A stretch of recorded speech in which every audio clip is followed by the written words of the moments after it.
It's really enjoying. It's something else than just playing every day. And it's really nice to go out sometimes. And I really enjoy it here with all the other teams.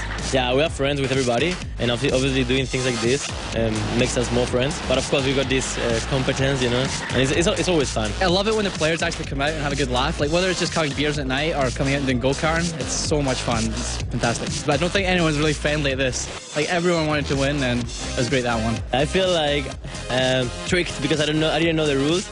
And I hate losing, so I know it's just a game, but well. I'm really happy I won. Absolutely exhausted, to be honest, but I feel good. My arms are like completely tense. It's unreal. But look at that. We face EG tomorrow, and it's gonna be not the same.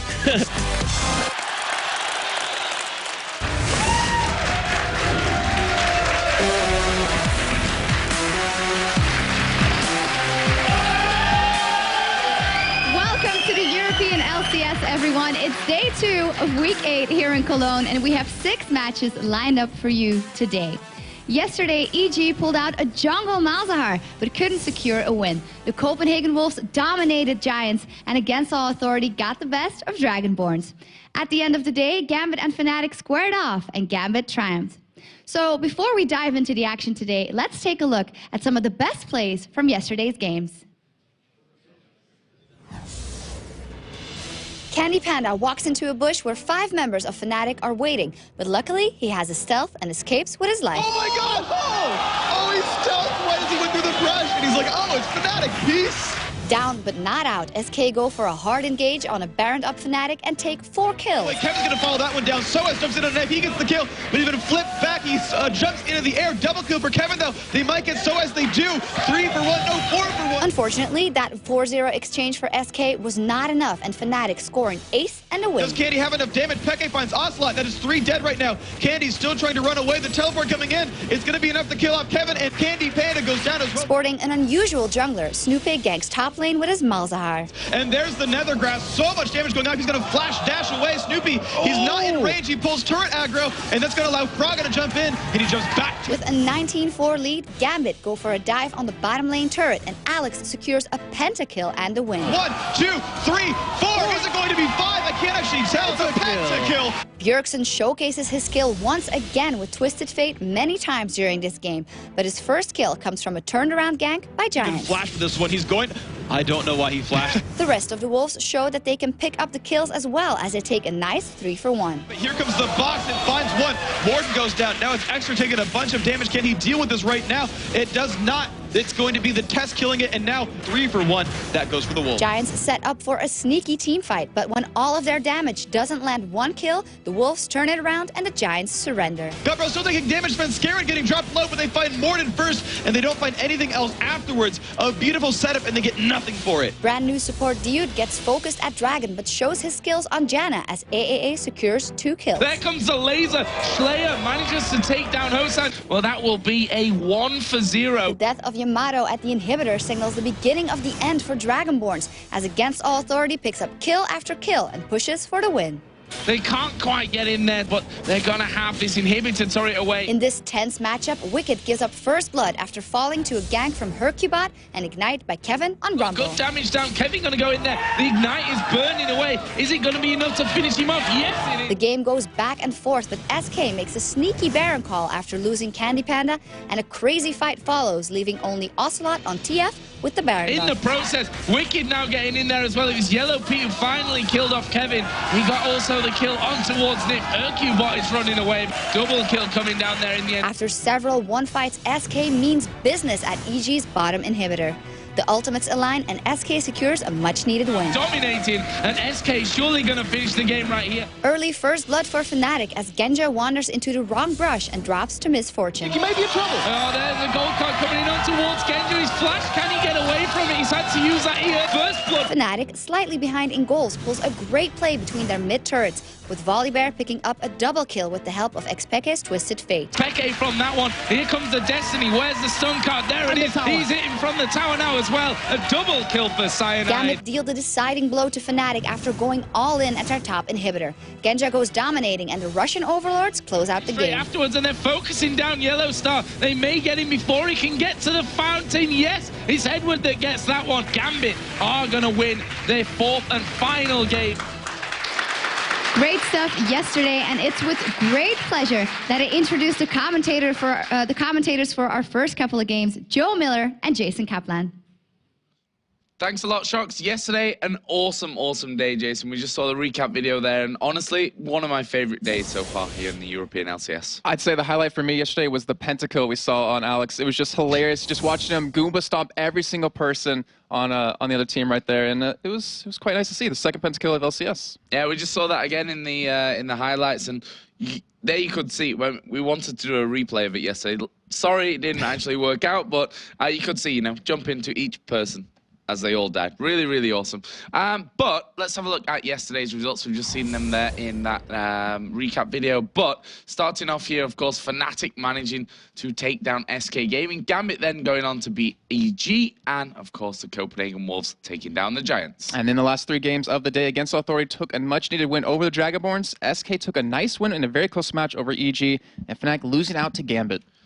So let's have a look then at the standings and how everything stands after yesterday's play. Obviously, we have these lines in now, which are actually really important lines because the blue one, of course, indicates the top 2 with GAMBIT and FNATIC up there. And the bottom side, Giants and DRAGONBORNS, sorry for them, not really doing what they need to do. However, Giants, they're not too far away from Against Authority. Things could change up today. Yeah, and the thing was, they were 5th place before yesterday's games. They actually fell down to 7th from that. Wolves jumped back into that 5th place spot. So that just shows how close the bottom half of this bracket is and how anyone can really drop to the last 2 and really be out of LCS. Yeah, and with Against Authority picking up that win as well, things are good for them. Right now, at least. But you never know what's going to happen today in the grand scheme of things. Jason, today we have another 6 games. It's almost a super week here. We have 6 games each day, so 12 in the weekend. What's the highlight for today, in your opinion? I really have to say it could be any match. I think the highlight isn't necessarily one match. It's just about looking at DRAGONBORNS, see if they can finally pick up a win because they're now 0-10. Looking at Against Authority, looking at Giants, just even the Wolves. Anyone in that bottom 4 is really the matches that I want to watch because that's where it really counts. You're playing in LCS, you're playing to stay in here, and if you keep losing matches, if you can't get these wins right now, you're going to be out. And we saw yesterday Dude going 0-0-15, which means he tops the KDA ranking right now with 15. He should retire right now. He's going to win the KDA rankings if he retires right now. Yeah. But of course, guys, if you missed anything, you can find it all over on lolesports.com. And don't forget to pick your players for the European All-Star team. You can vote now for your top mid, jungler, AD carry, and support.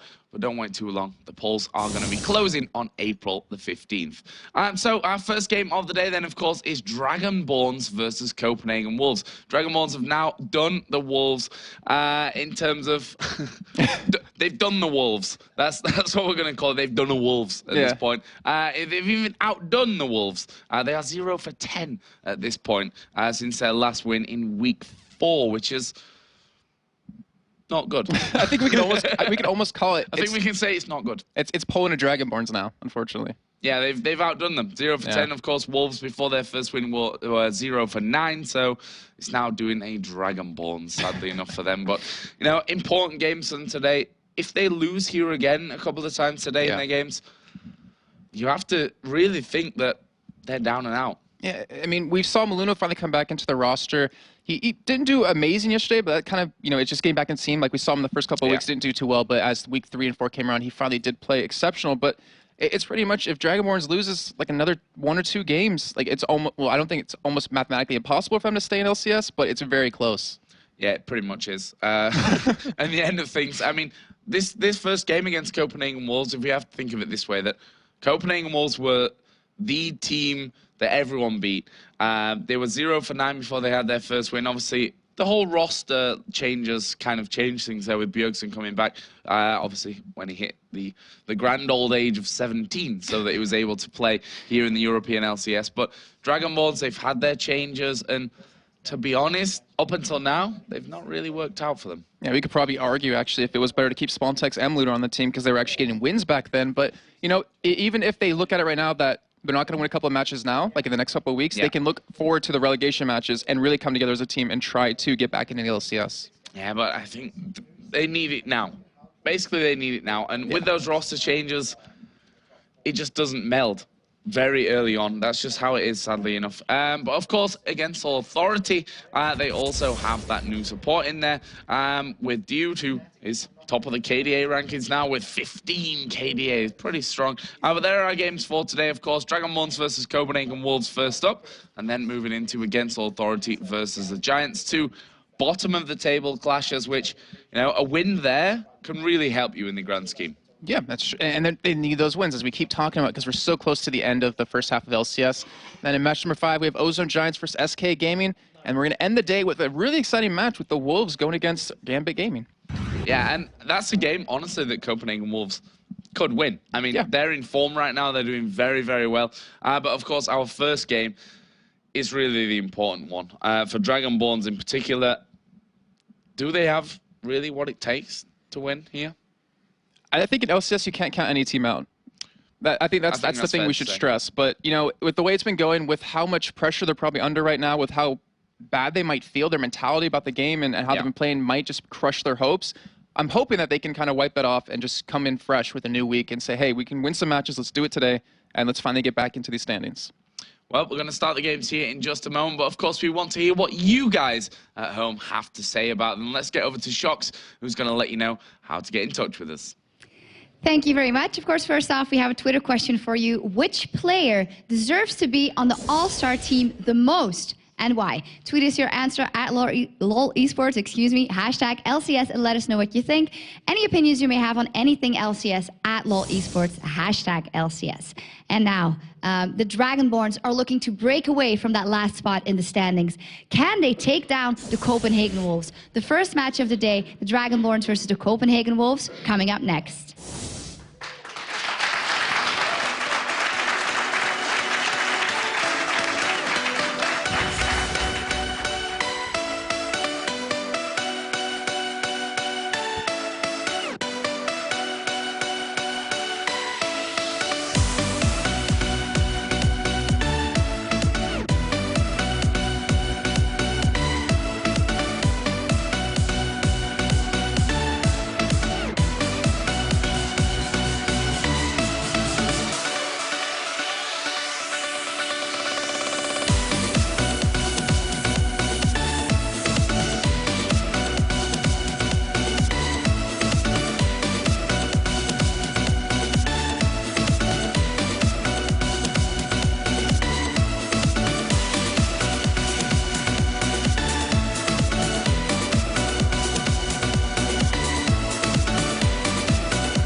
Welcome back. So let's check out our first game of the day. Of course, it is DRAGONBORNS versus the Copenhagen Wolves. And right now, DRAGONBORNS, they're not doing very well, I think is a bit of an understatement. 0 for 10 right now. They need a win here against Copenhagen Wolves. They do, and the hardest thing is that you're against a Wolves team who's kind of has a lot of momentum behind him. Bjergsen yesterday played phenomenal on that Twisted Fate. You know, he would always gank every single lane, come in and pick up those kills, and they have a lot of work cut out for them if they want to pick up that win. Yeah, and I think a big problem for them as well, of course, is these roster changes. YamatoCannon coming in.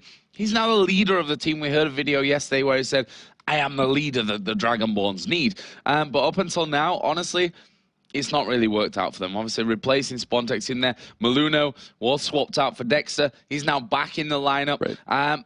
But again, I mean, that's going to help them. The fact that Maluno is back, they know Maluno. They know how to play with Maluno. They know how Maluno thinks and works. But it all has to come together here today, honestly, because Copenhagen Wolves, you know, they're not out of danger in terms of relegation. They started off badly, which really shows if you look down their results. But this is their chance now to start to break away from these bottom three. Yeah, and they've shown at every single game that they can. Like, even in the beginning of the entire season, they would always win that early game, and they always had the problem as the game progressed on into these team fights. But they've been working on that, it seems, lately. We've had Svenskeren, who played a phenomenal game yesterday, and they've really come together as a team as the season's gone on. And DRAGONBORNS, you know, we never really touched on this, but since you did mention it, YamatoCannon is like the new voice of the team, like when in game. So they're not only are they adapting to a new top laner, they're adapting to a new shot caller, and that could really take some time to get used to. And that's the funny thing, when we talked in the early season, when things were honestly going a little bit better than they are now for DRAGONBORNS, they said, we don't have a natural leader in the team. We miss that almost. The communication is really open and everyone's making calls, and we don't have one set person that says, this is what we're doing, this is when we're doing it, and this is how we're doing it. And now YamatoCannon's there. Hopefully that comes together for DRAGONBORNS, but it's going to be a tough step. Yeah, and the thing was, like, before DRAGONBORNS had the little bit of a breakup or the subbing of Spontex and Maluno, there was too many voices. Like, we saw too many people rise up, and then there would be calls where, like, one person said to do one thing, another person said to do another thing, and then the team would just fall apart.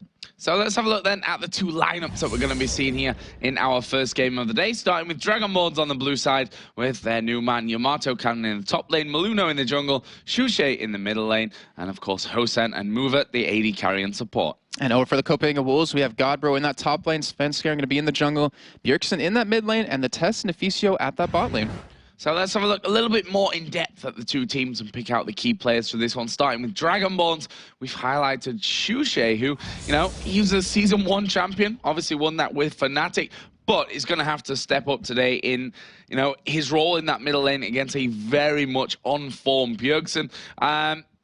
It's a difficult thing to do, to come into this one. You know, Shushei, everyone knows Shushei. Right. But he's coming up against Bjergsen here, which is a player that, since he's hit the magical age of 70, come into the lineup, he's allowed to play, and honestly, he's been one of the more impressive teams that one of the more impressive players that we've seen. Yeah, I mean, Shushei has his work cut out for him because he's going against probably one of the best European mid laners at this point. Correct. And that's a lot of work for you to go around. Like, every win that DRAGONBORNS have had, he's always been like a person to really keep the team going. Like, he's always been the big playmaker, but it seems like over these past couple of weeks, he's fallen out of that, and they have to have someone else step up. Yeah, and the fact is that Shushei right now, statistically, is the worst performing mid laner in the entire European LCS. So that's something that he's going to need to figure out here today. Let's have a look at the Copenhagen Wolves then, and in particular, the AD carry, the Tess. Yeah, we keep talking about how he's finally been able to shine with the pressure off his shoulders with Bjergsen coming into the team. He's always been really good in the lane. Like, he never usually loses it, but he's never also very aggressive at the same time. He always has been that dominating late game force when they won against these really hard matchups, and he usually is the one to carry the team at that point. And also, he plays this, like we mentioned, or I'm sorry, I mentioned that, is that he plays this lane very passive, and maybe a change in play styles might catch the other team off guard. Maybe if he's playing really aggressive out of nowhere, like we saw Genja do in Katowice, that they can pick up a couple extra wins. Well, the Copenhagen Wolves, of course, have been the comeback story of the European LCS, but will the DRAGONBORNS' recent roster change throw them off their game even more at 0 for 10 currently? Let's see what they had to say before we get into the game. Copenhagen Wolves, they've really improved past the weeks. They've really developed a team spirit. I have a hard time figuring DRAGONBORNS out now with the new roster changes. I don't know exactly where they are or how they want to play. They seem to like be in a bit of a position where they don't know themselves how they want to play. I don't know what to expect of the match because I think they are a top contender in Europe right now. Shushei might be able to handle one wolf, but he's not able to handle an entire wolf pack. So a little bit of a cheesy line there from Deficio to end the video, but he might be right, you know. Shushei, we had the player conference this week, and Shushei brought his dog along, or his wolf along, actually, as we probably should call it, as it's the friendliest wolf I've ever met. I've never actually met a wolf besides the 5 that we have out there playing in a few couple of minutes. I see what you did there. Yeah, but it's going to be an interesting matchup. And YamatoCannon, he was talking about how they're going up against probably one of the better teams in European LCS. And we keep mentioning that he's new to the team and stuff, but I would not want to be in his shoes because the amount of pressure you have to research the teams, to know how they play, to make the calls that he has to do, and really help get your team back in the game. I mean, look at Shushei. You can tell he's kind of like slightly worried and really focused at the same time, that he knows they need to pick up wins. Well, he's not yawning today, which means he's at least more awake than he was yesterday. They weren't looking very good yesterday, and hopefully they've prepared here nicely for the game against Copenhagen Wolves. So we are going to be getting here into Champions, like you can see there on the player screen, that we have in fact just hit that one. So Jason, what are we expecting here in terms of bans and picks from the Copenhagen Wolves versus Dragonborns? I expect Jarvan to be banned out. We saw Svenskeren yesterday just do phenomenal on him. He was, I think, like 7-1 at one point. He was actually even 5-0 earlier in the game. Draven most likely as well over on the Dragonborn side, or against them, because why would you not ban Draven against Hosan? Yeah. And even a couple of bans targeted at Bjergsen, because they even mentioned in their video that they have to go up against him. They have to shut him down somewhat, and by banning out a couple of his champions might be the key to that. And there is the Twisted Fate ban we saw yesterday. Twisted Fate was a very successful champion, winning actually 100% of the games that we saw from Twisted Fate until we hit that final game.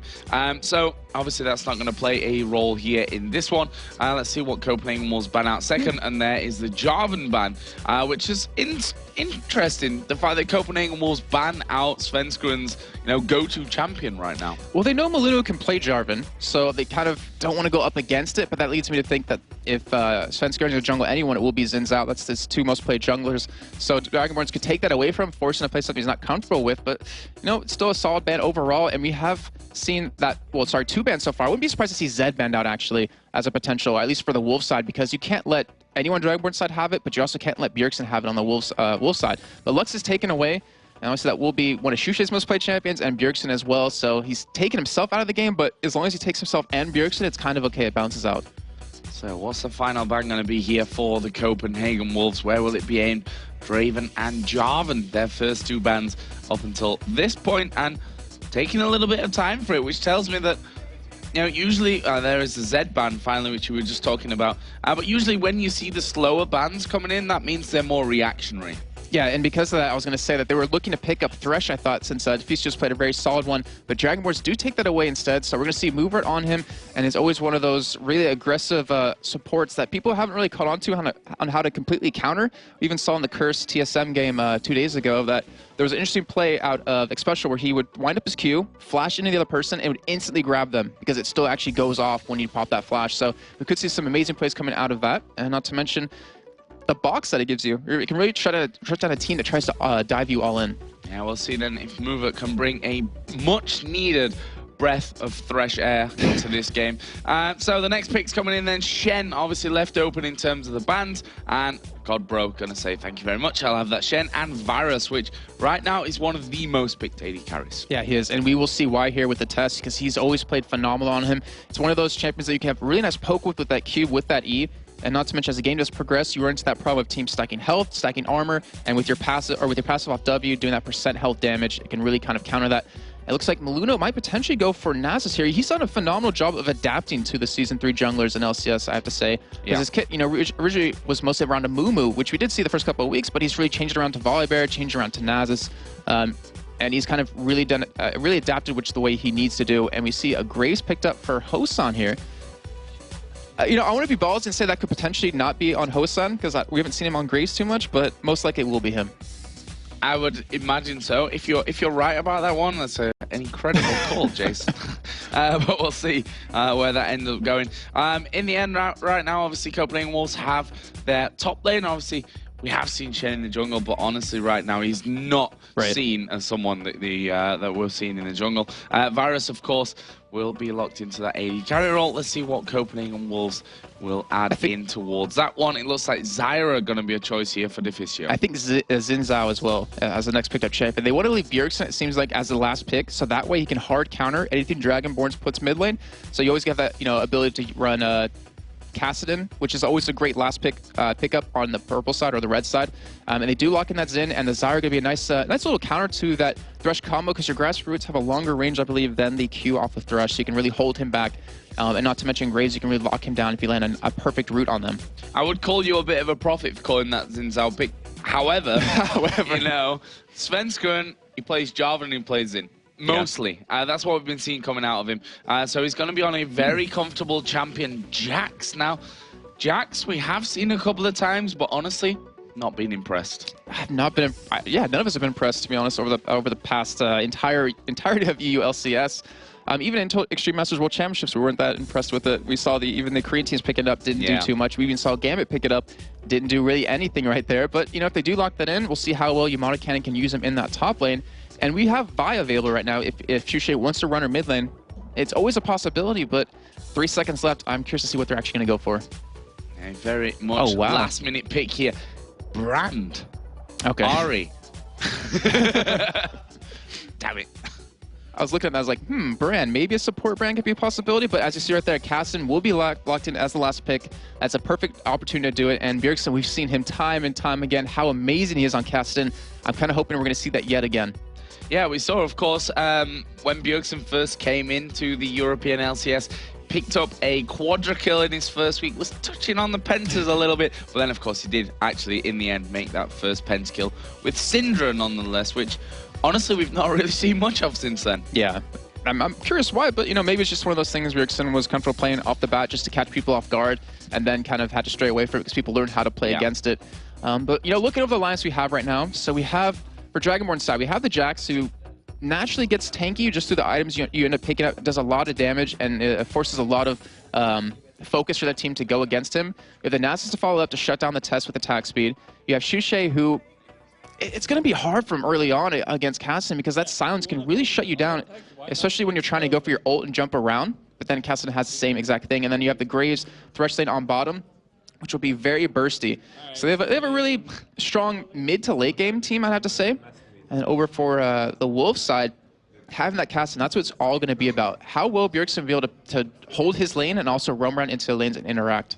Yeah, and generally Bjergsen has been on form. We have to say that. He is right now one of the best mid laners around, that's without a doubt. And at the ripe young age of only 17 years old, you know, coming into this one, obviously only turned 17. I think in the second week of the European LCS he turned 17, then was here for week 3 or week 4, if my mind's not failing me completely on that one. There's Svenskeren, of course, who this time around will be playing Xin Zhao, another comfortable champion. They banned that Java now, but Xin is another one that he's very comfortable on. Yeah, and we'll see how well he can use it, because that was actually key to one of their first wins, his ultimates. He always placed them perfectly, really dispersed the team into his own team, like the right targets in his own team, the right targets away. And we'll see if he can do that yet again here.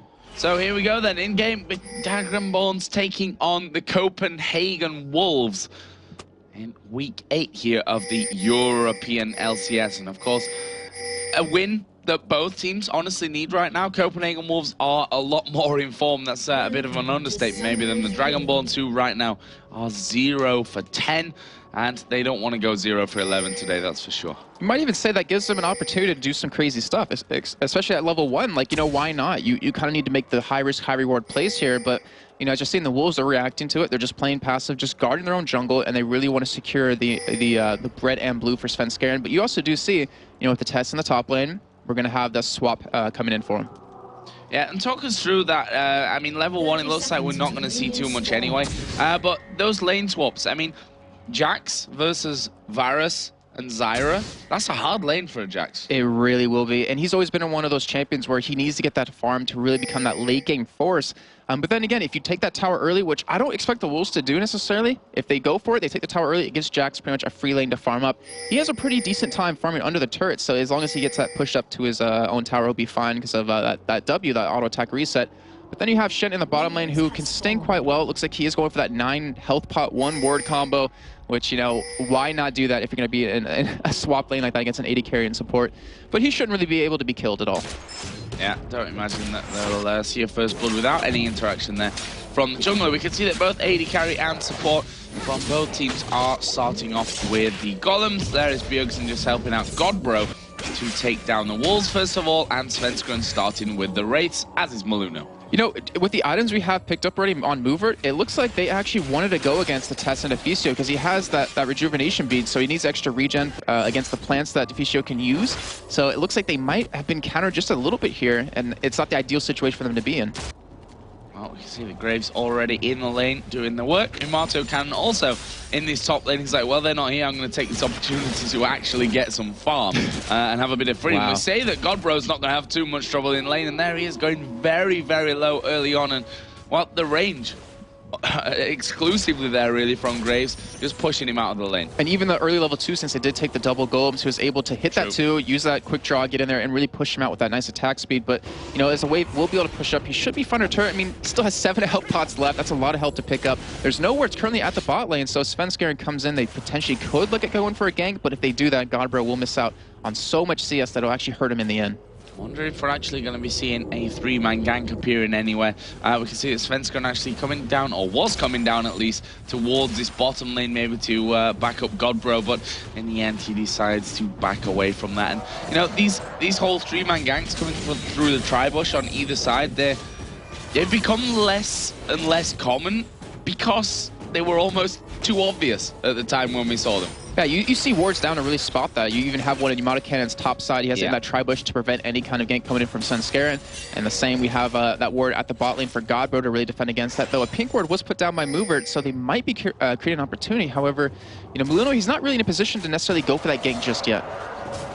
So let's have a look then at the early CS. The AD carries almost bang level, the mid lane is bang level, jungler not much of a difference, and the 1v2ers right now, the solo lanes, not having too much to go for the time as Bjergsen going very, very low here. The Ignite was put down by both players. Shushei in a similar position in terms of low HP, but they are going to both survive, at least for now. I have to say, though, Bjergsen won that trade in the end because Shushei committed so much mana to harassing him down that Bjergsen still has over half his mana pool and has the health pots to really keep himself alive. So he's just trying to get that level 6 because when he does, he knows he can beat Shushei. So he's got a big wave now coming onto that turret, which up until now wasn't doing such a great job of actually catching them, with Svenskeren coming down into this bottom lane to help out Godbro, try and force the Graves Thresh lane a little bit back. Again, he goes into the bush right in full view of minions, and while he's not the sneakiest person in the world, as we are going to see that Bjergsen again putting down a little bit more damage onto Shushei, who's honestly at this point critically low. Yeah, he's sticking around maybe a little bit too long, but that kind of gives a sign that Maluno will be coming around to help him out. As he does, he will be holding that turret for him as he does go back. But that's a great job by Bjergsen, because Cassidy is so hard to lane early on, since you can be harassed by auto attack range, that once he hits that level 6, he's just going to take off because he's equal in farm. So there is Maluno just getting straight in on towards Bjergsen. Did take the sphere, which did do quite a lot of damage considering that he's only level 5 right now. But interested to see how Bjergsen's going to play this one. Once he hits level 6, obviously gets that extra mobility from the Void Walk. Can we expect him to get involved so much in these other lanes? Oh yeah, that's his style. That's like right up his alley. If he's not split pushing, he's going to be in those other lanes helping out. And even when you're casting, it makes it so easy to do that. The top lane, you could grasp and root Jax when his ward's going to be up very soon, because you know he put it down early on since he doesn't have it on him currently. That you can easily go for that gank, and that will be a pretty much guaranteed kill. Yeah, and Jax right now is only level 3, by the way. 11 CS, and we kind of expected that that's how it was going to go for Jax. Not going to have a good lane 1 versus 2. Gone for that Doran shield early on with the elixir and pots from a little bit earlier on. So YamatoCannon not having the best time of things right now, but we know that if Jax later on gets a farm, he can be a strong force. The question is whether he'll get to that point. That's why I like what the Wolves are doing. I mentioned in the beginning, if they're going to push that turret down, they're going to give YamatoCannon that opportunity to go for that. But they're not pushing it down just yet. They're just trying to freeze lane as much as possible, keep him out of that CS range, and really kind of get a nice lead over him. Because, you know, looking to his counterpart, he's losing 19 to 11 CS. So let's have a look at the early items here. Doran's ring, boots, and pots for Ari compared to that tier for Kassadin. As he actually goes in here, this is level 6 now, so he has got that Rift Walk in there, which I called the Void Walk earlier on, which obviously makes no sense because that's not what it's called. I know what you meant. Yeah, I know, but still. but you know, in terms of items, like, but this is a really crucial point because you have the tier. Oh, we do see she can't come into the bot lane. In fact, it doesn't happen. But you have the tier, so you have Bjergsen trying to go for that sustain, trying to go for a great harass over time, and then you have the Doran's ring, so it gives him a little bit extra health. He's trying to survive the burst, but as you saw right there, no amount of health pots is going to keep him alive against Bjergsen doing that over and over and over again, and not to mention 30 seconds away from him getting his own blue. And look at this there, in that top lane, the tower very, very low. YamatoCannon not able to do anything to defend really against that one. Himself going fairly low from the Tessa's pressure. And if we look at the CS actually between the AD carry support, it's actually quite even there as we do see the flash coming out. They actually turn around, going towards Move It. He's going to flash, knock them away there.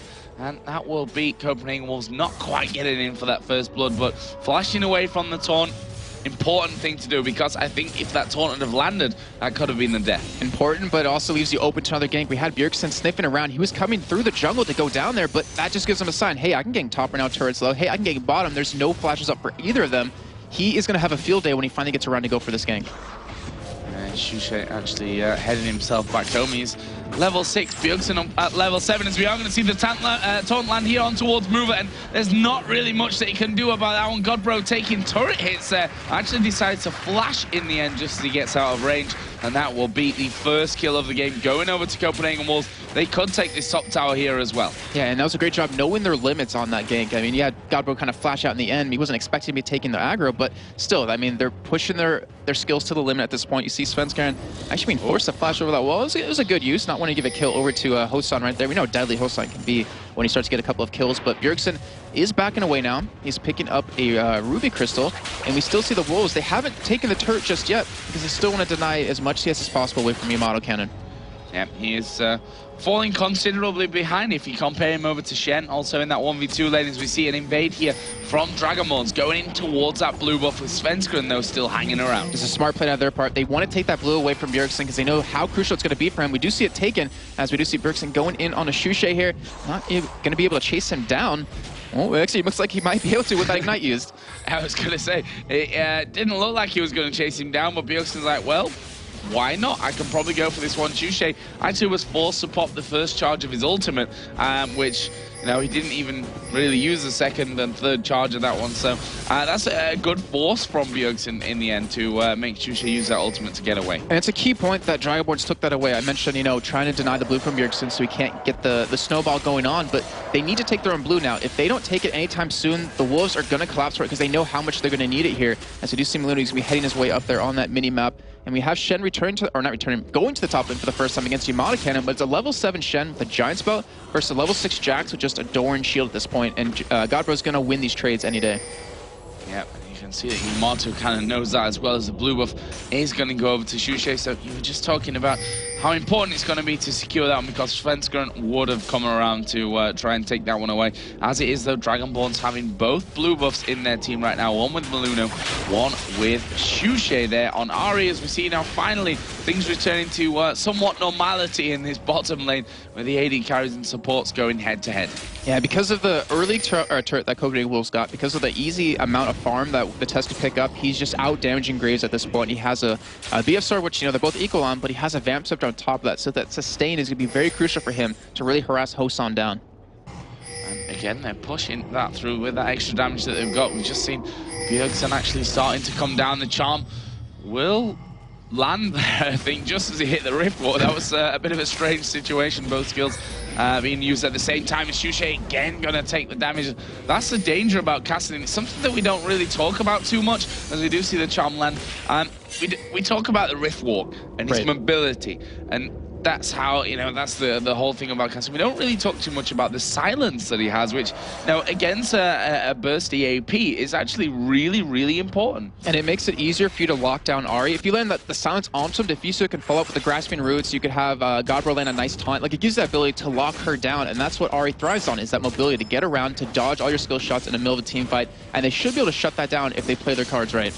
As YamatoCannon actually going in on towards Godbro, which You know, Chemp is just not scared of anything at this point. Got a Giant's Belt in there with the boots and still a couple of pots, which I'm not sure if he bought pots up before. Obviously, he did start with the Ward 9 pots. He's still got a couple in there. I don't know if he actually bought them again coming back in towards the lane, but he had a fairly easy time. Apart from that level 1 where Hosan actually quick drew in towards him. Just making the skills up as we go along. Quick drawed, I've been told. Quick sketched. See what he did there. Quick drawed, which actually is definitely quick drew, by the way. He quick drew. So he eat into him. He eat into him. And then he did a lot of damage, which forced him to burn through a couple of those. So I think that he bought them afterwards. Not that it's really that big of a talking point at this stage.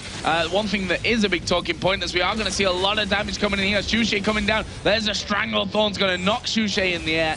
And Copenhagen Wolves will be safe from that one. But what was burnt? A flash from the test, a flash from Deficio, plus that ultimate coming out of Deficio as well. Oh, more importantly, they didn't die in that in the end. That's the main goal. And we saw Deficio channel his inner Babeta right there, landing a perfect ultimate on those 2 members of Dragonborns. And, you know, something that we didn't talk about too much earlier is that since Bjergsen didn't get blue, we saw Svenskeren kind of sticking around mid quite a bit, trying to go for that gank on a Shushei to give him that blue. And because of that, because Dragonborns took the blue, not only did they deny it away from Bjergsen, but they gave their bot lane and top lane the opportunity to kind of free farm. And I say that in quotations because obviously they're going to have a hard time against the other team, but they're not going to be too worried. As we do see Mudo kind of getting caught here, but he should be able to escape, I want to say.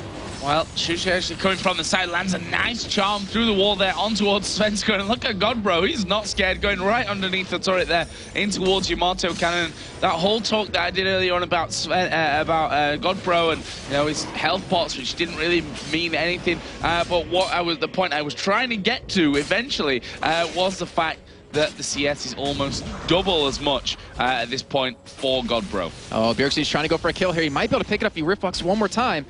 But instead, I guess you just push a Shushei out. So in the end, he still wins from that. He might be able to get a little bit of damage on this mid turret.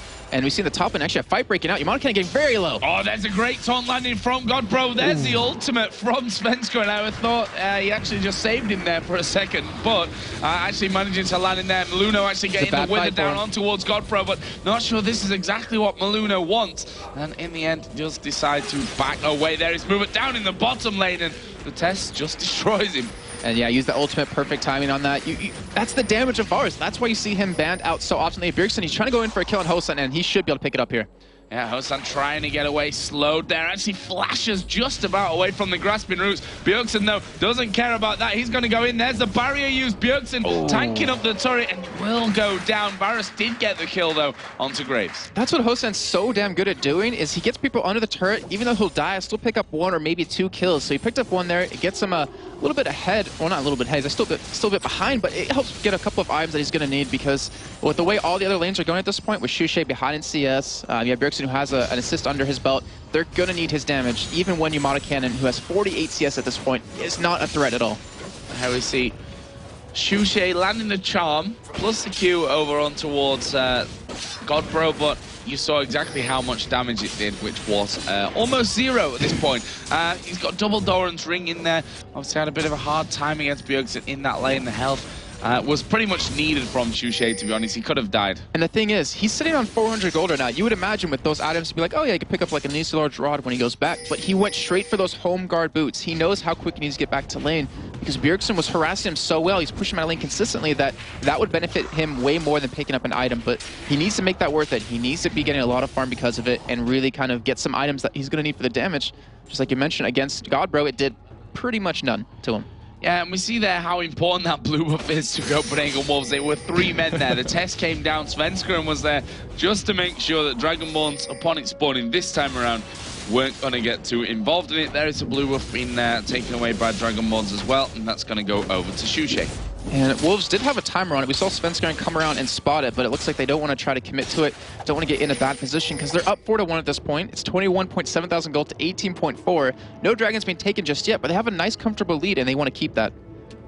Yeah, and honestly, Dragonborns again, it's not looking super for them as we see Bjergsen there just walking away. He was actually stood on top of a ward. Actually, there's a lot of men coming in. There is a wither going down, but Riftwalk, it's just an amazing spell to have at this point. And we can see there, Bjergsen how ballsy he is in that situation. There's 4 of them there, and he comes in and does some damage onto Shushei before he actually leaves. That's what he's so good at, though, knowing his limits. Like, just like Froggen, just like Alex, just like Ocelot, xPeke, any really amazing AP mid player, he knows his perfect limits and is able to kind of bounce around them.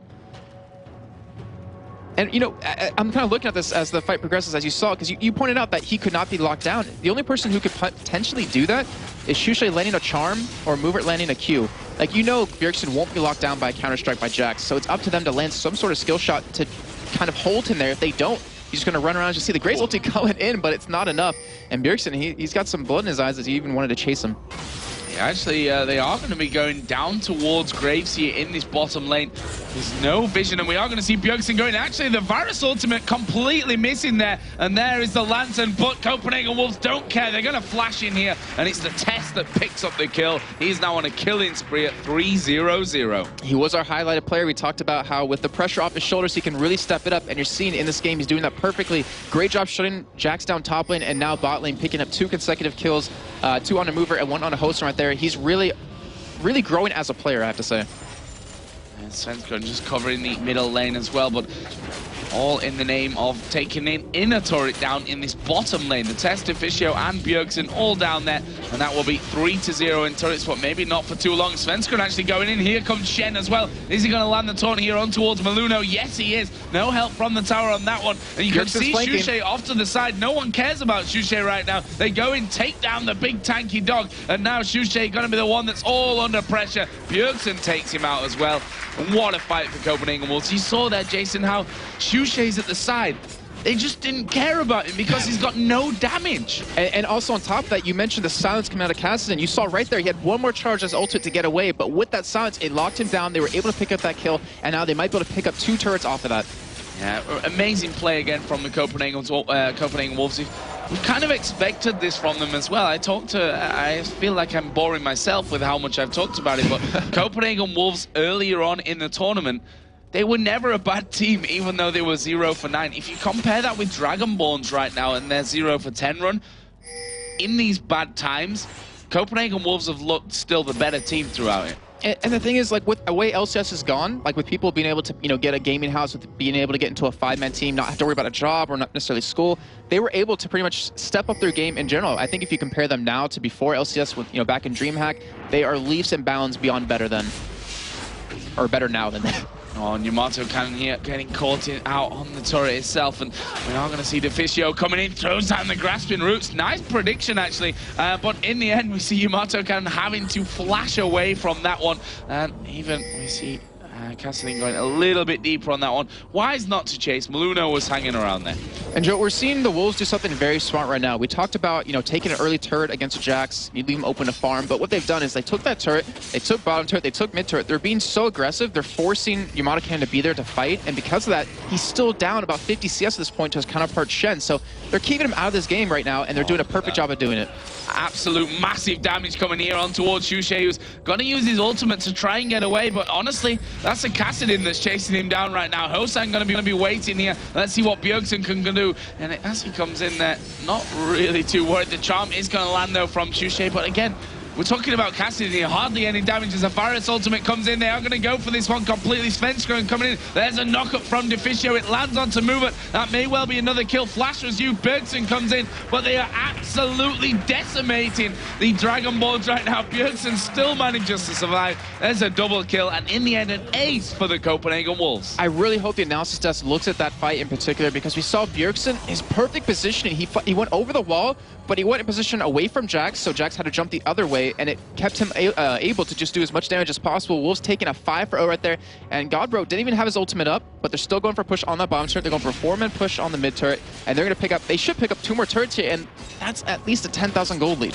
Yeah, the inner turret going down in that middle lane. Look at the score, 12-1, 10,000 gold is the difference. Let's have a look here at the individual gold. I have to say, and you know, we were right to call out the test here and say that he's got less pressure on his shoulders now than we had earlier on. He's now 5-0-4, got 20 CS ahead, and that's 8.6k to 6.4 thousand gold. Like, he's massively in the lead right now. And that was all due to the picks and bans. Like, they gave him his comfort champion. It used to be Ezreal, but now it's switched over to Varus, and we've seen him do it time and time again, where he would just not die in these games. Even Syndra, or Bjergsen's pentakill, his first pentakill, we saw the test die once at the very end of that game. You just can't give comfort champions like that. Let's talk a little bit about the items here. Shen, 50 CS ahead of Jax. You know, we used to see Jax build Trinity Force, get a Guardian Angel, and you're all good, basically. Right now he's building up towards that Blade of the Ruin King. YamatoCannon not really had a good time of things. 0-2-0, 50 CS, as I said, behind right now. But how much of an impact can Jax really have on this game at this point? It all depends on how late the game goes. We'll get back to that in a second. Bjergsen kind of getting caught right there, but you still see how mobile is Shen going to be coming with his ultimate. Yeah, Shen going to come down to this one. Let's see if they can save him. No, they can't. It's going to be Shushei that gets the kill. There is a dash away from GodBro as well into Dragon Pit. Didn't want to get involved with that one. Actually, less than a minute until this dragon comes up as well. So we'll see how that one goes. Actually, Frozen Mallet picked up there by Shen. Obviously, wants to keep everyone under control as he goes. But not really a build that we see that often, to be honest with Shen. I like the item, though, because it gives him that ability to chase. Like, you have Cassidy, who has a built-in slow with his Force Pulse when he gets in range and has stacks up. So you have him to slow, you have Diffuser to land, and, I mean, you cannot miss a Grasping Roots on a Frozen Malleted person.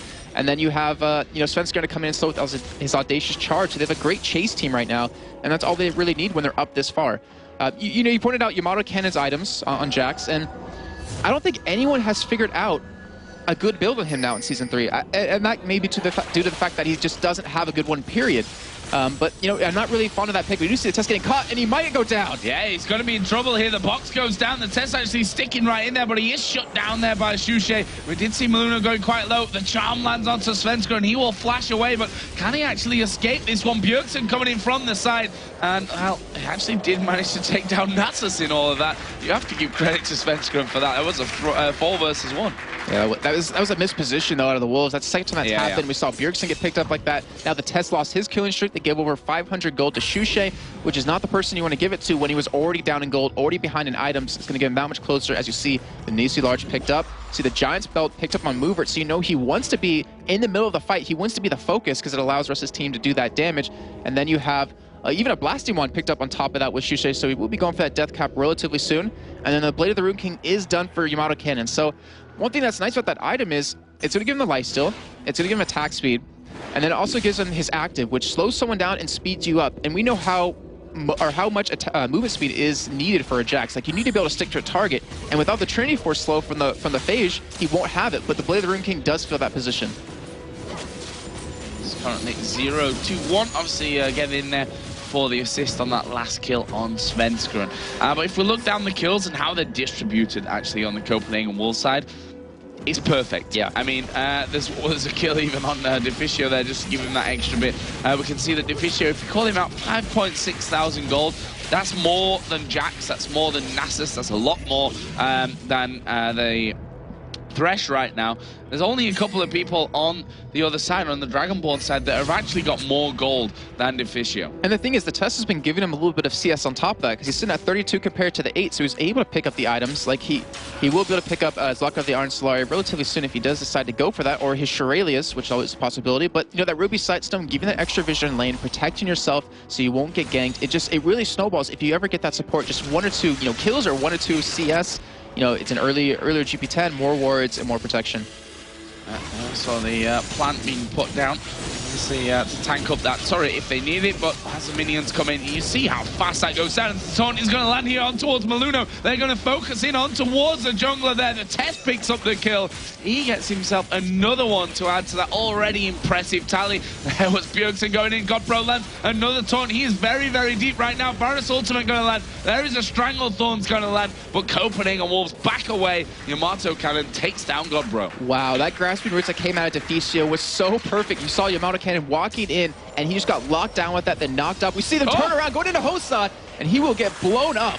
Yeah, blown up is definitely the word for that one. The hook just skimming by the Tess, who Life steals his way back up to full health, says, well, you got me a little bit low there, but not for very long. Bloodthirster fully stacked in that one as well. They even gave him a little tombstone, if you notice. They put a word on top of his body. A little nice thing out of Dragonborn's side, but, you know, he can't afford to be out of position like that. He's 1-4-2. 224 CS to 221. He's already leaps him out behind the test, and he and Ari are the only ones, like you said before, that have more gold than Deficio, so he needs to stay alive.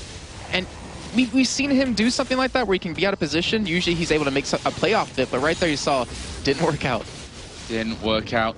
And blue buff here going to be going over towards Shushei, who has got now DFG. Talk us through the whole DFG build here, coming in for Ari. I mean, at this stage, obviously that DFG, you know, you've got that initial burst, plus the fact that the damage is then amplified. But what damage is amplified? It's magic damage, but I'm not a big fan of that item picked up because you see these double AP comps is where it really comes into effect because you use it. It does the, you know, percent damage of max health, but it applies that 20% buff or amplifier to any magic damage taken. So if you're on that double AP comp, you can blow someone up, even if it's a tank that gets in your face. But it seems like almost a desperation item. But then again, he was so close to having his death cap, and yet he didn't go for that item. So we'll see how it works out for him. I mean, the cooldown reduction off it is going to help out quite a bit for his ult and his ability since he's going to need them during the fights. But to me, it's just personally not a great item to pick up. And the funny thing is, you know, we talked about Bjergsen being involved a lot, and he's got the 9 assists to show for that one, but he's actually behind on kills right now when you compare him to Shushei.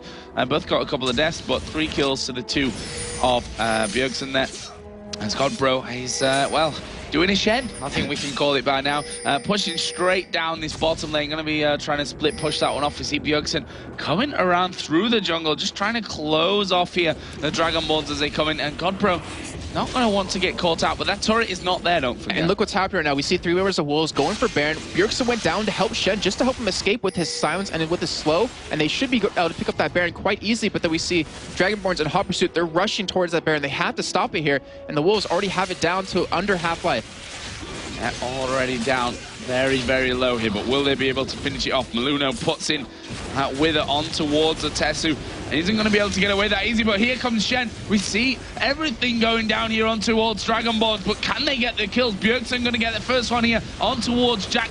Jax. That's a lot of damage taken out of this fight already as Hosan gets knocked up through the wall, even though he'd flashed away. Not going to save him from this one. Thresh did get 1 kill there in it all. And that was onto the test. A valuable kill nonetheless, but we are going to see Copenhagen Wolves turn back around. The Baron did reset itself, but they're going to take it. That was still a beautiful play out of Wolves right there because Bjergsen and because Godbro were down at that bottom lane. You saw Shushei there trying to defend. And then you have Bjergsen with that Rift Valk. He's able to get to that Baron very quickly. You have the Shen ultimate to get there as well. And Shushei was left there, and it was a 5-on-4 in the end. Wolves come out with those 4 kills for 1 death, and the Baron buff on top of that. They could easily go for that push on the bottom inhibitor, or even let Godbro do that while they push the top lane and really split up Dragonborns. But Wolves looking very solid right now to take this game. Yeah, 19-6. They've got a big kill lead from this one. 48,000 to 36,000. 12k gold lead. 12.7 if we're being accurate. It's just a massive amount of gold for Copenhagen Wolves. They've got all the kills nicely distributed. 2-1-12 on Shen. 4-1-12 on Svenskeren. Like, they've been involved so often with all these kills, which, you know, you can understand with the Shen anyway, because of Stan United, you get there, you say thank you very much for that assist. But on the other side, you know, Svenskeren, he's been so impressive. Yesterday, obviously, we did give the MVP over to Bjergsen from his play, but honestly, Svenskeren was a highly contested one. We saw him finishing off a few kills with the flag, with his Jarvan, which is, I think, almost why we didn't give it to him. Yeah, he came in a little bit late there, threw the flag and got the kills. Thank you very much. But he has been so impressive. We talk about Bjergsen, how he's the star player. Bjergsen here is going to be getting caught out. The Wither does go down, gets a slow onto everyone. Maluno just backs away from him. They are scared of this one. But again, my point, we talk about how good Bjergsen is and how he's changed his team. Honestly, Svenskeren is another one who has stepped things up brilliantly. Godbro as well. I mean, he didn't really do much at all in the first half of this first half of the season, but he's a different player right now. Yeah, it all comes down to comfort champions as well. He's playing a Shen he's comfortable on. Svenskeren on Xin, Bjergsen on Kasten, the Tess on Varus. Deficio on Zyra is the only if you want at this point, but you gave them those 4 comfort champions. Like, you can't expect to win. If he means 3-0-10, then yeah. But yeah, that's the whole thing. Like Svenskar, he stepped up for his team quite a bit. Bjergsen, I mean, he didn't even need to step up. He was already there. But the test has come back and see Bjergsen getting caught. Yeah, a lot of damage coming down there. We see the Stranglethorns coming in there. YamatoCannon actually wasn't really the focus. They decided to back away from that one. Bjergsen again getting caught out, but it's all in the name of Godbro, who's pushing again down towards this inhibitor, which at some point is going to take away. And right there, we saw it may have been too much of a focus for him because he let Bjergsen die in the end from that. If he was top lane with them and they pushed up, they might have been able to save him, might have been able to pick up a couple of kills in that turret inhibitor, but you know, that's a lot of time and a lot of focus to give to that without picking up any objective there. Now we see Godbro starting off the Dragon. He's got a ward cleverly placed there at the back of that Dragon Pit. Sees that Hosan is coming in, and if anyone's ballsy enough to just go in for that one, it would be Hosan. We see there, Mover. He's like, I need some health, guys, but I'm not sure I'm going to finish off a Warmogs or anything similar, so I'm just going to buy a second Giant's Belt.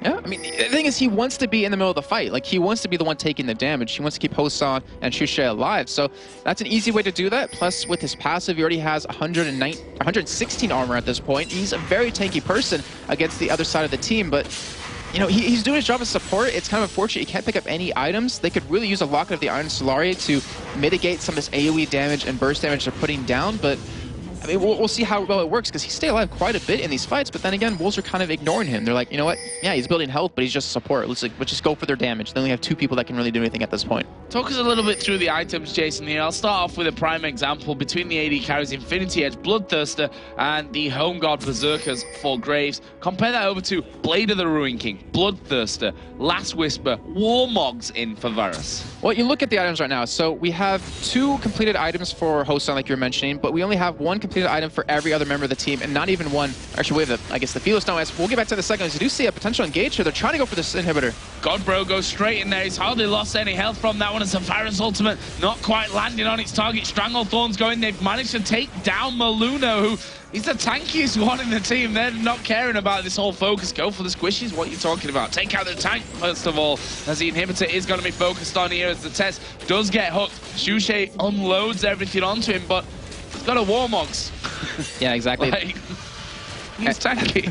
Dragonborns we're trying to chase them away. They will be able to, but they still lost inhibitor in the end. But, you know, going back to... Oh, never mind. Wolves are sitting right on the side. Oh, they're going to bait Shushei into this one completely. There's the ultimate coming out of Svenskar as well. Graves' ultimate thrown into the mix as well. But you're not going to see Yamato going down. It's a double kill coming out there. And now they're chasing him to try and finish off the entire team. There is the ace coming out of Copenhagen Wolves.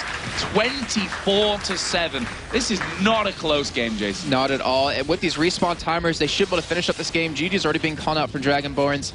And you know, we talked about the highlighted players for Dragonborn's side. For Shushei, wasn't able to really step up, become like the person he needs to really do the damage for his team. YamatoCannon as well. I mean, 154 CS to the 254 for Godbro. That's not what you need as a Jax. And Wolves, they just systematically took that game. That was spot on perfect. Yeah, spot on. You see there what it means as well. Deficio, very, very happy about that one.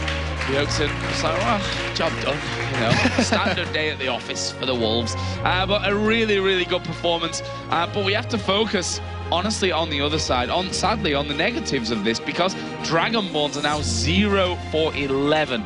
That is a record which we've not seen up until now in the EU LCS. Of course, the biggest record that we had before that was the Copenhagen Wolves. They were 0 for 9 at the start of the season, but Dragonborns far surpassing that one. And, you know, they quite frankly need more wins at this point. They need any wins. Now, I talk about more wins, but just any wins at this point. You can see that the mood is still pretty light there in the Dragonborns camp, but they need to turn that into victories.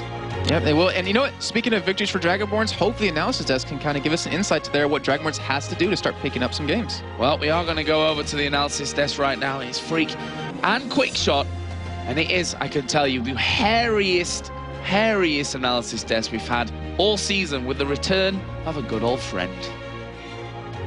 Welcome to the analyst desk. Our good old friend is here. Thank you, Phreak. Hello. I'm happy to be here. This was not creepy in the least. Not at all, no. Zenon. Yes. Not at all creepy. Hello. So, excellent game by the Copenhagen Wolves. Copenhagen Wolves overall. I think they played better. Nice attempt, of course, by the Dragonborns, but man, that game was, I guess, pretty harsh. I have to admit, I mean, people sometimes say that I'm a little biased towards other people with long hair, but I did not expect DRAGONBORNS to take this game, and you could see that in DRAGONBORNS' minds, they were like, oh, we just have to shut down Bjergsen, just shut down Bjergsen, and they got him a couple of times. There were a couple of good hooks and so on, and they just all piled on top of him.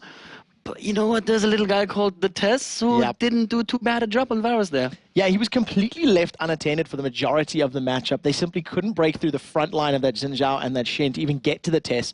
At no point did you feel like the Tess was under pressure of being, you know, focused down or taken out. And from the very get-go, you know, Shushei started out with AD runes in his reds. He had a lot of attack damage. He opted to go for, you know, Home Guard boots first, then Fiendish Codex. So it felt like he was struggling a little bit itemization-wise.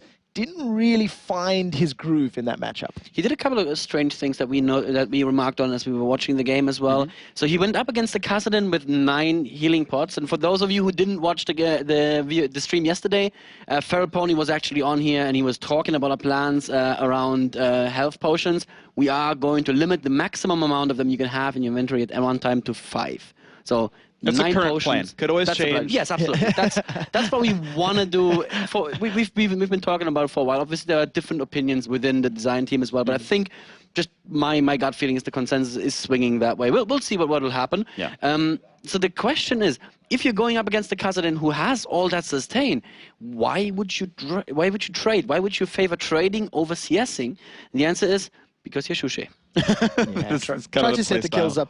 So let's talk about some of the gameplay moments because, of course, it was fairly one-sided. The Copenhagen Wolves set up a number of plays. They really got a number of very good kills. I'm highlighting one of the double kills around about the 17-minute mark where Svenska went aggressive in the mid lane tower. He called for Godbro Stand United. That came on. And from the bottom lane, you had the Tess and Bjergsen roaming top after that. Actually picked up some kills in the bottom lane as well. They managed to get 2 for 0 plus the mid lane tower for free. And it was purely just from coordination, positioning, and from calling.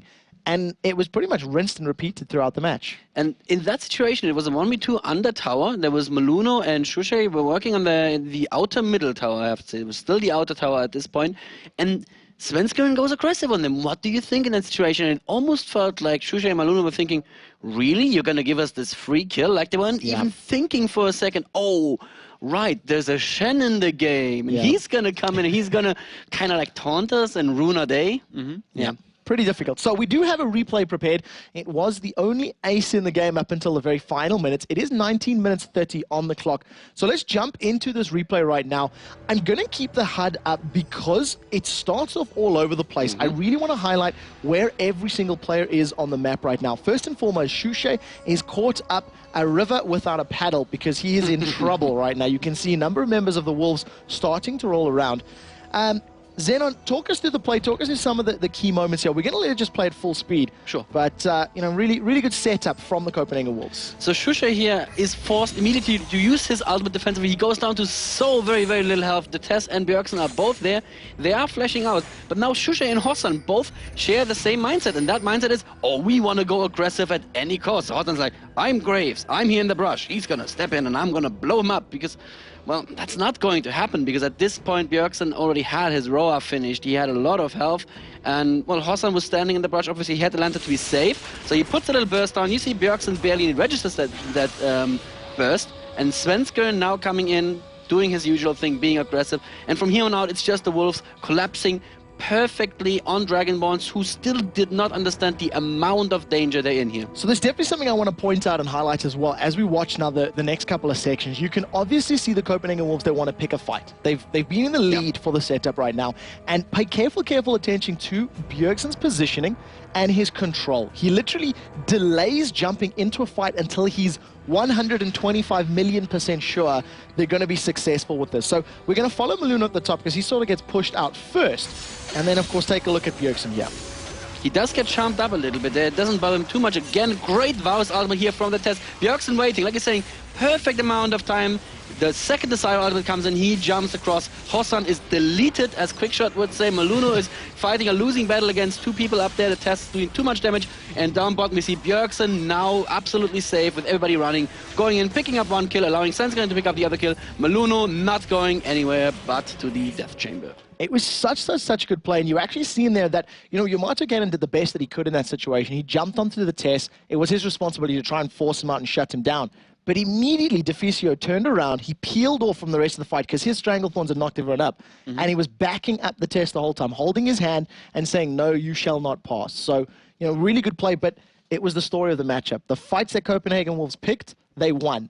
And the accidental death sentences that they caught, they, you know, got taken out hook, line, and sinker. They got deaths from them. Yeah, that's the sentence. Death. It's a 5-4-0 exchange here as well. And it's just, at this point, it's 12-1 with the kills at this point, and I have to say Dragonborn's probably not the best team for keeping a positive mentality. And you just saw from that point on, the only times that they rallied at all was when that death sentence, as you pointed out, landed on Bjergsen. But even that was nothing at this point, because we saw in this fight again, the test, the ultimate placement was perfect. He put the ultimate down in such a way that they were stuck with two choices. Either get like 3 or 4 members rooted, which is kind of bad if you have people like Kassadin who can just take you out, or spend all the time running away that you would otherwise spend doing damage. And that's a lose-lose situation. Yeah, so of course we did manage to name the Tess as our MVP for this game. The AD carry for Copenhagen Wolves played phenomenally. You can see him up there.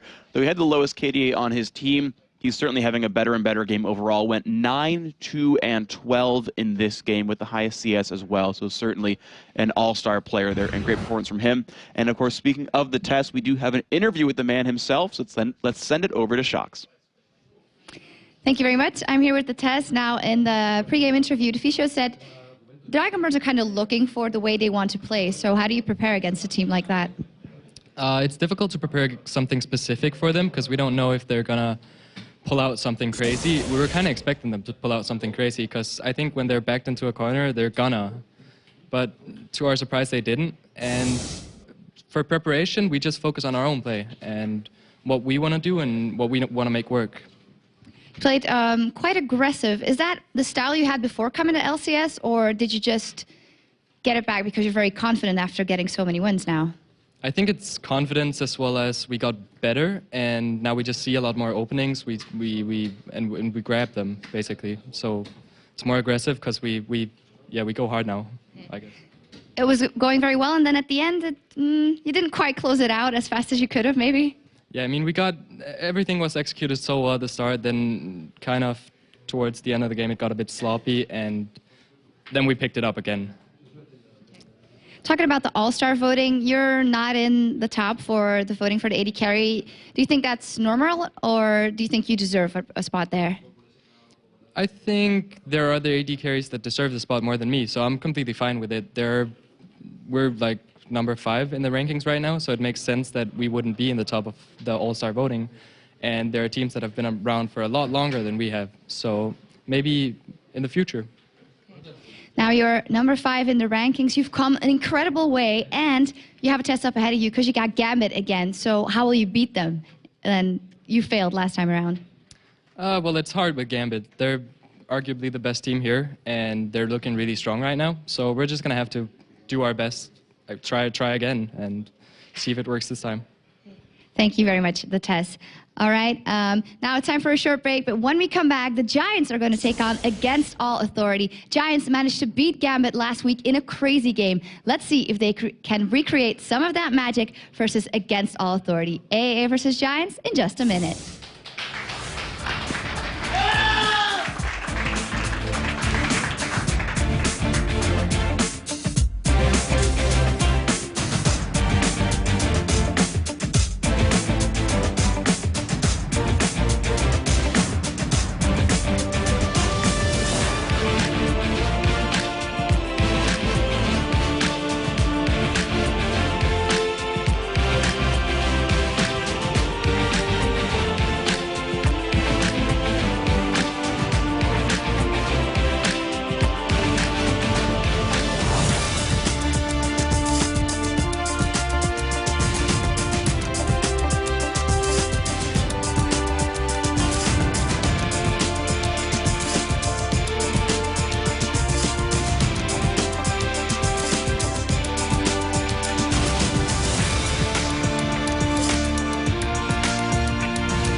Well, the Giants LoL team, it's the first Spanish team having a gaming house, so it's a big step for the Spanish gaming community. The guys are really easygoing. Basically, the problem they have is that they like to play really aggressive. I was in a meeting with all of them. They were developing new ideas to improve their gameplay. After the meeting, they got pretty much motivated. I think they can improve really their playing style. Welcome back to the Analyst Desk, everybody, for day 2 of Week 8 of the European LCS. We are, let's see, it's 20 games in Week 10 and 8 in Week 9, and we've got another 5 games left today. So 34. 5 plus 8 is not 4. Is it 33? There you go. 30 plus games. No, because there's 20 in the last week. It doesn't matter. There's 2.5 weeks of games left to play. 33 games left to play, guys. I don't know why I decided to do math randomly in an intro, but it felt like it was the right thing to do. My feelings are wrong. So, guys, 33 games left. And, they talked a little bit about having a gaming house, the little Giants intro right there. I want to actually talk about something else that teams have now in the professional scene, which is managers and coaches. I know we've talked with a lot of them already in general. I mean, what are you guys' feelings about the roles that managers have to play with these teams? So when you are in a professional team, you want to be able to concentrate on playing the game. We saw a post from Wickd on Facebook yesterday where he said, well, we all became individually worse because we are now only playing 5 hours. And, people like me look at it like, you're only playing 5 hours a day and you feel that's not enough. I play 5 hours a day. I don't have to be good at this game to do my job. Yes, neither do I. What we know from America, for instance, is that Dignitas had a lot of problems in the beginning of the league because they had trouble finding a house, and Skara was actually taking care of a lot of the house scouting and so on. That is not something you want your players to be doing. Yeah. You don't want any of their mind share even to be occupied by that. So you have teams that have managers that just do silly things like make sure that there's an internet connection at the house, make sure that people eat. But also the coach role often overlaps with what a manager does. So you play against a team you may not have played against before, so they go and they do as much research as they possibly can. They prepare you with this stuff. I don't remember which team it was, but I heard about one team that I think it was Curse, yes. They literally had binders of preparation at the NA qualifier, and their manager, Liquid, of course, just prepared them for about all of these amateur teams that they were playing. There's this is what they've picked in the last month in scrims. Here you go. So that is a huge thing as well. But I think mostly what it comes down to is, as a player, you want to worry about in-game and not about out of game. So everything that's not actually happening on Summoner's Rift, you should have a manager for. Yeah, I completely agree with that. And of course, depending on your team composition and who actually leads the team, Phreak, you told us earlier that Prolly, he was saying to his team that they're encouraging them to play they're forcing them to play 2 new champions a day, or different roles, just to learn, to expand your abilities in the game and make sure you really nail your skills down. All right, well, we'll see what ends up happening in the last part of the season. We have another exciting match coming your way, guys. But before we take a dive into the action, let's take a look at the unseen heroes, these pro teams, the managers. Let's take a video about them. My name is Harry Wickd, and I am the FNATIC League of Legends manager. My name is Minzik Ko. I am known in the scene as Rice. Well, I'm the manager of SK Gaming. So having our former manager, Deficio, playing support is actually surprisingly good. I created the team and wanted to be the manager, so started from scratch with it and built it up. I think there are different kind of managers. You got the managers that take care of the business only. You got the managers that take care of the players. I'm not sure what the manager does. I'm not sure about everything he does. I just told him, manage it, man. I'm not gonna do it. Team manager is basically supporting the whole team at any time. Part of his job to solve things and to keep things away from us. And I think our manager, Harry, does a really great job with that. There's a lot of things that the players don't recognize I actually do, which I feel is a good thing because it means I'm doing my job correctly. I think talking and communication is one of the main aspects. In this team, especially in SK Gaming, we have people from different countries, so it's we all talk in English, and English is not our native language. I got into this from writing news posts and doing journalist work online, and I got offered a job at FNATIC to manage their League of Legends team. I do all kind of jobs in SK, and now the main focus is obviously the League of Legends team. Once we got close to Poland, Season 3 qualifiers, we knew we had to make a few changes on the roster. We wanted to keep it Danish as much as possible, so I figured, okay, might as well give this a shot. And now after we qualified, we just figured, okay, this is going good, let's just try and keep improving. Having a manager that does his job good is really important, and it is directly connected with winning. I think if now Harry was taken away from us, we would be like babies, we wouldn't be able to find any scrims, we would be totally lost. It's a bit of a parent role, I guess, being a manager sometimes. A team needs a manager, I think. Like, they always need someone who guides them. You have to really be there for the team, not just say be a manager behind your computer screen and never really ever meet the team. And they have to know that you're there, and they have to trust you, so they want to share things with you. We have a great luck that our manager is not only our manager, he's also a part of our team. He's a friend of us, he sticks together with us, he shares his life with us. He always puts up music in our room where we play, and he puts it loud, and everyone hears it, but no one says anything, and it's so annoying. My music taste isn't their favorite thing in the world, but it's something they have to deal with. Harry, man, you're really great, but you need to learn how to cook. Thank you very much, Minzik, for being so awesome and just being with us in the bad moments and the good moments, and basically helping us winning. I believe in my team, and I believe in my players. The main goal is to reach the finals in LA. I really love my job. Even though I don't get to really have a break, I wouldn't change it for the world.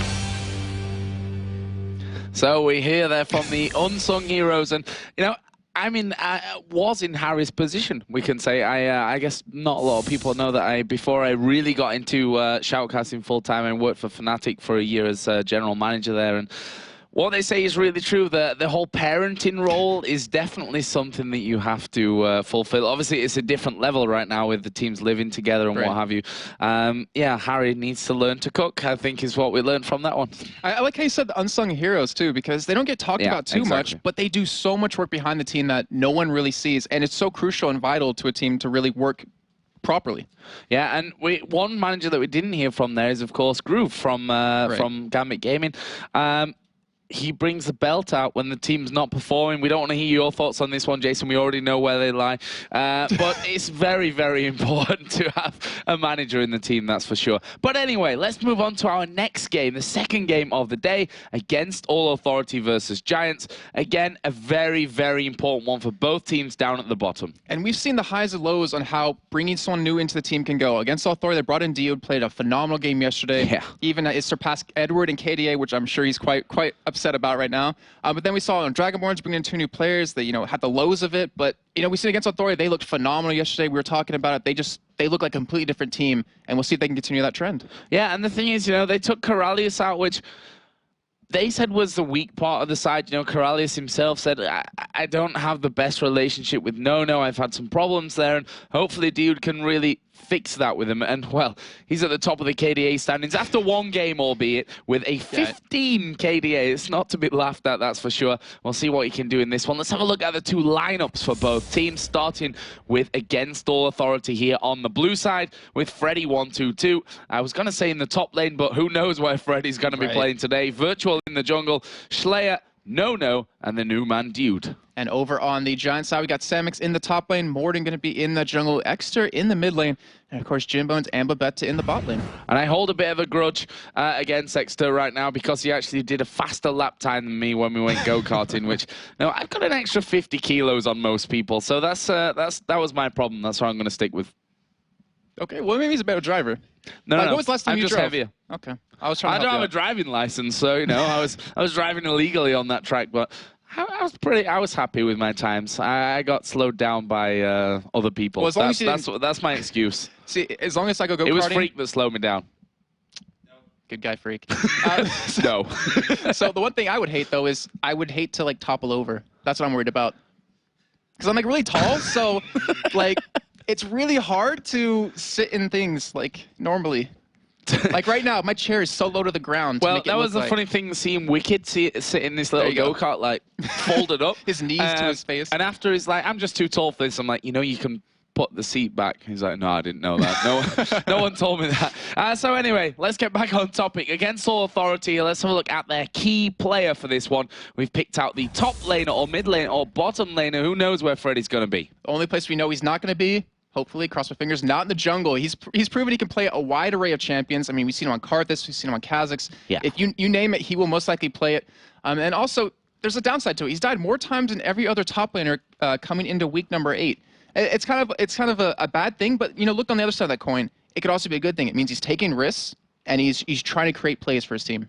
And we can see that down at the bottom, Dude, KDA ratio of line, which high. It's just too damn high. We just can't get those double figures in there. He's on a 15 KDA after 1 game, though. There's a disclaimer on that one. We'll see how he does here today and how that changes. And for Giants, then, the man that we've picked out, their jungler, Morden. Yeah, he's actually been considered one of the top junglers in Europe by quite a few different teams.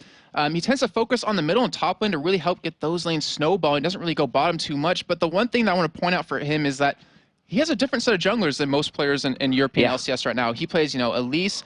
He plays like Mundo back in early LCS, and he hasn't really adapted to the new jungle champions. But I know he's been working on it, and we'll see if that can help his team pick up some wins. So they're the 2 key players that we picked out for this one, but overall, everyone's going to be key in this one, of course. And interested to see, against Authority, they won their last game, their first game with the new lineup.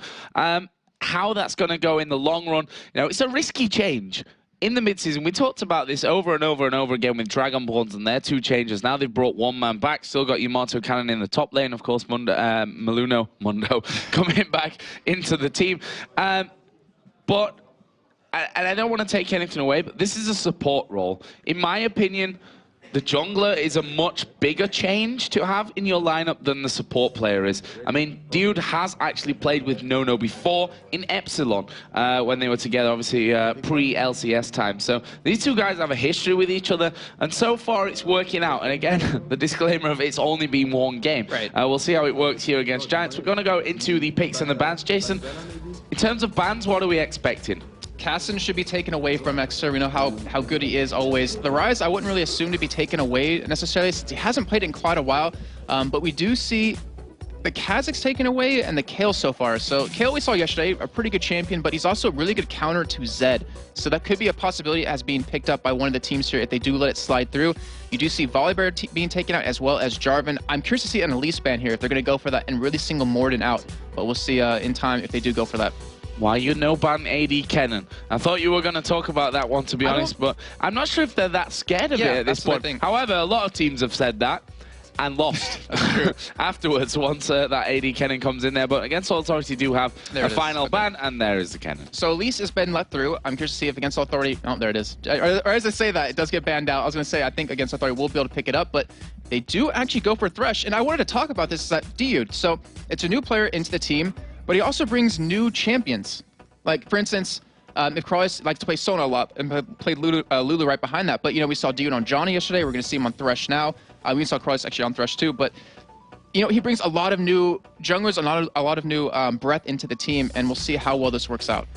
Yeah, one thing that we know that Nono is going to often say during this game, Dude, where's my hook? Or you'll have Babeta be like, Dude, where's my AD carry? Could happen. It's not Blitzcrank, but we do have Shen and Misfortune being picked up here. So Jimbz, that's pretty much his go-to AD carry when Cannon is taken away. And Samux most likely will be playing that Shen, though I'm not sure if that will be in the jungle or top lane just yet, because we know Morden as playing different kinds of junglers than what the norm is. Yeah. And then, of course, Virtual going to be sitting on Nasus. Wouldn't be surprised to see that. We saw him on, I believe, Volibear yesterday. And, that's just kind of the go-to thing. It's Hecarim, Nasus, Volibear. It's like the 3 most jungle champions. Right. And I think this Nasus will actually be a choice here. With that Volibear obviously being banned out, they wanted to get rid of that one.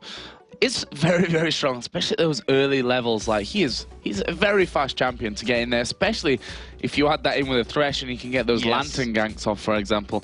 But let's see then what against Authority go here. We've got the Thresh, who most likely will be playing in support. I don't want to count any other role out, because we've heard from a few players that Thresh does have that versatility to go elsewhere. Renekton. Now, coming into week 7, I'm not sure if that is still the case. I'd imagine it would be that Renekton was Freddy's most played champion.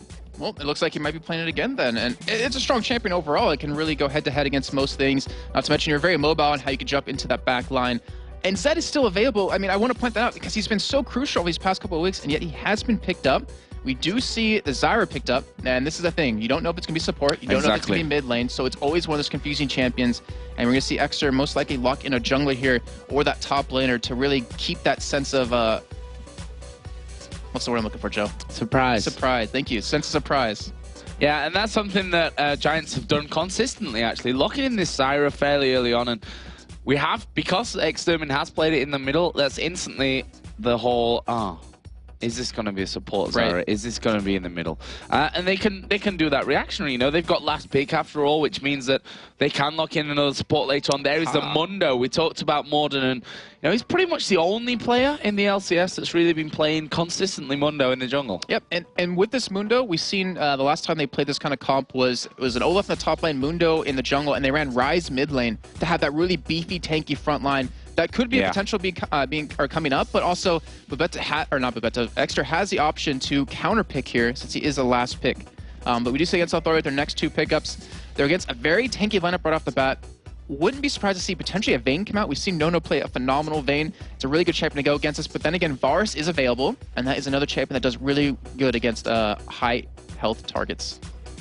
Well, let's see here. Against Authority taking their time, you can see focus on Nono and Dude's face. There is a Tristana, and obviously the call was made for that one, picked up and locked in straight away. And an Orianna, interesting choice. We're seeing her less and less recently. That's a lot of damage they're missing, though, if they actually do lock that in. Like, they don't have a really heavy damage team at all.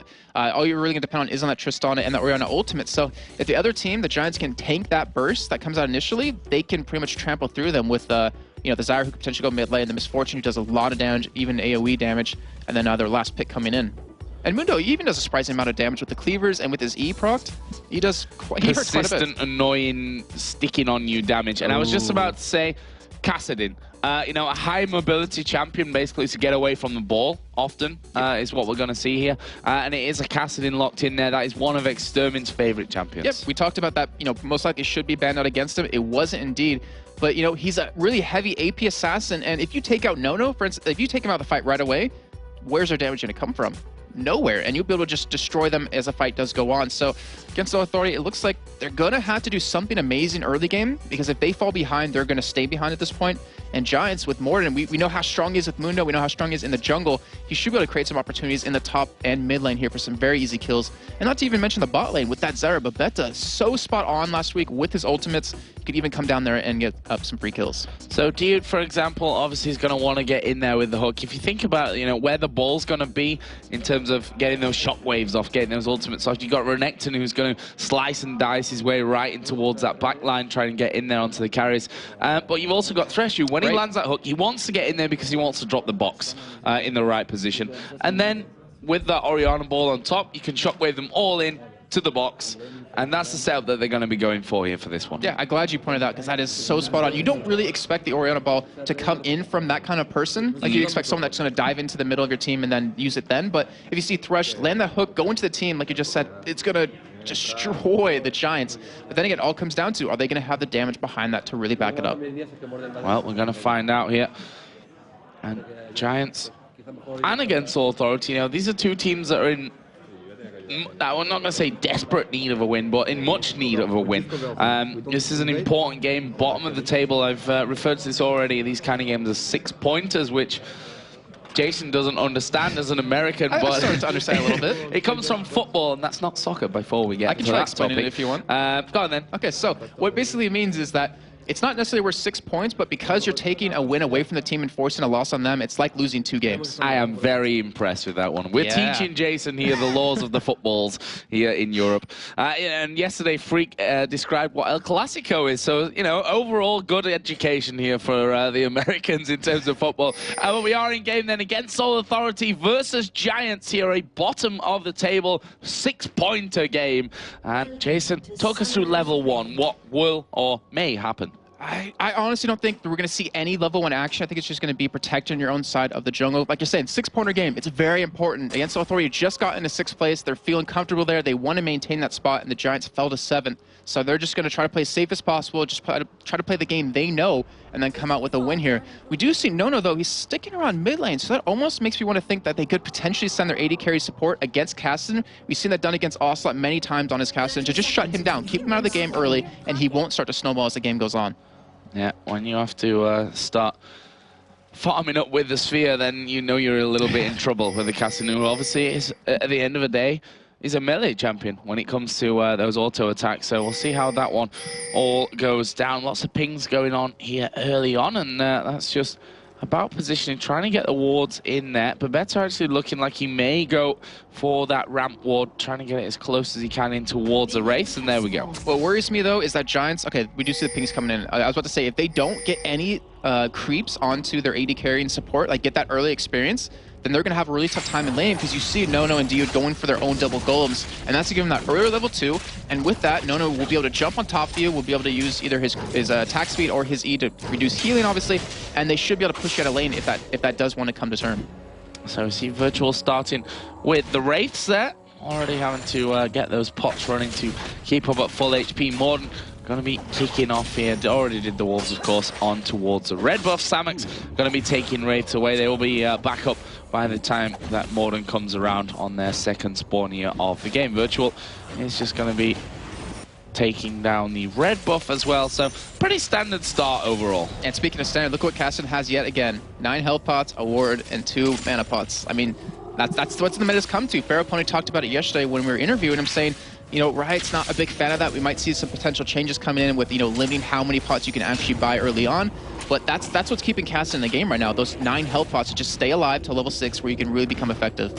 Exactly. He knows that Oriana's going to spend the time when she's not CSing is just harassment. Right. That entire time trying to stop him from getting in there to pick up those creeps. So early on here in this bottom lane, talk us through it. Tristan and Thresh versus Misfortune Zyra. Well, Misfortune's always been one of those champions pre-6 that is just so deadly. She has like one of the highest DPSs until as the game progresses a little bit further.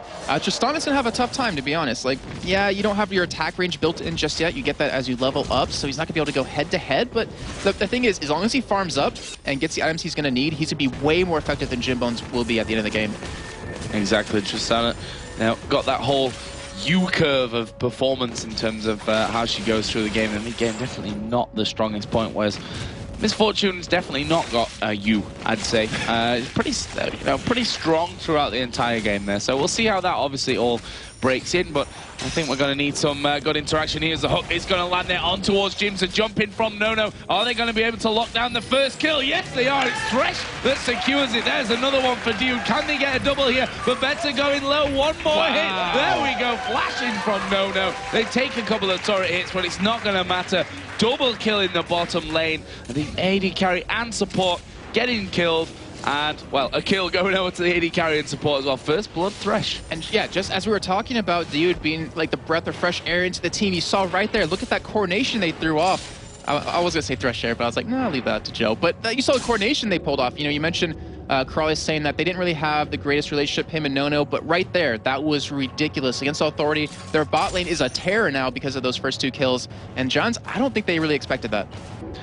Well, definitely not. I mean, judging by the response of what happened afterwards, I'd say they probably didn't. As we are seeing Morden actually doing a bit of counter jungling here. Even gets the good old briefcase off onto Virtual as he comes through there on top of that ward, and a second one in a row. And that's the annoying thing about Mono. You know, he is fast. He can get around there. He's very much Shyvana-like. If you think back to the whole the times where Diamond was exclusively playing that Shyvana-like. Very, very quick to move around. Good movement speed to get into the lanes. Got a good slow from the briefcase as things go on as well. So we'll see how powerful his actual ganks are. But in terms of counter jungling, his clear time is not bad at all. And I actually love that you pointed it up because I looked at his skill build, just seen on screen right now. He's 2 points in Cleaver.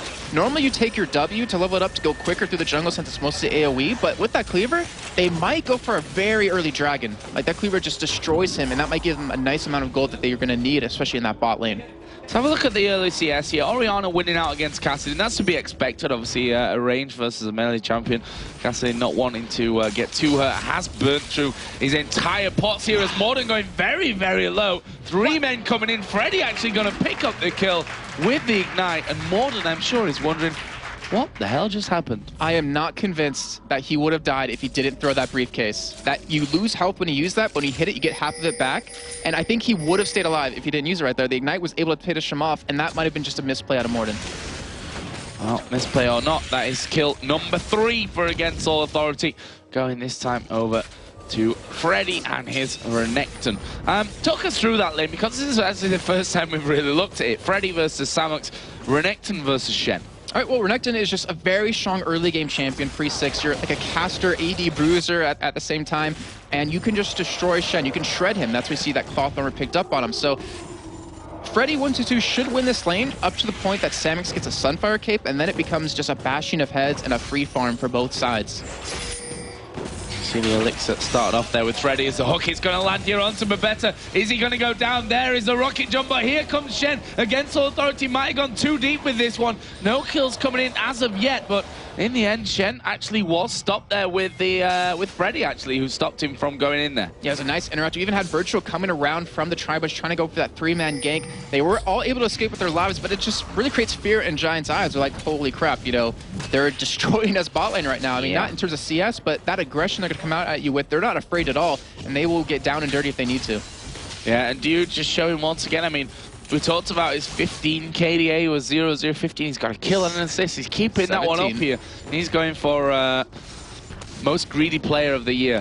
That's the award that I'm gonna call it at least. I want to see how obviously you get no bonus for being the highest KDAs, but everyone wants it anyway. As I would as well. Yeah, you just gain the hatred of Edward. The further away you get from him, he's just gonna get more and more angry at you. But still, so it just means when they play Gambit, they're not going to finish the game until they've killed him over and over and over again. They're probably going to run Blitzcrank then to pull him out of that fountain to go for those kills or something. But you know, he's been playing phenomenal. We cannot say anything to the contrary. He's been doing a great job. The synergy in that bot lane has completely changed around, and they're looking like a completely new team, looking like a very strong team right now. Yep, 3-0 up, 2,000 gold. It's almost 8 minutes in. This is a good total that they've got, as we are going to see Morden here under pressure. Actually, we will see that red buff being taken away. Morden again throws the briefcase in. This time, though, it won't lead to his death, as he needs to be careful. Slayer and Freddy are both there here. His award is put down, so they're going to have vision there. The Wraith's just been taken away. Let's have a look at Virtual here quickly, see what he's leveling up, because we talked yesterday about Snoopeh obviously played that Nasus. There was a lot of talk on Twitter. St. Vicious, for example, the cursed jungler, was like, why is he leveling that Q the entire time? This time Spirit Fire is being leveled. Oh, in the middle lane, Slayer is going to go down. A bit anticlimactic. Good job, Joe. Nono's going to take out Babeta as well. We don't want to see no kills. The Dragon had been started there for a little while by Against All Authority. But that is the first kill, obviously, coming down for Giants in that one. That will leave them 4-1 behind. But look at this. Freddy and Virtual coming around that backside. Are they going to get involved in the middle? It will be a 3-on-2 as the briefcase is constantly coming out then. That's the annoying thing about Mundo, honestly. That briefcase on such a low cooldown, like, constant annoyance. What they should have done, I believe right there, was to potentially switch it up, not have their AD carry support fully back. I mean, yeah, we did see one of them go down, but, you know, they could have gone for Dragon right there, and with those cleavers, it would have been really quick. But then again, it's that moment where if you lose that fight, if you get an accidental engage, you're going to fall so far behind, it's going to be really hard for you to get back in the game. You know, Exter, he has a kill finally. He is starting to pretty much dominate Shushei in that lane. You cannot count Giants out at all with his Kaplan play, and if you assassinate Nono, doesn't matter how far behind Jimbz is, they should be able to win those fights. Let's have a look at this bottom lane, because we do have a level difference there. Kill difference, of course, is very apparent. 2-0-1 for the Tristana. 3.6 to 2.6 gold right now, so 1,000 gold is the advantage that Tristana's got. Let's have a look at the items. Vamp Scepter plus the Doran's Blade. Actually, Tristana must be, it's out on 1,900 gold right now. Berserker Greaves and the Vamp Scepter in Foreman's Fortune. So we are going to see Tristana come back to lane here the next time he goes home, which is right now. Coming back in there with more. Slayer actually managing to dodge away from that briefcase. That could have been the end if that had have landed. Yeah, it really would. And Slayer's already hurt in this lane right now. He's still ahead in CS, but that's not going to matter as Exter can push out a lane so quickly just like that. And one thing I love that we see right now is Dude. So they were able to get those 3 kills total on the bot lane. Because of that, he gets a Sightstone early on, and that means he can ward up to stop Kaplan from coming to gank him. So they can be really aggressive, they can push the advantage they have, and then they can force Exter to maybe visit the bot lane and make him waste time. We do see Shushei going in on him in the mid lane, but not enough damage. Yeah, Shockwave used there, but as you said, it doesn't really do that much. It's more of a meh wave, like meh wave. Didn't really shock anyone, or something like that at least. But 7 CS behind is Kassadin at this point. Got that Catalyst in there, got the TR. Promise the Sjokz will get better, otherwise I'll stop him at some point. Don't worry, Phreak's on later, they'll get better, that's for sure. They always get better with Phreak. They always get better. We do see a Shen ulting on Exter here. They're going in for a kill. Flash away from Shushei. Obviously doesn't have the meh wave available anymore. You already used that one in that last engagement, and that won't be able to lock anything down. But that's Stan United used and out of the game now for a little while. We see Freddy actually pushing in there on towards that turret. The Dragon, though, is still alive. Pesky Dragon, they just don't want to take it. Yeah, and because I see Mundo in that top lane and Shen ulti is down against Authority, he's going to go for here, and they will be able to pick up a very easy first Dragon. Yeah, and not sure that they're really going to get involved with this one. And as I say that, Babeta and Exterminare are there. We're going to see Misfortune coming in towards that as well, but there is a smite available, and it will be smited off there by Virtual in the end to pick up the first Dragon here for Against All Authority. So overall, 3,000 gold in the lead, 4-1 in kills. Still no towers gone down though. And the thing is, I think the gold that they have right now isn't really reflective of how the game's kind of going on, because Shushei is being shut down. So if you shut him down, no one's the only one alive to do the damage. And obviously, he's very easy to kill with the lineup that Giants has. So if they keep Shushei out of the game, Giants can easily win these team fights. And we know they're a team about doing these team fights. They don't necessarily try to win early on. Obviously, they do, but it's not their main goal. They try to go for that late game dominance.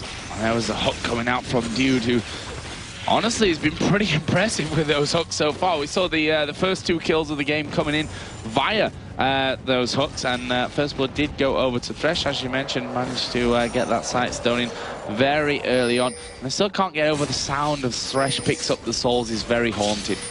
You just hear people crying, or the souls crying that they're being killed. But yeah, his Thresh has been phenomenal. His Johnny yesterday was great as well. He's bringing a lot of new breath. He's bringing a lot of new champions into the lineup. And we'll see what he keeps bringing to the team. And if he doesn't die here, his kitty is just going to skyrocket even further. Well, even if he dies a couple of times, it's still not half bad with already 1-0. Freddy taking a little bit of damage from Samux, but he's not too worried about that. Actually going to go in here onto him. Is he going to go for the kill? Ultimate was, of course, running. And Samux just back to win. This is very much that scenario that you talked about. I mean, look at Shen's items. Giant's belt, Doran shield, double cloth armor. Like, you're not going to kill him very easily, that's for sure. He has 108 armor, 13 minutes of the game. He will be pick up a Warden's Veil, most likely with those 2 cloth armors. So that will be able to shut down Tristana as well. But, that's the thing. They're just going to butt heads. But, Freddy's been keeping a CS advantage over him, and that's what really matters. As Extermin just getting withered in that middle lane. Morden just coming around to back up that middle lane as the ball comes in. Still no real damage coming out from Orion, obviously, with that Catalyst and the Chalice in there. Much more about the lane sustain at this point. But that will, at some point, be coming down from Shushei, and we'll see how that all works out for Against All Authority. Right now, though, they have a convincing lead, and to be honest, that gold lead is only growing at this stage. Yeah, as long as they keep that up, it's just going to make it even harder for Giants to get back in the game. But I'm seeing this wither happen on Exter over and over, and one thing that really kind of points out to me as the game goes on is, there's no point in withering a Misfortune, because she's like pretty much a caster as an AD carry.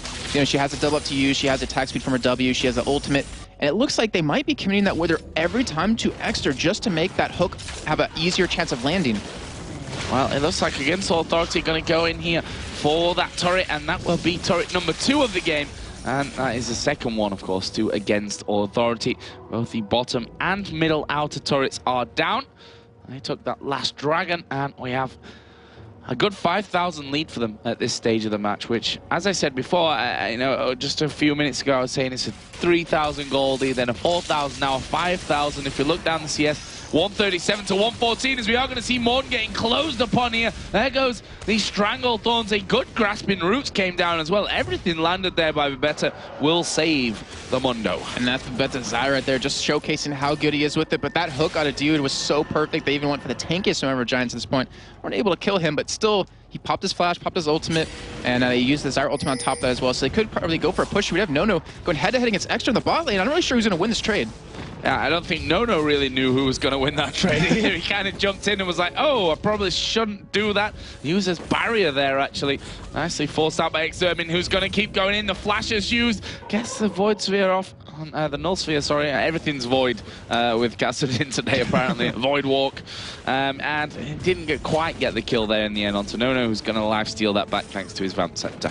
Well, Exter's sticking around. He is staying inside of a ward right now. If he goes in for that Rift Walk, they might be able... Oh, he puts a ward in that bush. I was going to say, but we do have Freddy going in on Jimbz here. Virtual coming in from the side. Yeah, we see the cleanse being used there by Jimbz, trying to get away, but he's not going to get away. And now Babeta completely isolated from the rest of his team. They can dive this one. We're talking about a Nasus and a Renekton here. They're going to go straight under that turret, get the 2 kills. And Freddy saying, thank you very much. I'm now 3-0. Morden coming in from the side, but honestly... not sure that he can really do this one. Freddy will slice and dice his way back towards that turret anyway. Samux was coming up there, so they didn't want to risk anything. And that will be 6-1 in kills now.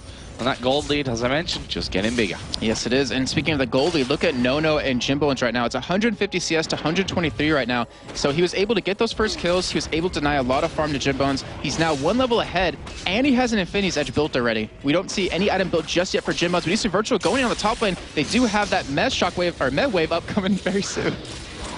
Fail. Not as cool when you say it, nope. Is it? Nope.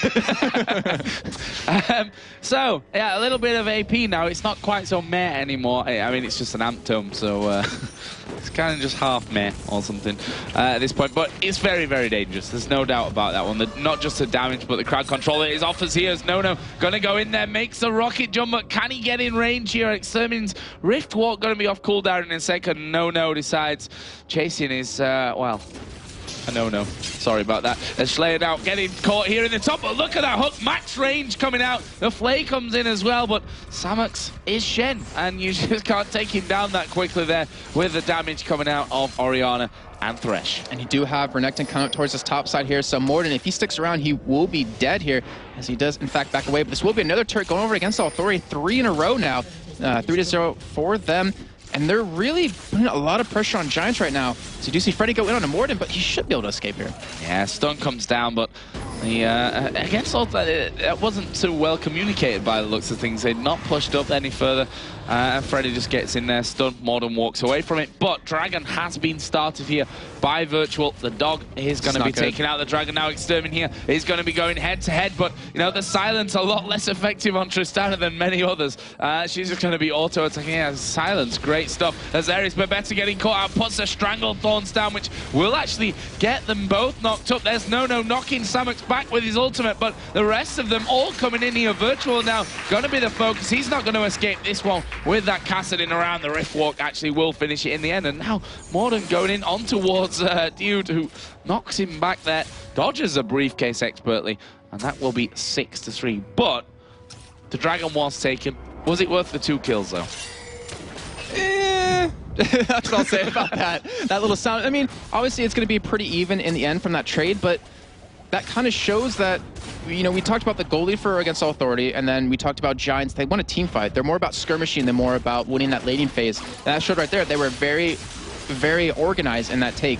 They will be going for the small turret, so in the end it will be an advantage for Giants if they don't lose anyone right here. But we do have Samux going on to Shushei, and he might be going down. Yeah, they're going to go in there. There's a box put down, and there's a shockwave as well coming out. Morden down very low, but he's regenerating that from his ultimate. Can they get the damage off to finish? The Ignite is running, and he will get the kill. Last tick of the Ignite there. Picks up the kill from Shushei.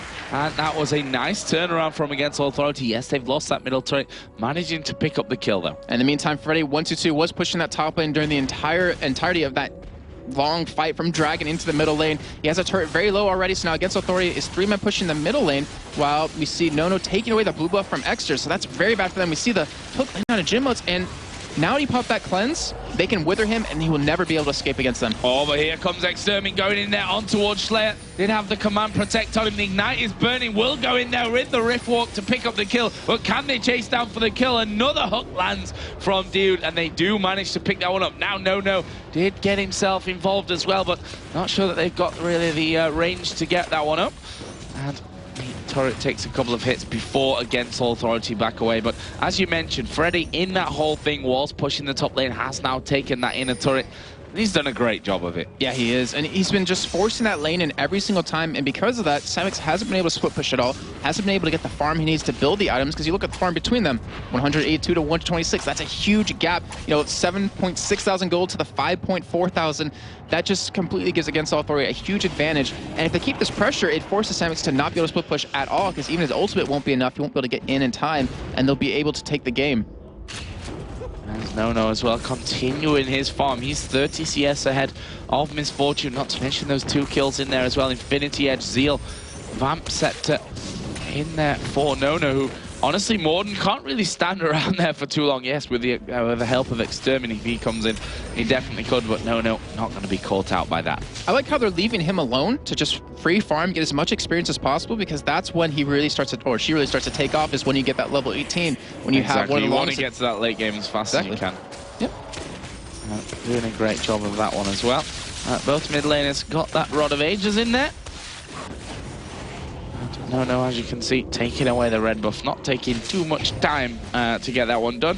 We see the Aegis of the Legion actually picked up, along with the Locket of the Iron Solari for Nasus. Compare that over to Morden on Mundo, who has the Giant's Belt and the Spirit Stone in there. Yeah, he's trying to work up towards a Warmog. The Spirit of the Ancient Golem isn't really an amazing item for Mundo, since it gives you a lot of armor but not a lot of health, so to take a while to get to that item. But you mentioned the Rod of Ages over onto the AP mids, and I hope Demon's watching, because Exter loves building double, if not triple Rod of Ages here, and he might need it to survive against the damage of No. We have Shen coming in, this might surprise him. Yeah, let's see what No goes for here. Actually will flash away the taunt, not quite landing there, and No actually manages to knock them back. Can he get the kill? Exterminare gonna go away. Samux picks up the kill in the end, and No gonna be very unhappy about that one. He was so close to taking him down, but at the end of the day, it's all about the team. And Against All Authority have started off the Baron with 4 men.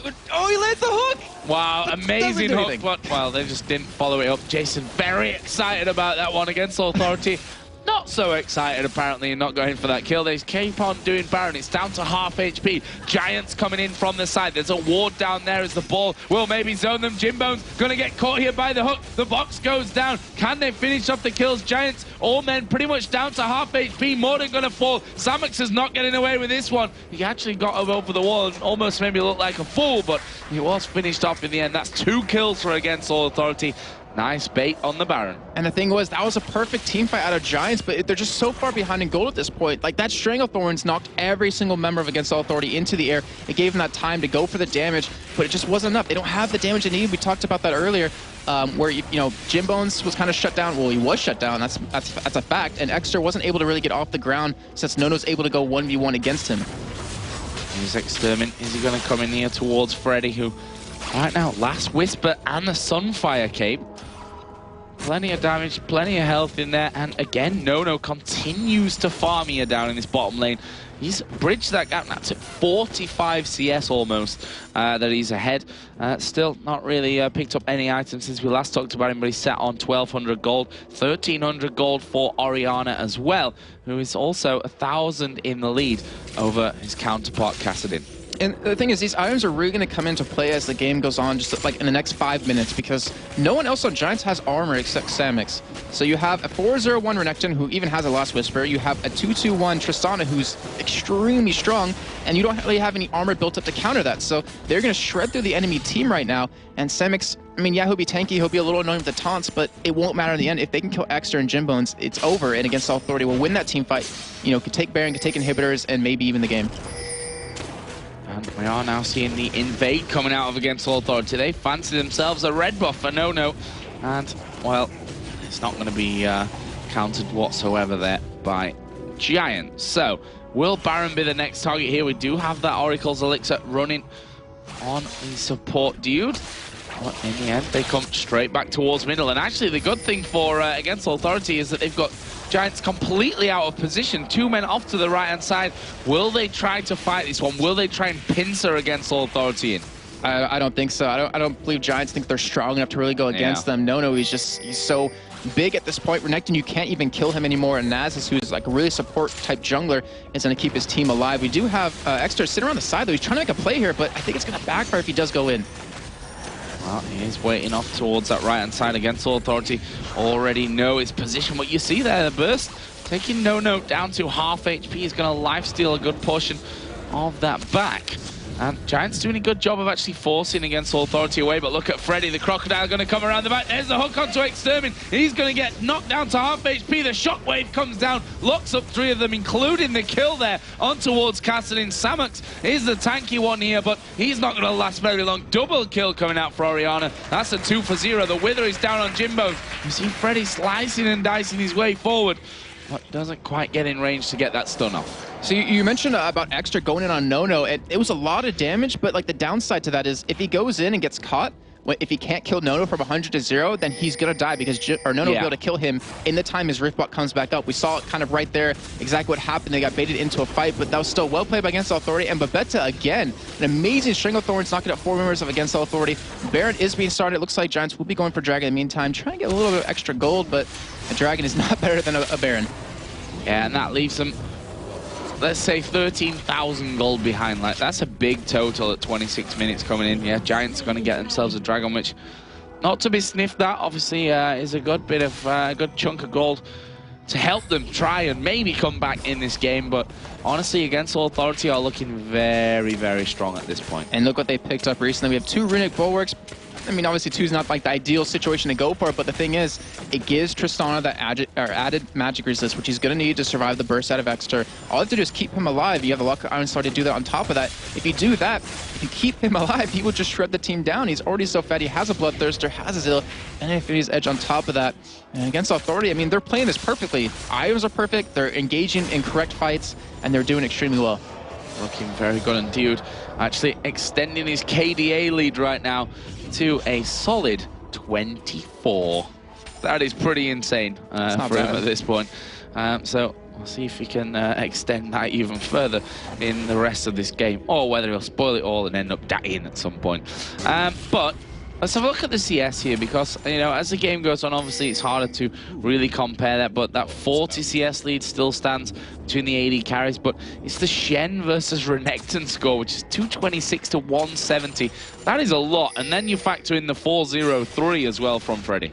Yeah, they took advantage of Shen needing level 6, obviously, to get down and really help that bottom lane, because they went for those early kills onto the Giants. They picked those up, they kept that pressure on, and because of that, Shen had to keep leaving his lane over and over, and from that, Renekton would just push, he'd get even more farm and get even further ahead of Samux, and it's really hurt him this entire game.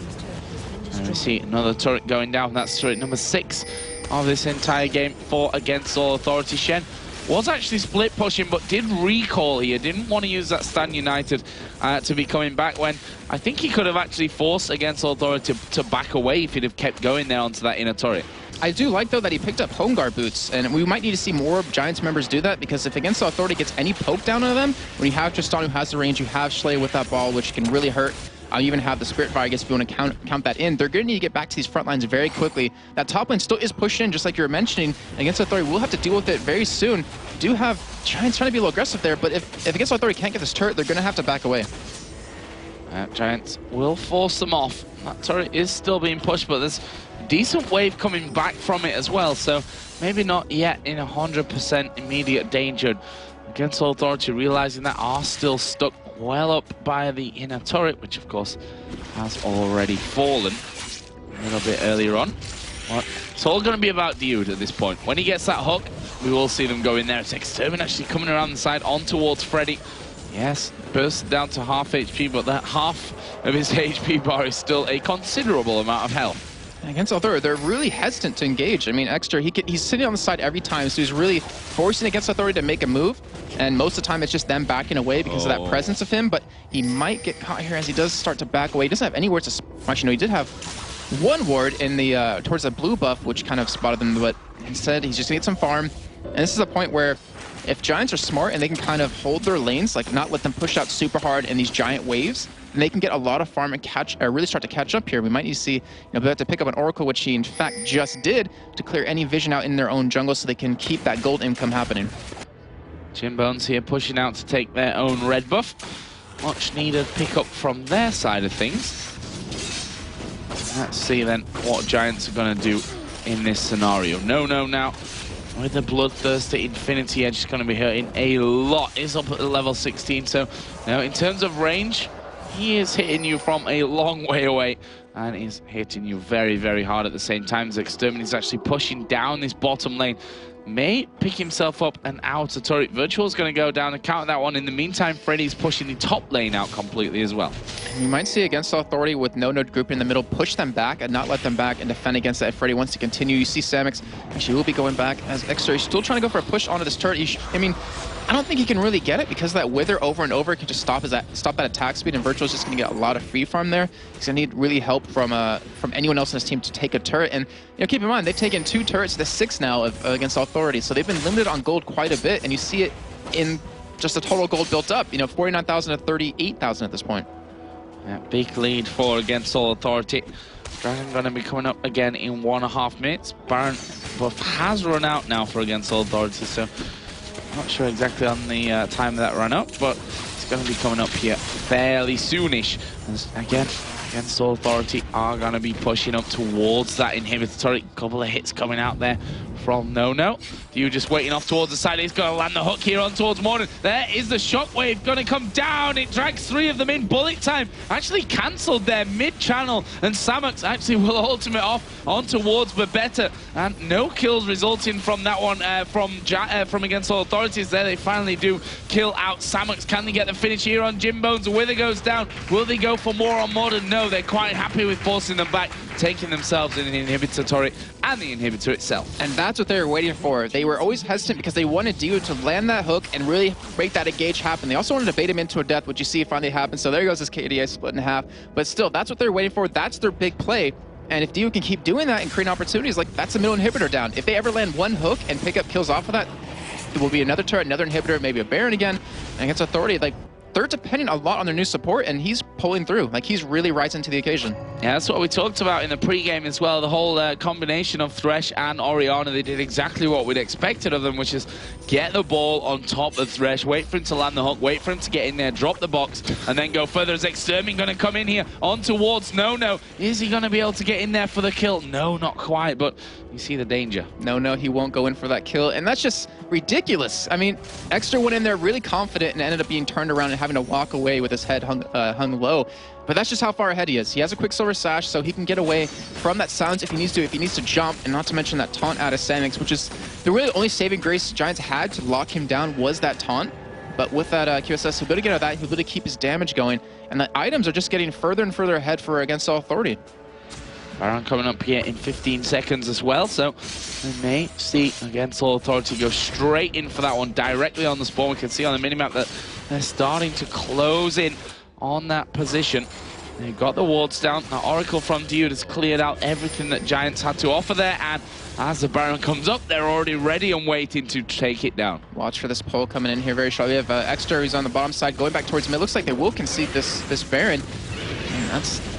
I mean, it's a good move to get away, because you know if they lose this fight, the game is going to be over. But now you're defending against a Baroned up team when your wave clear isn't that good at all. No. I think it's a case of when at this point for against all Authority. They've been very, very cautious about the initiations. Obviously, they've waited a lot of the time for Dio to really single out that first person, then go all in on that one. So have a look at the items that we're seeing now being picked up. Phantom Dancer finished for Tristana, along with that Bloodthirster and the Infinity Edge and the Quicksilver Sash. But in terms of damage, Tristana right now at her peak. And they're pretty much dead. He's pretty much dead even with Jimbz too. Like, only advantage he has is that his range is a lot... Oh, not equal in damage. I forgot about the Infinity Edge right there. But he also has the range advantage over Jimbz, which is going to hurt quite a bit. And Joe, I have to ask you, Shushei with his items, is that still a meh wave? No. It's the full-on shockwave now? It's a full-on shockwave. All right. Good to see that. But yeah, the items are just... They're very far ahead. We saw Shushei actually keep his Chalice at a Chalice because he wanted to go for some damage. He knew he was going to need it. And we saw the Saracen Blaze Embrace picked up for Exter, which saved his life there going head-to-head against No. And Shen still just straight armor. But at this point, once Tristana gets that last Whisper, he cannot even go head-to-head against him either. Yeah, exactly. That's the point that's going to be bad for them.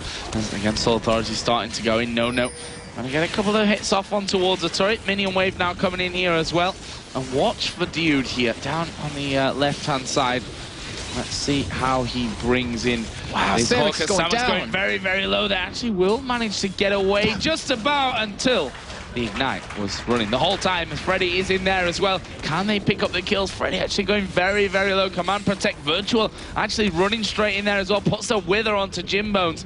That's going to cancel out any good effects that Phantom Dancer's having over him. But can against All Authority here pick things up? It's 5 versus 4. They're not super healthy. Giants have gone back to heal up as much as they can. There's the plant coming up and then being taken out straight away. Is Freddy going to get Command Protect on his head? There is a Shockwave. They're going to take down the AD carry. And now, no, on that killing spree. The third and final inhibitor turret is going to fall here as well on that bottom lane. But can against All Authority finish things off? 15 seconds for Shen to come up. 40 seconds before Misfortune is back in there as Freddy goes in towards Exterminate. He rift walks back onto the fountain. Well, the first Nexus turret is down here. There's Command Protect coming on. Freddy just trying to zone them. He's not going to be too unhappy that they're all focusing on him as he comes away with the Lantern. Just about Exterminate getting back onto the fountain, but the Nexus has been focused here. Now we finally see Freddy going down, but the Nexus being focused upon. Slayer going very low. The box drop will slow Samux right down. They finish him off there, and there will be the Nexus going down. And against All Authority win their second game in a row with their new support dude. And there you see the camaraderie between him and No. You know, they've looked like a different team with Dude there. Yeah, they did. They pretty much pulled the Copenhagen Wolves, but the good side of it, where Bjergsen came into the team and they started winning their games. You see Dude come in, and they just have looked like a completely different team. They've been playing so perfectly. They've been playing like a real team instead of just, you know, separate players in separate lanes. And you have to give them credit. That was a very well-played victory. What a devastating loss for the Giants on the other side. We're going to head over to the analysis desk with Phreak and Quickshot to break down the game.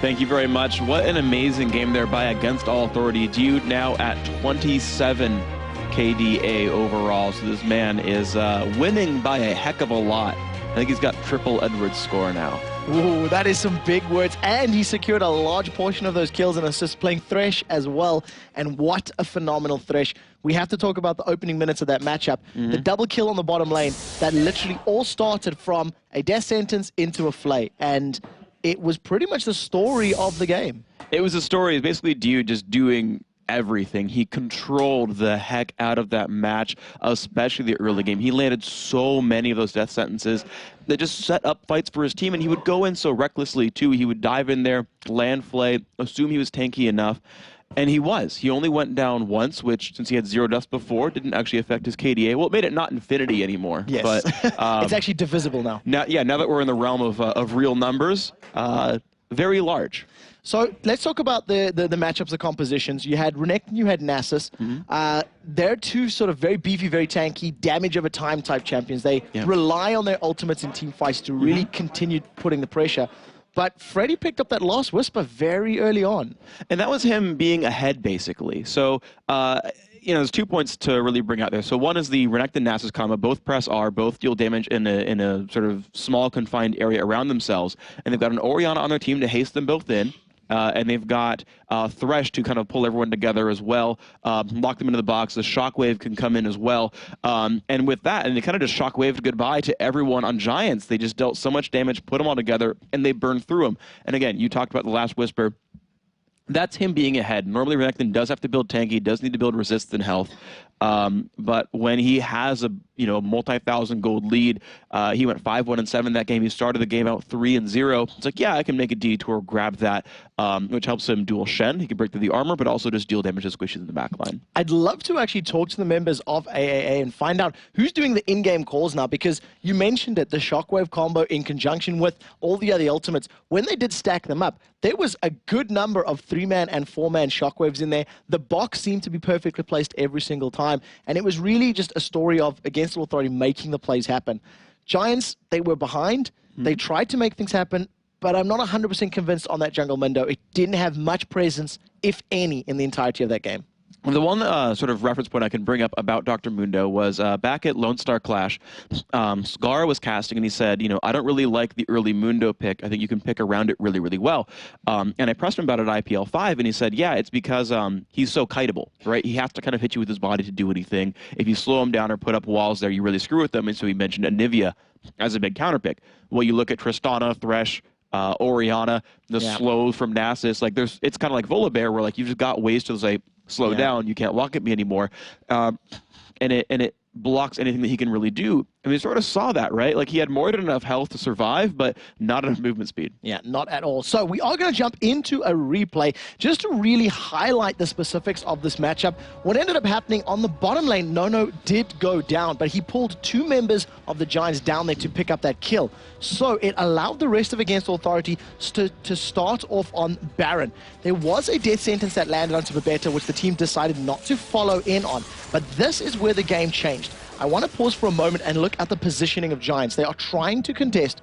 Morden is trying to get himself in range to start dealing some damage, and it's Dude is literally just waiting for his death sentence cooldown to become available. They do not have Nono in this fight, meaning damage to the Baron was going very, very slow, and they weren't able to pick it up. Giants made a critical mistake. They gave Dude and the rest of Against All Authority the time needed to get their cooldowns back. So this ends up happening. The death sentence lands, Dude immediately goes in, they combo the abilities. You see the knockup from Zyra was good. It slowed Against Authority down, but simply put, AAA had better damage, better positioning, and they pick up a 2 for 0 before continuing to push the map. And that happened time and time again. There was another fight near the mid lane just a couple minutes later where Freddy with Renekton came in from behind. Dude immediately dove in with that death sentence, put the box down, and obviously got the shockwave with the rest of the team. So well played to AAA, coordinated, controlled victory. Yeah, well, the team overall did amazingly. As a group of 5 members, we do want to give a shout out to Dude. He was arguably the MVP in the first game of their day yesterday, but also definitely today as well. Played phenomenally. That KDA now 27, as we said before. Massive, massive score for him. And I mean, what can you say, right? You saw the game there. Just that game was its own highlight reel. Yeah, exactly. You know, and it's really, really good to see that new synergy in the bottom lane. I do feel like we're hyping him up, but with good reason. He is delivering 2 games out of 2 so far. They have another matchup later today, and we'll have to see how this dude performs when the pressure's on. Well, we'll of course see. And we've got an interview as well with Nono from Against All Authority. Sjokz, take it away. Yes, I'm here with Nono. He's smiling as always. And the reason to smile, your support got MVP, Dude. So tell us something about the synergy between him and you and why it is that you have such an extremely good connection. Yeah, because we play together and he's such a good friend to me. So we are always happy together. We make a lot of jokes. So, and we can see it on the computer. Because for me, the real life and the virtual life is finally the same, because we have a team, so we have to be a good relationship, we have to be friends, and etc.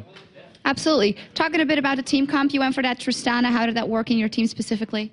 Yeah, they wanted me to pick Tristana to have the late game, to have a late game hero, and to be able to carry. So I just AFK farm, tried to kill Kassadin, but didn't work, and yeah, that's it. Yeah, a lot of trying to kill that Kassadin we saw. But it seems like AAA is going back to the first weeks of LCS where you performed really strong. Was there a time, maybe during Lille, that you thought, we might lose our jobs here if we continue like this? And where did you go from there? Yeah, exactly. We weren't that serious because the mood on the team wasn't that good. But now Dude is there, and as you can see, he's always smiling, always joking, he's really a good teammate. And he brings us so much fun and jokes, so I think, yeah, we are definitely better, and we want to improve, we want to show to the others that we deserve a spot.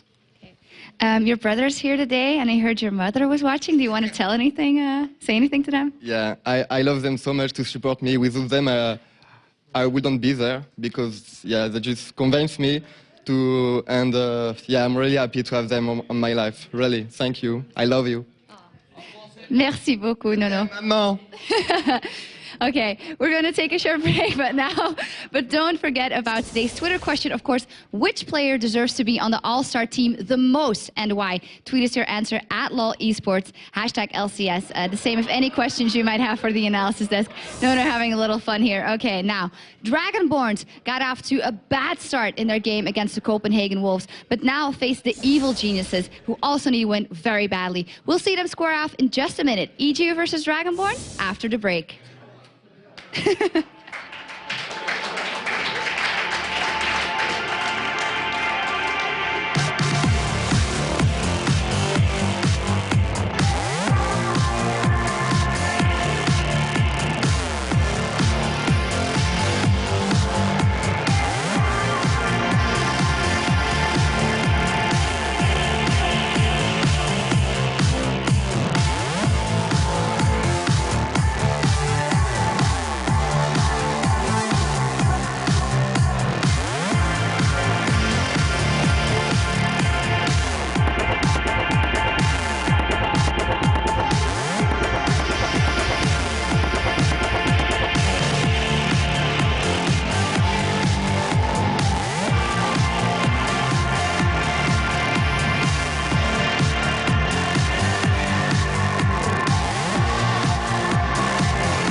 LOL, everybody, and welcome back to the League of Legends Championship Series studio here in Cologne.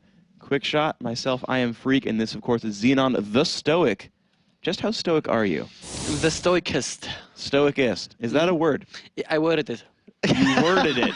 That's not even a word either, by the way. It's a day of new words, I believe. We could play this all night. Because we quick drawed earlier in the day. Yes, we now did. we're stoicist and worded. So we'll have to keep tabs on that. So you can get a quick shot as well. Oh, I see what you did there. I see nice. what you did there. Let's talk about yourself. You've obviously had a recent, big move in your life. Many of the viewers don't actually know, maybe, so fill them in. So for some reason, I used to do what these gentlemen do now, and I had a lot of fun at it. But one day I got the opportunity to become a game designer, which is there's still a part of my brain that goes, why? Why do they want me to do this? Apparently I can do it, as it turns out, but it was quite a step to go from a community coordinator position to a champion designer position, which is what I'm doing now. And because all our design happens in the Santa Monica studio, I did move to Los Angeles myself just in the beginning of February, and we have weather there, people. We have blue skies, we have an ocean, we have sunshine. I'm sorry, you probably want to kill me right now after this European No, I do. winter. Excuse me, I do. Okay, because you two stay there, all right? Yes. I stay in dreary, drizzly Cologne. Dublin in theory. Hey, in theory. yes. In theory. But so originally moved from Germany to Dublin, Yes. Dublin to the States. How does the temperature and the heat affect your hair? It's absolutely perfect, of course, because I have the correct hair care products lined up there already. Also, I never leave the office until it's very late in the day. Talk to us. What champions are you working on at the moment? I know you're there very new, but what's on your plate that you're allowed to tell us about? So the very first thing I did when I came over there was obviously my apprenticeship, if you want, was that Medler took me under his wings, and I did the Sejuani rework with him. And Medler, one of the smartest people I've ever had the pleasure to work with. Really smart guy. He taught me a lot about game design, and we did the Sejuani rework together. That was a very interesting process for me as well. I came in with all these ideas, and it's great to have these ideas, and we put them in the game, we tried them out. There was one version where she had stacking frost tags that would affect the amount of slow you would get from permafrost and so on. There was a lot of really experimental stuff. And now if you look at the PBE, or if you look at your favorite community websites and look at the breakdown of what the remake actually is, it's very conservative. It's very close to what life is right now. I think the biggest change really is the knock-up on the Q. That was the main reason we put that in. I mean, there is power in it, but the main reason we put that in is this wonderful designer word, which is viscerality. It just feels good, right? You hit a dude, and they get knocked up into the air. Bristle hits the dude. A gigantic boar slams into a guy, maybe more than, oh, I'm a little bit slow for a second. Exactly, yeah. Inspired by Pumbaa, kids. Inspired by Pumbaa. and Sean, our animator, did an outstanding job with the bristle animation as well. If you ever do this in game, make sure to zoom all the way in and look at Bristle as he gores them. It's a pretty amazing animation. And so that was the first thing that I did there with Medler. And mostly it was a lot of learning experience, and something I posted on Reddit last night because I just couldn't help myself. One of the very first things I did when I learned our scripting language was I took Xin Chao and I made his Q actually spawn a talon with each attack. So I felt very good about myself there. Nice. And, yes, I was giggling. You know the skill video for 3 Talon Strike is against Talon, so 3 Talon Strike. Anyway, guys, I'm sure that was your doing. I was glad to have done it. I am the performer there. Anyway, it's very nice to talk to you. Fortunately or unfortunately, we do have esports to take care of. Oh, yes. So, well, we've got 2 lovely gentlemen dressed in dark suits, much like us, ready to cast games with lovely hair. Caster Desk, please take it away. Thank you very much, lovely Phreak. And it's time to move on to our 3rd game of this lovely day here in Cologne. The sun is shining. Zenon has actually brought a bit of sunshine with him, which I'm very thankful for. As we see there, Maluno, I could almost not recognize him with his hoodie up there over his eyes. But honestly, it's Dragonborns. Yeah, the sun is shining in his eyes, not quite. But EG versus Dragonborns, our next game. Now, on paper, EG are the favorites for this one. They're honestly not looking that hot at the moment. I mean, Copenhagen Wolves, if they carry on as they are, could actually pass EG. Yeah, EG's 10-10. Wolves are 9-13 at this point.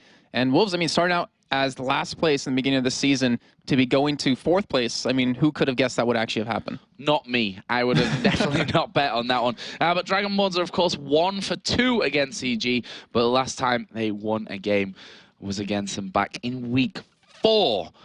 Week 4, we're in week 8, just to, really emphasize that point. They are now 0 for 11 at this stage. Like, the worst run that we've seen overall in the LCS. Yeah, it is. And it's unfortunate because they are fighting to keep their LCS spot. I mean, that's what they're having to do. And if they keep losing, which I'm not sure exactly the point, how many losses they need until they're completely out. But, I mean, you're fighting for your livelihood. Yeah.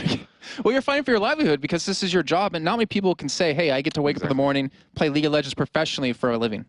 No, exactly, and that's the real thing. They've trained so hard, they've put so much into the game, and that's all at risk here. That's all at stake. They need a win. They need to stop that 0 for 11 becoming 0 for 12 here, but they're against EG. Whilst not having the best record, they are still a very, very solid team. Yep. And then, of course, over on the EG side, we had Wickd actually talk about on Facebook, if you guys didn't notice just yet, he was mentioning that, every one of their players are not doing that well lately. And it has to do with, well, Wickd, for at least him, he said, he used to play 10 hours a day of League of Legends, but now when he's on the team, he plays about 5 a day. And their individual skill seems to have dropped over time. And it's good to know that they've pointed that out, but what are they going to do to fix it? And we might see over the next 2 weeks, 2 weeks, if they can actually do that. Yeah, and they need to pull something out here because, as we said, Copenhagen Wolves are starting to catch up with them. It's only a difference between a couple of wins and losses between them now that will be changing things. So very interested to see how EG do coming into this matchup here against the DRAGONBORNS. Yep, and if I'm not mistaken, is this the last time these two teams meet? Yes, so. they are. It's 2-1 right now in favor of EG. So this will be the final game that these two play each other. Much similar as we saw yesterday, GAMBIT versus FNATIC. They've played their 4 games against each other. But let's have a look at the 2 lineups for both of these teams, starting with the DRAGONBORNS on the blue side. YamatoCannon in the top lane, Maluno back in the jungle, Shushei the mid laner, and Hosan move at the AD carry and support. And of course, over on the Evil Genius side, we have Wickd in that top lane, Snoopeh in the jungle, Froggen maybe get him in the mid lane this game. I don't know, he's been top last time, and yellowpete and Krepo in that bot lane. Yeah, really interesting game coming our way. Let's have a look a little bit more in depth and pick out our 2 key players. Starting off with the DRAGONBORNS and their newest player, technically, YamatoCannon. Yeah, we talked about him a lot before. He's really experienced overall, but the problem is he's coming in as their top laner, and he's coming in as their shot caller. So he's been having a really tough time adjusting to that, as you've seen in his gameplay. He's never really done exceptionally well in his lane, but, as long as he brings the new calling, and they all follow it as a team, and he can finally start winning the lane, or at least keep up, then they should be able to turn this around. And we heard from Mover yesterday, the difference between YamatoCannon is, the difference between YamatoCannon and Spontex is like the sun and the moon, but still, the sun is yet to shine. Let's just say that. Very poetic. I actually brought that one out yesterday. Trevor didn't even realize the joke that I'd made. So I'm glad you're on the same page as me today, Jason. That's good stuff. So let's have a look at Evil Geniuses then. Snoopeh, their jungler, who's brought his A to Z a little bit step further. He was stuck on M during that, and he brought out the Malzahar. We almost saw the Maokai for the continuation, but he skipped over to N and picked up Nasus. I mean, it's a very ballsy move, and I talked to him after, and he said, he actually thinks Malzahar is a good jungler, which I agree. You always have that potential, and if you bring something new to the table like that, you can catch teams off guard. But, after his Mao kind of Cho'Gath he played a lot in Season 2, he's finally started to show his mastery of the new jungle champions, with Jarvan and with Nasus at least. And if he keeps, if he keeps that up, he should be able to evolve enough to help the other lanes and to really start locking in some wins for his team. Yeah, and the public voting for this one, which of course you guys can do over on lolesports.com, gives EG a 90% chance to win this one. So thanks to you guys for voting in that way. 90% is a big number. It's almost 100. Almost, yeah. And just imagine how many people were voting in that on top of that. That's, at least 100,000 people thinking EG will take that win. Yeah, that's a big number for EG, but, the votes don't always go the way that we see them go in the end. So, let's have a look then. The newest member of DRAGONBORNS certainly doesn't lack confidence. YamatoCannon is very outspoken. He's been in teams before that he's taken his surname. Team Solo Mebdi, Mebdi's minions. And will they manage to bring in the Mebdi-borns? I'm not sure about that one, and whether Shushei and the others will agree to that one. But will his addition be enough to secure an upset here against Team EG. A very much needed win for them if they can manage to do that. Let's hear what the teams had to say before we came into the game. Against DRAGONBORNS, no one knows what to expect. As you saw a few weeks ago, they were playing Stroker, Nilly and bot lane. We had no idea, so we just need to focus on our gameplay and make sure that we play the best we can. EG Genius is like, they haven't really performed that well the last weeks. To be honest, we haven't really either, so I think this is going to be a good match. I think we should have the game. Coming into this week against DRAGONBORNS, they changed up the roster a little bit in the last couple of weeks, and I think that's going to make them a little bit less experienced, and I think they're lacking that now. Don't max Q on Zed, man. You're supposed to max E. I'll show you this time. Ooh, very interesting words there from YamatoCannon, who we talked about him earlier on, that he's got, I almost said he's got a big mouth, which is, you know, to be fair, is exactly what he has. He's a very, very confident guy. He's not afraid to be an outspoken member. He looks very cool as well with the with his hood up. I think that was a team instruction there telling him to get it up and be cool like the rest of them. But he's got to put his money where his mouth is. That's how it is. He's definitely overflowing in confidence right now, but in skill, from what we've seen, it hasn't really been there at all. And I mean, it's good to have that confidence because it, you know, it keeps you, you know, confident. In, well, my lad used the same word twice, but it keeps you involved in the game and it keeps you trying to really improve yourself. But if he doesn't do that, because that's been their real weakness, then their DRAGONBORNS are not going to win a game. Now we see Maluno, who of course was benched from the team, had a couple of weeks out, but now is back. We heard yesterday from DRAGONBORNS that, you know, he's fixed the things that they would have wanted him to fix. So we'll see how that affects him here. Ban's coming in. Lux, Jarvan, Malphite so far. Malphite one really sticks out to me as an interesting ban. We did see it used yesterday on Wicked. It wasn't that successful, though, I have to say. It was in a 1v1 lane versus a Kha'Zix, but the Lux coming in against Froggen, and of course Shushei can play that as well, and the Jarvan being taken away from Maluno. We know Snoopeh's actually been playing him quite a bit, but he's going to go ahead and concede that. And of course the Draven following it up over to Hosan, and the Shen being taken away. And I wouldn't be surprised to see the Zed or potentially a Kha'Zix dropped right here. Why you no ban Anivia against Froggen? Let's see how that one all plays out. I mean, he's negative, if I remember correctly. He's 2-3. He has 2 wins, 3 losses on him so far in the season. Yeah, but that's a comfort champion. But I mean, yeah, that's a comfort champion, and you know it's it's Froggen. So we'll have to see about that one, as Elise was the final ban there, and first pick Lulu, and Zed is there. Wicked obviously heard about that video and say, you know, don't max your Q, you gotta max your E. I'll show you how to play it. Well, he's not going to be able to show him how to play it. There's Zed and Thresh, 2 very strong picks coming in first for EG. There's a problem though I see with this. We know Shushei plays a lot of Kayle. So you have a Kayle and a Lulu on the same team. If they want to go for that combo, it will shut Zed's ultimate down. It will pretty much mitigate all of that damage. And then you'll have the knockup and the health from Lulu on top of that. But we do see that Thresh locked in. And Krepo, we know how good he is on that Thresh. We'll see if he can maybe promote from the Prince to the King this time. And that Nidalee will get locked in. Okay, so they are going to leave that Kayle alone, unless they want to see it in the jungle. And as you see, wow. So we're going to have a jungle Nunu here. Cyanide was the only one to me that actually plays him quite a bit, but Maluno finally going to be locking that in. I'm curious to see what 80 carry they're going to be going for now, because they have a double steroid for him. Yeah, this is interesting in terms of DRAGONBORNS have played Nidalee in the bottom lane. They have. Instead of an AD But carry. that was with the Soraka, though. That's what I'm worried about.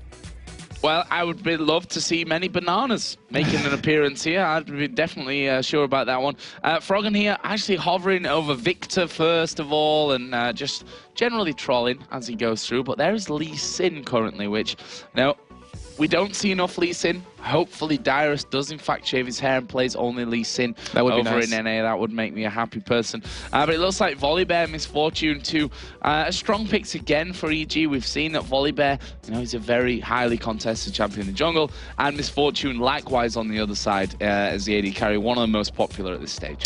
So the thing about Volibear is, which we've had Snoopeh talk about quite a bit, is that he needs that mobility to get in there. He needs that movement speed to catch someone. So if you take Flash, you can kind of get around that. But he's against a team that has double slows against you. It's going to be really hard for you to get in there and get that initiate flip. So, you know, to me, it's not like the strongest pickup. Maybe someone who has that automatic in would be a little bit better. But we'll see how well he works with this this Volibear. And then, of course, yellowpete going to be on Misfortune against a team that has double slows, against a team that has the attack speed reduction out of Nunu. He's going to have a tough time really, you know, being safe this entire game. But we'll see if Thresh can do that for him. All right, now DRAGONBORNS hovering over the Kog'Maw, of course, the Draven band here. against Hosan. So it's looking like we're not going to see that cheesy strategy of the Nidalee in the bottom lane, which worked out for them in one game. They played it again. They beat EG with a game after, exactly. And, you know, maybe trying to bring that back in here, but with that Kog'Maw, looks like we won't see that. And a Janna as well. Are they doing a 4 support team with the Kog'Maw? I mean, it's kind of like in the end a 4 support, but they might be running an AP Janna here. I'm just curious to see who it gets traded to, if it'll be in the mid or top lane. Nunu. My favorite thing to play. It's the most actually, I saw annoying thing. Ocelot playing that on his stream as well, playing AP Nunu in the middle lane. So we saw sOAZ as well. Change. Yeah. So AP it's always a possibility. Is a thing. So let's have a look at EG then. See what they're going to lock in last. They've got Zed. You'd probably think for that top lane, Wickd, but also, of course, could be in the middle lane with Froggen. You've got the bottom lane of Thresh, Misfortune, and the Volibear for the jungle. So let's see what EG going to lock in here for their final choice. Renekton is available right now. We know how much Wickd likes playing him. Shen is taken away from him, so he can't go for that. We know Wickd can play Zed. We know Froggen can potentially play Zed. But I'm assuming that would definitely be going on Wickd. So as you were talking about the bird being open, it looks like they might go for it. And that helps Snoopeh out in a couple of ways, because it can cut someone off, so they're going to have to flash over the wall, or it'll make it so he'll get a guaranteed flip every time. So it's a really nice workaround to help with the Volibear being slowed consistently. So what are Dragonborns going to do here in terms of switches? Right now they're holding Lulu for that middle lane, and God, they're just doing this to troll on purpose. I have no idea where they're going to go with this right I can go this route then. We've seen a lineup similar to this before.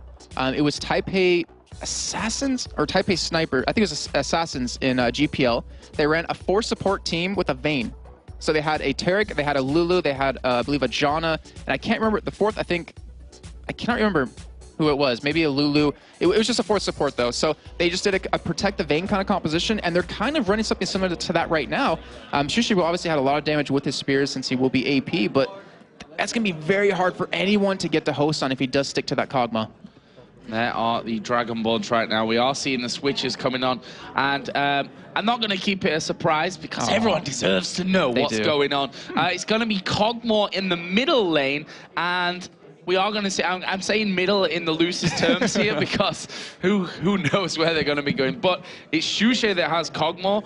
Hosan is playing with Nidalee, Janna on Movet, Nunu in the jungle with a Maluno, and YamatoCannon on Lulu. So a very, very interesting setup here. And you know, for Dragonborns, they're in that scenario where, honestly, they've not really got anything to lose right now. So why not go for something really crazy and try and catch EG out? Yeah, it's an extremely good point. They have nothing to lose at all. And if this crazy strat works out, it might give them that little bit of momentum that, like, hey, you know, as we can win again, it gives you some confidence, and they might be able to pick up some more wins after that. But we have, as we're looking at in-game a little bit, we have 3 people on the Dragonborn side running utility masteries. Yeah, 3 biscuits in there right from the start, and those Explorer Awards as well. So really interesting setup here, and I'm very, very excited to see how this one all plays out.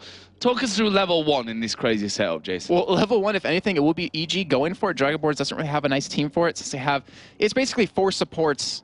Well, no, sorry, it's basically 3 supports, and then you have a Nidalee, which, if we look at his abilities, is going to be going AP, so you will have those spears coming in. And then Shushei, who is running an AD Kog'Maw in the mid lane, or, you know, mid lane, quotes.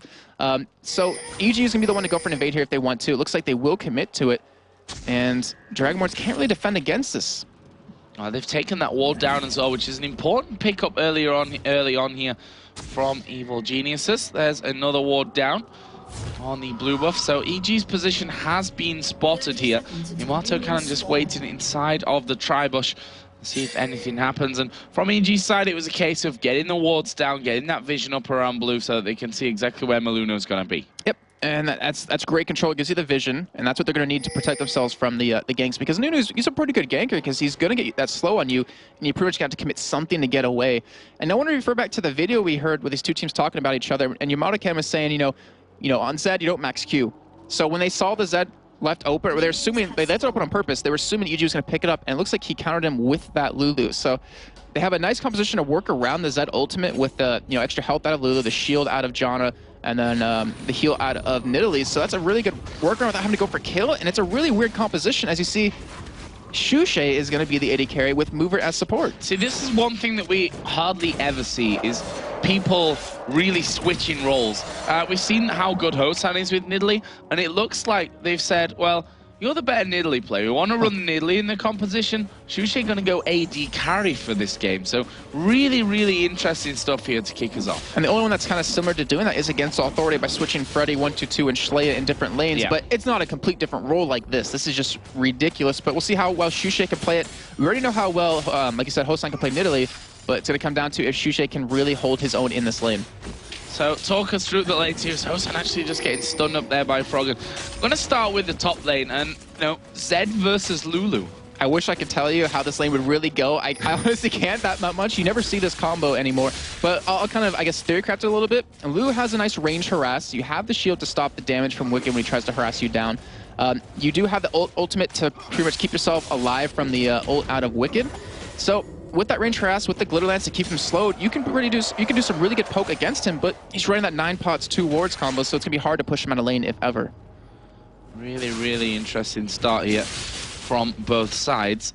Let's see what Dragonborns can do with this bit off-the-wall combo that we're seeing coming out of them. There's in the bottom lane, we see Krepo just getting in range for the hook, and you know, Kog'Maw going to be getting stronger as things go on, but needs to be really careful as the hook does land. They are going to go in on towards Shushei. There is a barrier use. Exhaust goes on to yellowpete as well, and Shushei just trying to turn it around to do some damage, but no first blood just yet. Yeah, that's not off to a good start either, though, in that bottom lane. Being forced to pop the barrier and the exhaust on Dragonborn's side, they're not going to have that up the next time they do meet, and we know how strong Misfortune is. Kog'Maw doesn't really start to take off till about level 6, where he can kind of, you know, butt heads evenly.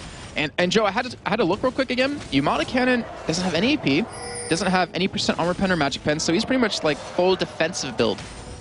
Yeah, and obviously you can see there with that Total Biscuit in there as well that he's going in heavily into that utility tree as well. So where is the action going to come down here first? We see Snoopeh in the jungle of Dragonborns. Is he going to make his presence felt in this middle lane, just going over the ward there in that curve brush? But we are going to see Maluno coming down now on towards this bottom lane. The slow goes in onto yellowpete, but Dragonborn's not really coordinating for that one. Yeah, just like he wants to get his presence known. Shushei's way too low at this point. He only has a Doran's Blade, so that's going to be the only like source of health regen he's going to get back. You know, obviously auto-attacking the minions, but he just wants to make his presence known. Wants to make him a little bit afraid to back off, maybe ward that tri-bush up, but they're not even afraid, as you're seeing. They're like, hey, okay, you came in, but you didn't really do anything against us. Shushei is way too low. And we might see the first one actually come in where Snoopeh decides to go, because how are you going to escape a bear with Ghost at this point? I mean, Lulu's the only one that can really do anything against it because of the flash and the Glitter Lance, but that mid lane is very susceptible to that. Yeah, we'll see how Nidalee holds up to that one. Right now, Hosan is level 5. So not quite got that Cougar form, which obviously brings a lot more mobility with it once he does hit level 6. Froggen only just hitting level 5 there. The difference in CS actually in favor of Froggen. We know how Froggen can farm, you know, his mechanics in that sense are very, very strong, and Hosan's going to have a hard time to force him off it. And I like what we saw Shushei do. He actually went back pretty early on just to go pick up an item and heal up. Actually, well, I had to change my scoreboard around because it's really awkward to see, but he picked up a Doran's boots right there to help you know, deal with how fast Misfortune is. But Misfortune does have that Vamp Scepter, so any harass that goes down is going to be healed up quite easily. Not to mention the shield you have coming out of Krepo. I'm so far not a fan just yet of Shushei on AD carry, but like I said, Kog'Maw doesn't take off till 6, and that's where we'll really see if he can play AD carry well. Well, you know, Shushei's a man who, for FNATIC, he was swapped out of that middle lane role and put into the top lane. Didn't really do too well in that one, and that's, you know, at the point where he ended up being removed from the team, being benched from that one. And since then has been playing middle lane for, you know, in various different teams. So really interested to see how he does on this side of things. Definitely, you know, has the skills. I mean, these guys play these different roles on a daily basis anyway when they, you know, hitting the solo queues. We see Snoopeh there in the jungle just getting more vision down. So EG putting a big emphasis on what they can see in this game. And they're going to try to deny that blue buff away from Hosan. We see this happen every time. When you run an AP Nidalee, if you deny her those blue buffs, she won't be able to siege you that well. She won't be able to stay in lane that easily. So if they can take that away and get Froggen his own blue, Froggen will have a ginormous advantage in his lane.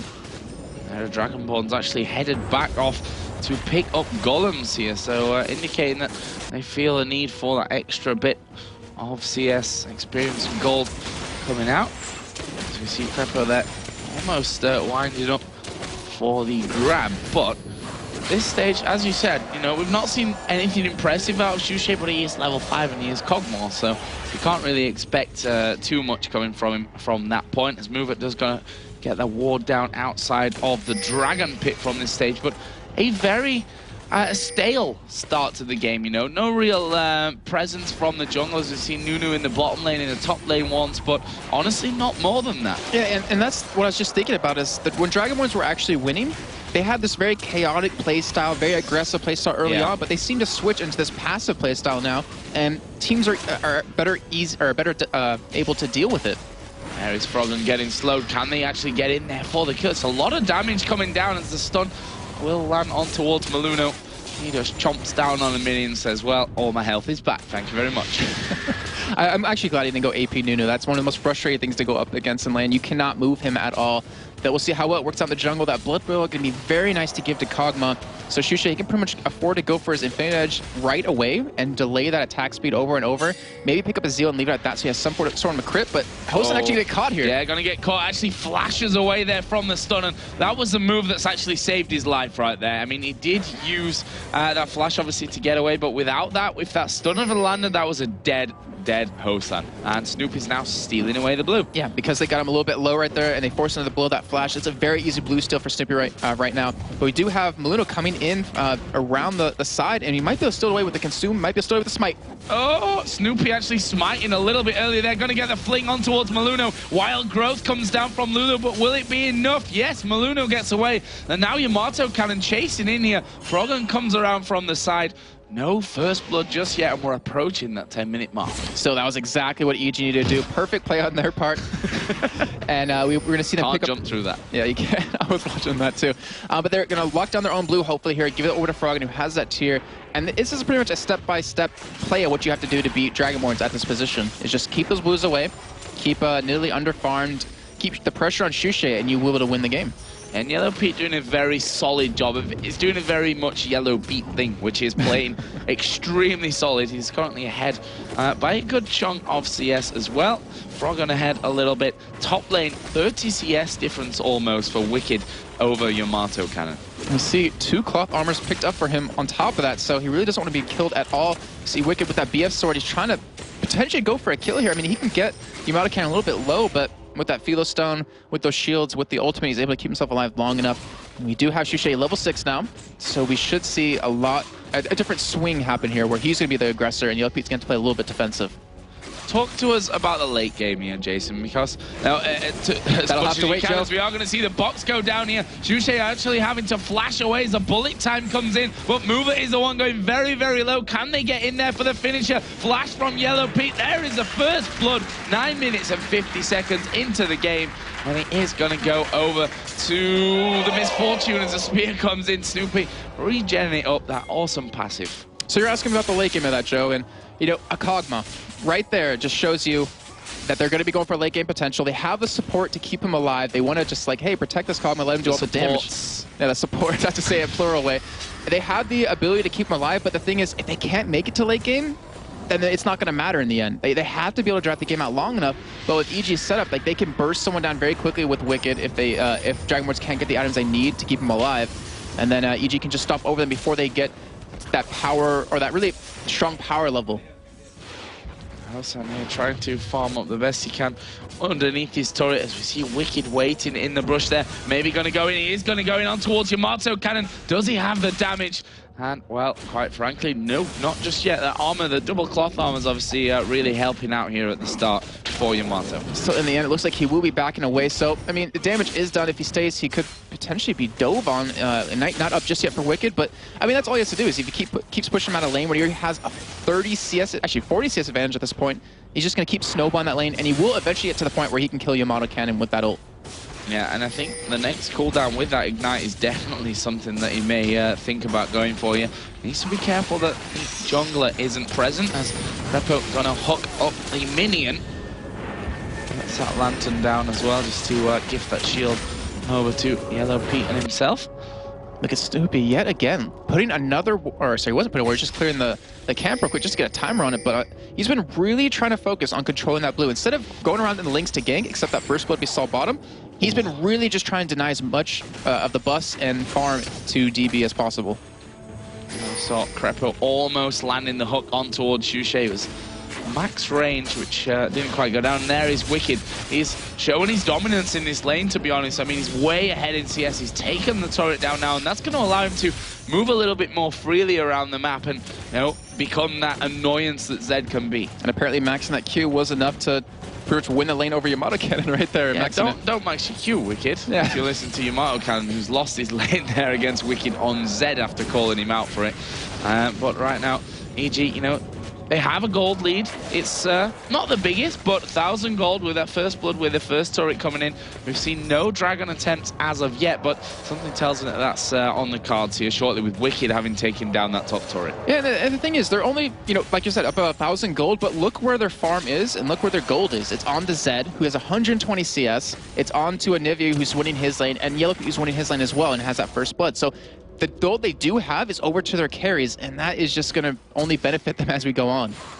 So Dragon here is going to be the target. EG moving in. There are wards down from Dragonborns, but not sure that it's going to mean that much. Nidalee here going to wait with that spear, get the max range that he possibly can there on towards the Dragon. Will he be able to do anything with it? There comes the spear. Actually, he's hit Snoopeh. There's a Howling Gale coming across as well, but Dragon will be smited down by Snoopeh in the end. There's half of Froggen's health gone from the spear. Needlessly large rod in there now means those spears are dangerous, and there's going to be a lot of ooh. Yeah, I just realized how much I've missed AP Nidalee, but we do have engage on the bomb. Shushei being very aggressive on a yellowpete. Yeah, yellowpete having to carry there. The bullet time completely off target there, and now they're going to go in through the box. And actually, they didn't pop any of the walls. That was smartly done, actually, by Dragonborns. They just stayed in the middle of that box. As tempting as it is to just try and get out of it, much like the baby cage, I think Riv called it, of Viger. I like that term. Yeah, but that was, we were talking about before, how Misfortune will win the lane early on against Kog'Maw, but once he hits that 6 point, he should be able to push her out, or at least you know, go head-to-head against her. And looking at Shushei's health compared to yellowpete's, he completely won that exchange. Yeah, really dominating performance there.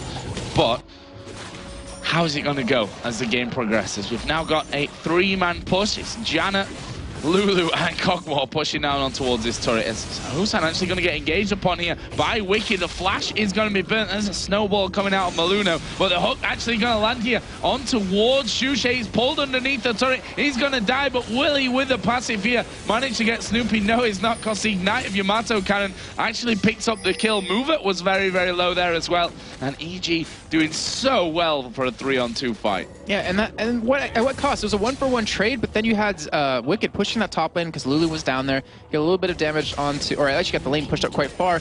Dragonborns was able to secure their own blue over to Hosan, or no, it wasn't over to Hosan.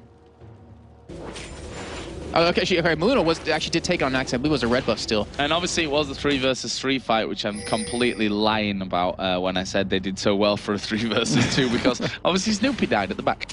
Yeah, but still, I mean, it was. Considering it was just Shushei, the only damage dealer down there against yellowpete and Snoopeh, who can both do pretty good damage. Even Thresh, you know, as long as he waits for that auto attack.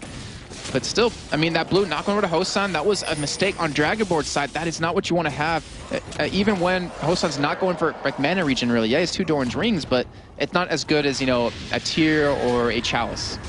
There is Snoopeh actually going to be having that blue buff given over towards Froggen. Easily done, using the smite as well there to really get it down early on. So 2-1, 2,000 gold lead at this point. Obviously, thanks to that 2-0 turret lead, plus the Dragon that's come in there as well for Evil Geniuses. But Dragonborns, you know, they're not doing a bad job up until now.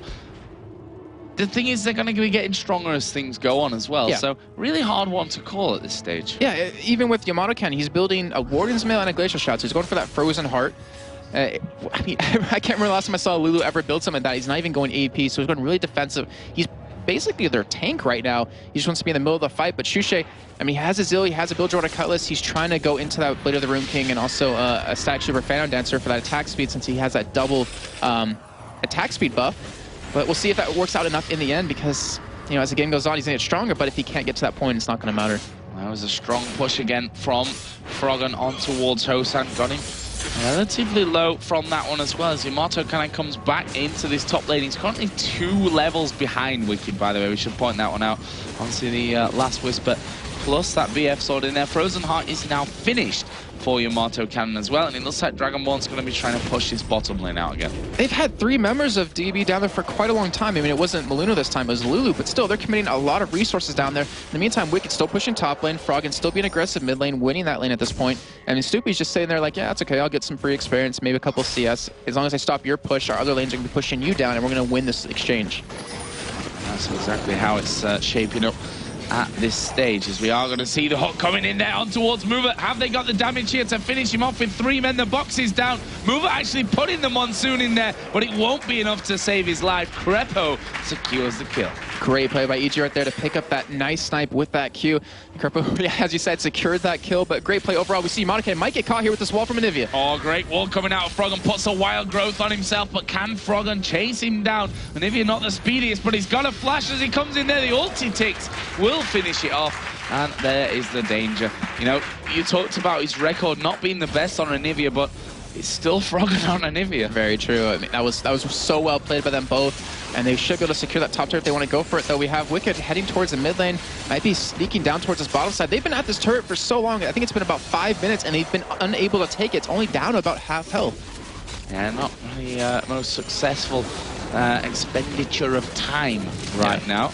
As the bullet time comes out just to clear the wave out there from yellowpete. Obviously, want to keep as much pressure as they can away from that turret. Wicked and Froggen now getting themselves here. And that is going to be a very, very dead Janet. Nice stun coming out. And systematic destruction at this point from EG. I mean, they're going from A to B, as we are going to see the flash in there. Krepo going to be bringing Snoopeh in thanks to that Lantern. Shushei going very low. Full channel of the ulti coming out of Nunu. yellowpete using the barrier here. Will that be enough to keep him alive? No, it's a passive from Kog'Maw that actually gets him the kill. And that was the second kill of the game coming out of DRAGONBORNS. 6-2. Turret going down now in that top lane. The inner turret, bottom outer turret is surely not going to last long either, as Wicked being pushed on there by YamatoCannon and Nidalee, and he's going to go for the suicide. But Mover's going to catch him. Oh, maybe. He's flashed away from it, but Nunu's actually there. Why did Maluno not come up? He's going to get there just in time. But Mover got the got very excited about that one. But in the end, he stalled them long enough for EG to pick up that bottom turret. So they got 2 turrets in the end for that for 1 death. Actually, no, sorry, 2 deaths and 1 kill for EG right there. Great trade overall. But I really don't know what DRAGONBORNS is doing. They've committed so much time to that bottom turret still. I want to keep harping on that because it's a really key point. You can't let Zed and Froggen just split push on you the entire time or group up and have these 2v1 situations, which you've had a couple of times. So where do we stand in the game overall? 5,000 gold basically is the difference. Not quite, but close enough to call it that. 63 kills, 4-0 in towers though. That's the real big deficit that DRAGONBORNS have got, but they are making something work out here as they push down the outer turret. That's their first turret though of the game. We do have items. I mean, they're starting to finally develop, but we look over on EG's side. So let's just go over there for a little bit. We have Wicked, who has a Bloodthirster and a Last Whisper. We have the Runic Bulwark already picked up for Snoopeh.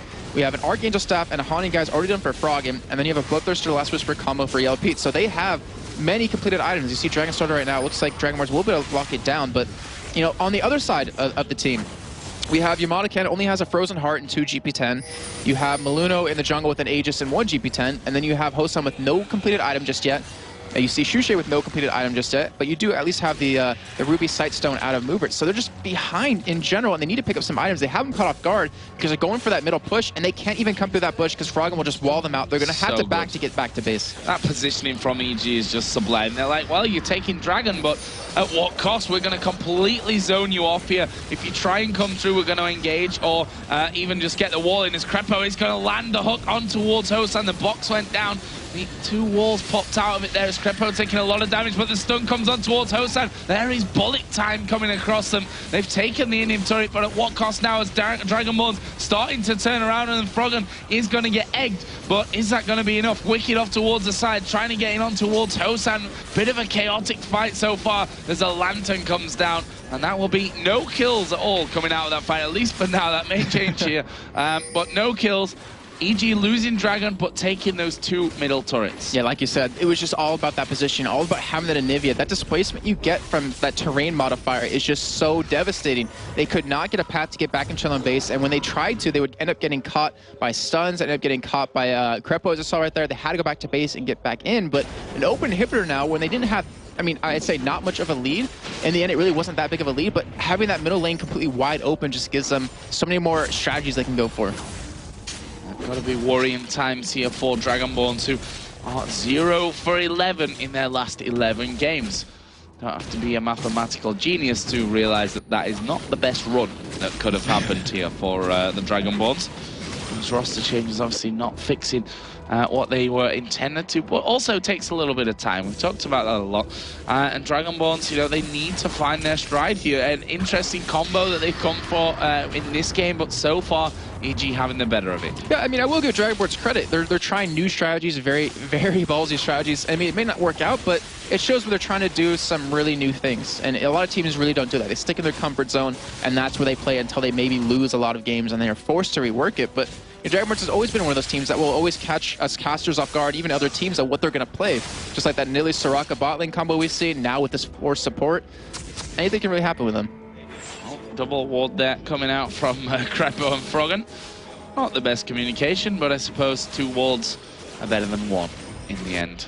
More vision and stuff like that. As Wickd here is continuing to split push, actually going for that inner turret in the bottom lane. Dragonborns actually turn around here. I'm going to try and take this outer, the inner turret in that middle lane as Maluno gets the snowball off, but he's taking a lot of damage there for the pleasure as they do back away. Wickd has managed to take down one YamatoCannon, going very, very low. He's stood inside the Anivia ultimate. And he blocked by the minions there as well, I think. But look at Wickd. He's still going through here. The minion's going to come in here and help him out. He finally, I was going to say he finally decides to back away, but honestly, he's done a lot of work here for EG. Yes, he has. And the thing was that Dragonborns was trying to get that second tier turret, but yellowpete used his ultimate to clear that way because they knew Froggen had blue, and they knew once he got there, there was no way Dragonborns could push in there. So it's a great play for them to stall as long as possible. They almost even turned it around into a kill or 2, and then Wickd getting that bot lane turret. And what is Mover doing? Apart from dying, a horrible positioning there from Mover, and now we see Wickd getting in. There's a box from Krepo as well. Shushei gonna get exploded from this one as he goes over to Froggen. Is the egg available? No, it's not. He will die instantly there, and that is a 2 for 1. But again, we see the importance of Wicked Zed, and after YamatoCannon called him out about how he's building Zed, honestly, Wicked has brought the pain. Yeah, I was really expecting him to shut him down. 100 CS lead that he has, by the way, over Lulu right now. And the thing is, like Lulu went pretty much full, well, I say full support in quotations again, but you know, he's very tanky with, it was like a 21-9 kind of build just so he can survive. But what benefit has it given his team? I mean, yeah, you give the ultimate to Shushei, gives him extra help, but with the damage EG has, with the control they have, it doesn't really do anything in the end. Yeah, probably a different champion, you know, at the end of the day would have been a better choice from YamatoCannon. He claims that he can play pretty much everything that's out there, and obviously showing that here as he brings a Lulu to the table, but he's not been that successful. Well, yeah, the only problem is you can play every champion, but can you do it on the competitive level? That's the real thing, and I don't think we've seen yet one champion he has been able to, unfortunately.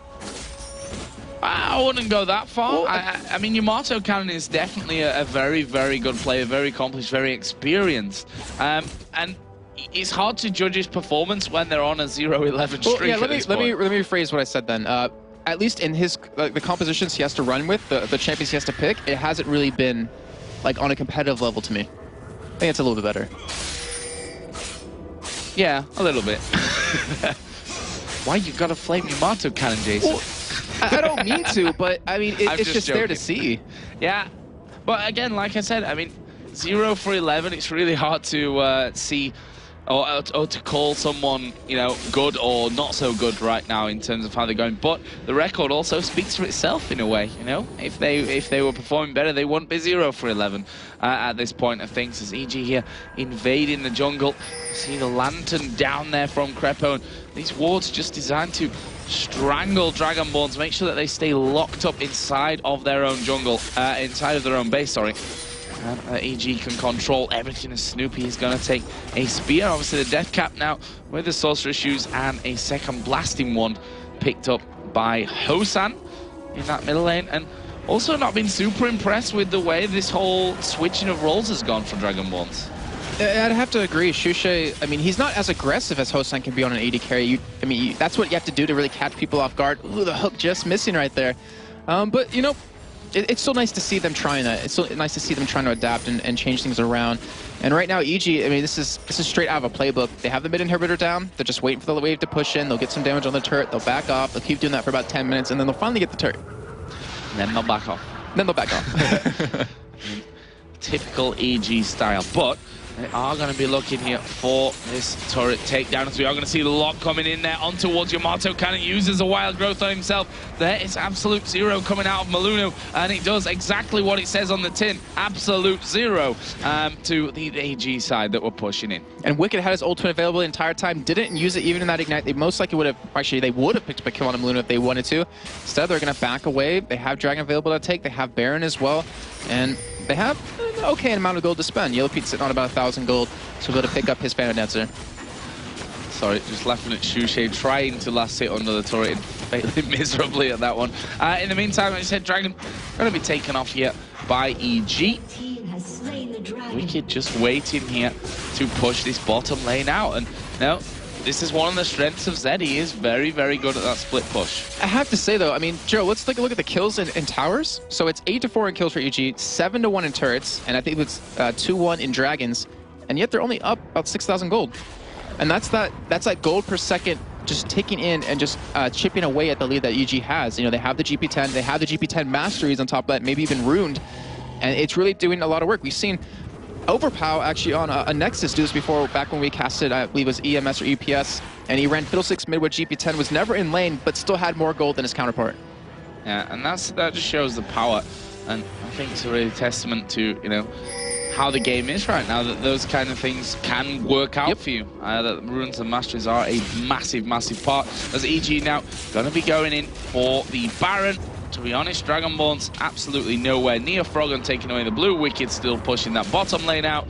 This is going to be a freebie. And Wickd is level 18. We have to kind of point that out. He's just been pushing non-stop, just saving up his gold till he can buy something big. And like I said, EG will pick up that Baron, and we should see a nice push coming in from them onto the top or that bottom turret. I'm assuming it will be top since we have Wickd bottom, and he can 1v1 anyone at this point. That's why you have to take Zed away. If you ever try to duel him one-on-one, you're going to lose, so you have to send 2 people at him. It's like almost a singe nowadays. Like, you can never kill him one-on-one. You have to send multiple people, and it's always a distraction, allowing, you know, the other team to push other lanes on you. Now as a pink ward put down, this YamatoCannon getting very, very low. The hook from Thresh not quite landing. The stun coming in from Froggen as well. That didn't hit its target. Dragonborns here being sieged on all fronts. Wickd, surprise, surprise, is still pushing that bottom lane out, and he could well take the turret here. In fact, I think he is going to, because Lulu's nowhere near. There's the second inhibitor turret of the game going down. And honestly, YamatoCannon needs to be so careful here, because Wickd, if he goes in, will kill him. Yeah, and they couldn't even send someone down there to deal with them. That's the problem. They don't have the wave clear on anyone. The only person that could probably do it is Hosan, but he'd have to be in his Cougar farm, where he's very susceptible for Wickd to kill him 1v1. And they had to let it go. Yeah, you see, like, what are you going to do against him? What are you going to do against Wickd? You can't do anything. And the thing is, they're going to have to make a play. If they lose this inhibitor, it's pretty much the game lost as well. They have to go in, even if they're most likely going to lose that fight, because they'll lose the game just from super minions pushing. Gonna have to fight here, Dragonborns, at some point. As again, YamatoCannon takes the damage. He is very, very low. Has to go back onto the fountain to get those heals off his Hosan. Gonna come out there with those home guard boots on, but you know, the regen that Baron's giving them as well, it's just means they can just stay all day long. Bloodthirst, of course, on YellowPete, as they are going to wall in Maluno. He flashes away, though. And that Runic Bulwark is really helping against any kind of poke that Dragonborns is going to put out. Shushei's the only one that can do that, and his, I believe, is magic damage. Hosan does get hooked here. Were they going for it? Yeah, they should do, as the bullet time comes across as well. The Pox not quite in the best of positions. The stun going to land there onto both Maluno and Mover, but now EG, whilst not picking up kills there, they've done exactly what they wanted, which is force them away from this turret. Inhibitor number 3 is going to be taken here by EG. And they're going to back away, go buy out. If you look at gold for a second, we have 3,500 gold on Wickd right now to spend. We have 1,100 on Snoopeh, 1,600 on Froggen, 1,500 on YellowPete, and even 1,200 on Krepo. When they come back, they're going to hurt so bad there's nothing Dragonborns can do. I mean, I hate to say it as a caster, just say there's nothing they can do, but I think we could both agree. Unless EG throws it on purpose, they're not going to win a team fight. Right now, we've got double boots of swiftness on the EG team as well. One with Krepo on Thresh and one with Snoopeh there on Volibear. That is a very fast bear. He's going to be charging at you. And look at the build there from Froggen as well. Haunting Guise, the Revolver, Zeref's Embrace, and Lichbane. I want to finish the game right now. and it's Froggen too. Like, he builds anything he wants to because he can, because he's so far ahead. I mean, because he's Froggen. Oh yeah, that was his excuse always for why are you building Warmogs on Anivia? Because I'm Froggen. And perfectly well said. It's like, what are you going to say against that? Well, you can't. If he does it, it's obviously right. Yep. What can you say? So, EG now starting to close in again. There are no inhibitors left. These super minions going to be pushing in. And, you know, this is so textbook EG. Just take all the turrets, take all the inhibitors, take all the objectives, and then close in for that final stranglehold and finish the game.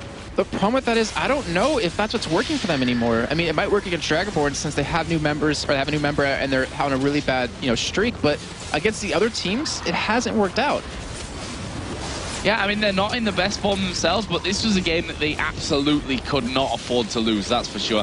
We are going to see the hook landing there onto a minion, and Maluno goes in, tries to do the damage. Snoopeh will go down to Shushei. His passive not enough to regen him back up to full health. Maluno with Wild Growth on will die in the end, but this is going to be a lot of kills coming in for EG. In fact, they pick up pretty much everyone as yellowpete tries to get away from the Kog'Maw. There's another hook. The Nexus going to be focused down, and Evil Geniuses will continue the run of despair for Dragonborns, taking them down and giving them a 0-for-12 run here in their last games. I have to say, looking at EG though, they don't really look satisfied with that win. They were just all like, they didn't feel too good. They didn't go the way they exactly wanted to. But yeah, that's right, Dragonborns, another loss under their belt.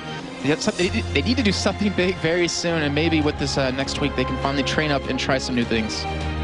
What is the next step here for Dragonborns? Honestly, they've pretty much tried everything at this stage. They've taken 2 players out. They've brought one of them back afterwards. They've switched Shushei into the AD carry role here. Hosan going in the middle. Nothing right now is working out for them. I think there's potential. It's just going to take time, though, because you have a brand new caller brought into the team. I can't stress that enough. I think if you give a couple of weeks, which they unfortunately don't have, they could become a really good team. Well, we literally have 2 weeks left, so yeah. Hopefully they can find it at some point here in the near future. We're going to go over to the analysis desk once again with Phreak, Quickshot, and Daniel Zenon Klein. Hey, everybody. Welcome to the analyst desk. Now, that game was really interesting to me. I want to actually do a small monologue on the Dragonborns lineup. So it was the 4-support Kog'Maw comp, and it's a really cool composition. And I think it theoretically would have worked. None of their lanes were too brutal overall. And I say that, and I realize, yes, YamatoCannon lost in minion kills. Yeah, Kog'Maw lost in minion kills. But, you expect a rough early game for Kog. Everyone, to my knowledge, ran, gold generation quintessences or early gold generation items. We saw the triple Philosopher's Stone come out early. And that even though, for example, Yamato and Wickd had a 60 minion difference, gold was within 100. So whatever you saw on the scoreboard, you still realize that it was still close everywhere. And they're yeah, it's a late game composition. It is a Kog'Maw composition. What I didn't like, though, was actually their strategic moves. They sat there sieging the bottom turret for 7 minion waves, and no one held top. And Wickd got a free turret, and he got 200 minion kills. And then they started sieging mid, and Wickd pushed bottom and got to 300 minion kills and another turret. And you're doing this against Evil Geniuses with a Nivea. Who sieges Evil Geniuses with a Nivea? Who actually does that and says this is a good idea? And so, to me, it was just laning phase for half an hour, which, as exciting as that might have been, would probably have been their better play. And to point out as well, talking about the sieging, Zed maxing his Qs particularly good when dealing with sieging, because you simply just get both of those shurikens out, clear the wave for the Flash Frost and the ultimate from Anivia just to clear it all out. There's no ways you're going to be able to get that tower down. We kept talking about it, discussing and arguing what we thought was going through the Dragonborns' minds. What was the decision on that? What was the decision on that? And it's definitely something we're going to have to ask them next time, because it appeared as though they weren't 100% sure on their game plan. And I am almost afraid that there were no decisions. They went in there with a sort of very high-level idea that Phreak just laid out perfectly there. It's a really great composition if you go to the late game. But it was sort of protect the Cog position, step 1. Step 2 is And step 3 would have been profit if it would have gotten to step 3, but there was no gap getting to step 3. Yeah. You pointed out a lot of strategic mistakes they made, and just on a very tactical level, that composition would have been really great if Kog'Maw could have killed people. Like this, EG didn't even try to die for Kog'Maw. They didn't care. They could just pick off the front line whenever and however they wanted. And something that we are going to show in a replay in just a second. You talked about strategic decisions not being great on Dragonborns. EG, however, pretty good. Oh, they had absolutely great moves. What we're talking about, of course, is EG trading away Dragon for 2 turrets and the beautiful play they did for that. And Trevor, if you want to bring us that replay, it's good. Well, take a look at this. Let's jump into the replay. I'm going to keep the scoreboard up and the minimap just to really demonstrate the difference in this matchup. 20 minutes on the clock. It's only a couple of thousand difference, and that's predominantly from those tower kills. Now, as we pointed out already, Dragonborns, they start off the dragon, and of course the rest of Evil Geniuses immediately respond. So, Daniel, you were particularly impressed by this play. Talk us through what's happening. Look, immediately Misfortune and Anivia go to mid lane to push the lane, the wave out as quickly as possible. Wicked comes along with them as well. And now look at the Wraith Brush and how EG established dominance over that brush. No one can step in here. Dragonborns should be recalling right now, but they still try to find a way to go in there to attack the EG from behind. They, however, can't afford to go in there and EG get the mid tower for free. And they're still in position to keep on pushing because Dragonborns have now looped around the lizard and they still can't go in there. They cannot fight this from the side. They just don't have what it takes. I mean, a hook lands, second turret is down, and now the fight breaks out. EG just got 2 towers completely for free. And it literally just came down to vision, to positioning, and to effectively champion blocking. I mean, in the middle lane there, or in the Wraith Brush, you actually had both Zed, you had Thresh literally standing there and saying, well, come at me, bro.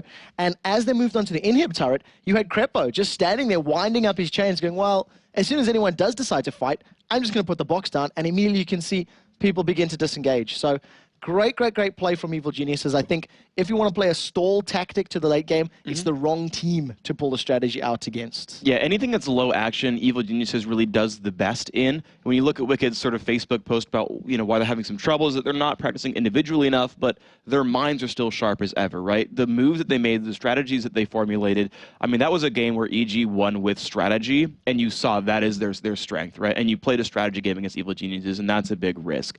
Now, overall, right, again, we talked about the Siege, we talked about Froggen, and we are going to name Froggen as our MVP for this game because he just held off that Siege for so long, enabled the Wicked split push, just stopped everything that Dragonborns were trying to do.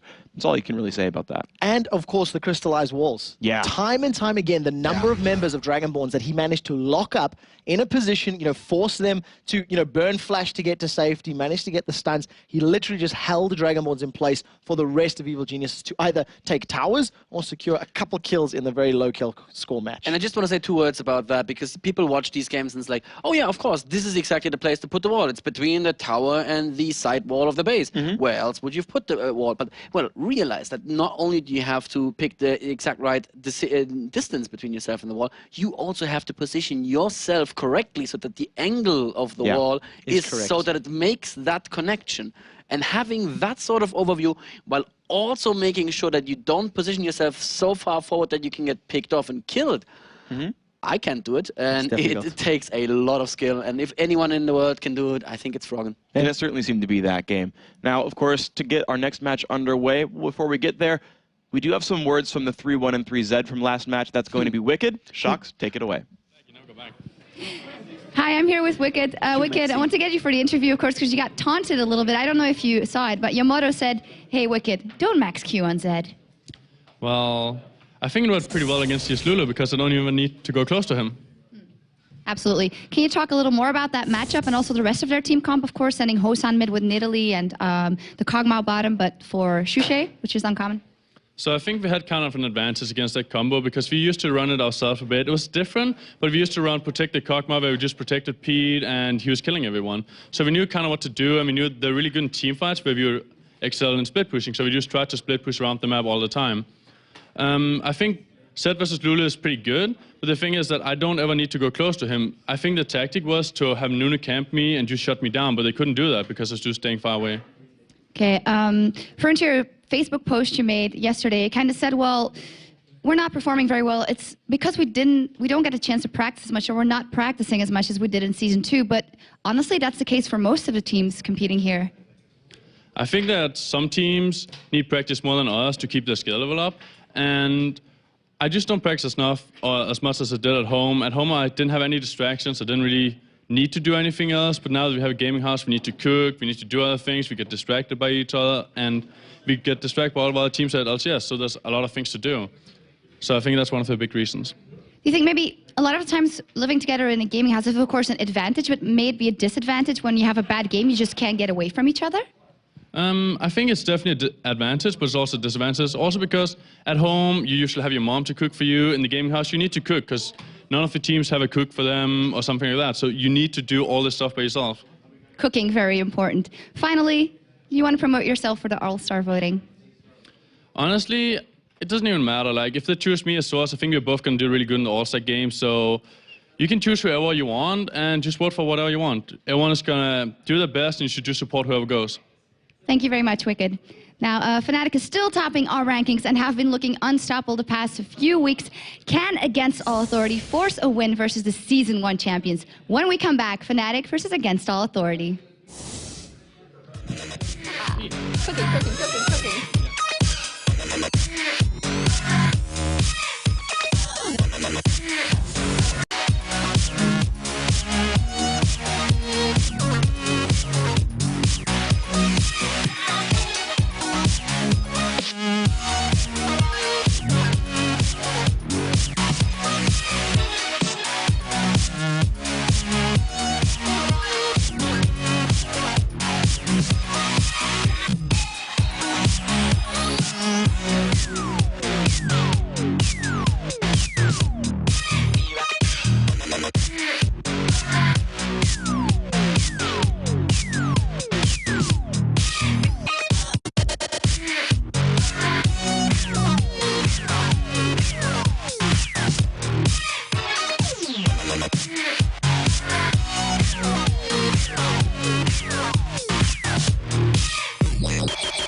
Welcome back, you guys. We're going to dive into our next game fairly soon, but first I'm sitting here with David, aka Riot Volty.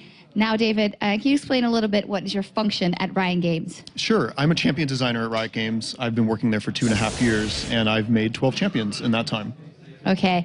Now, can you tell us something about the entire process in a couple of paragraphs of going from the idea of a champion to actually releasing it? Sure. So that's a lengthy process, and I'm primarily responsible for the mechanics, the gameplay for the champion.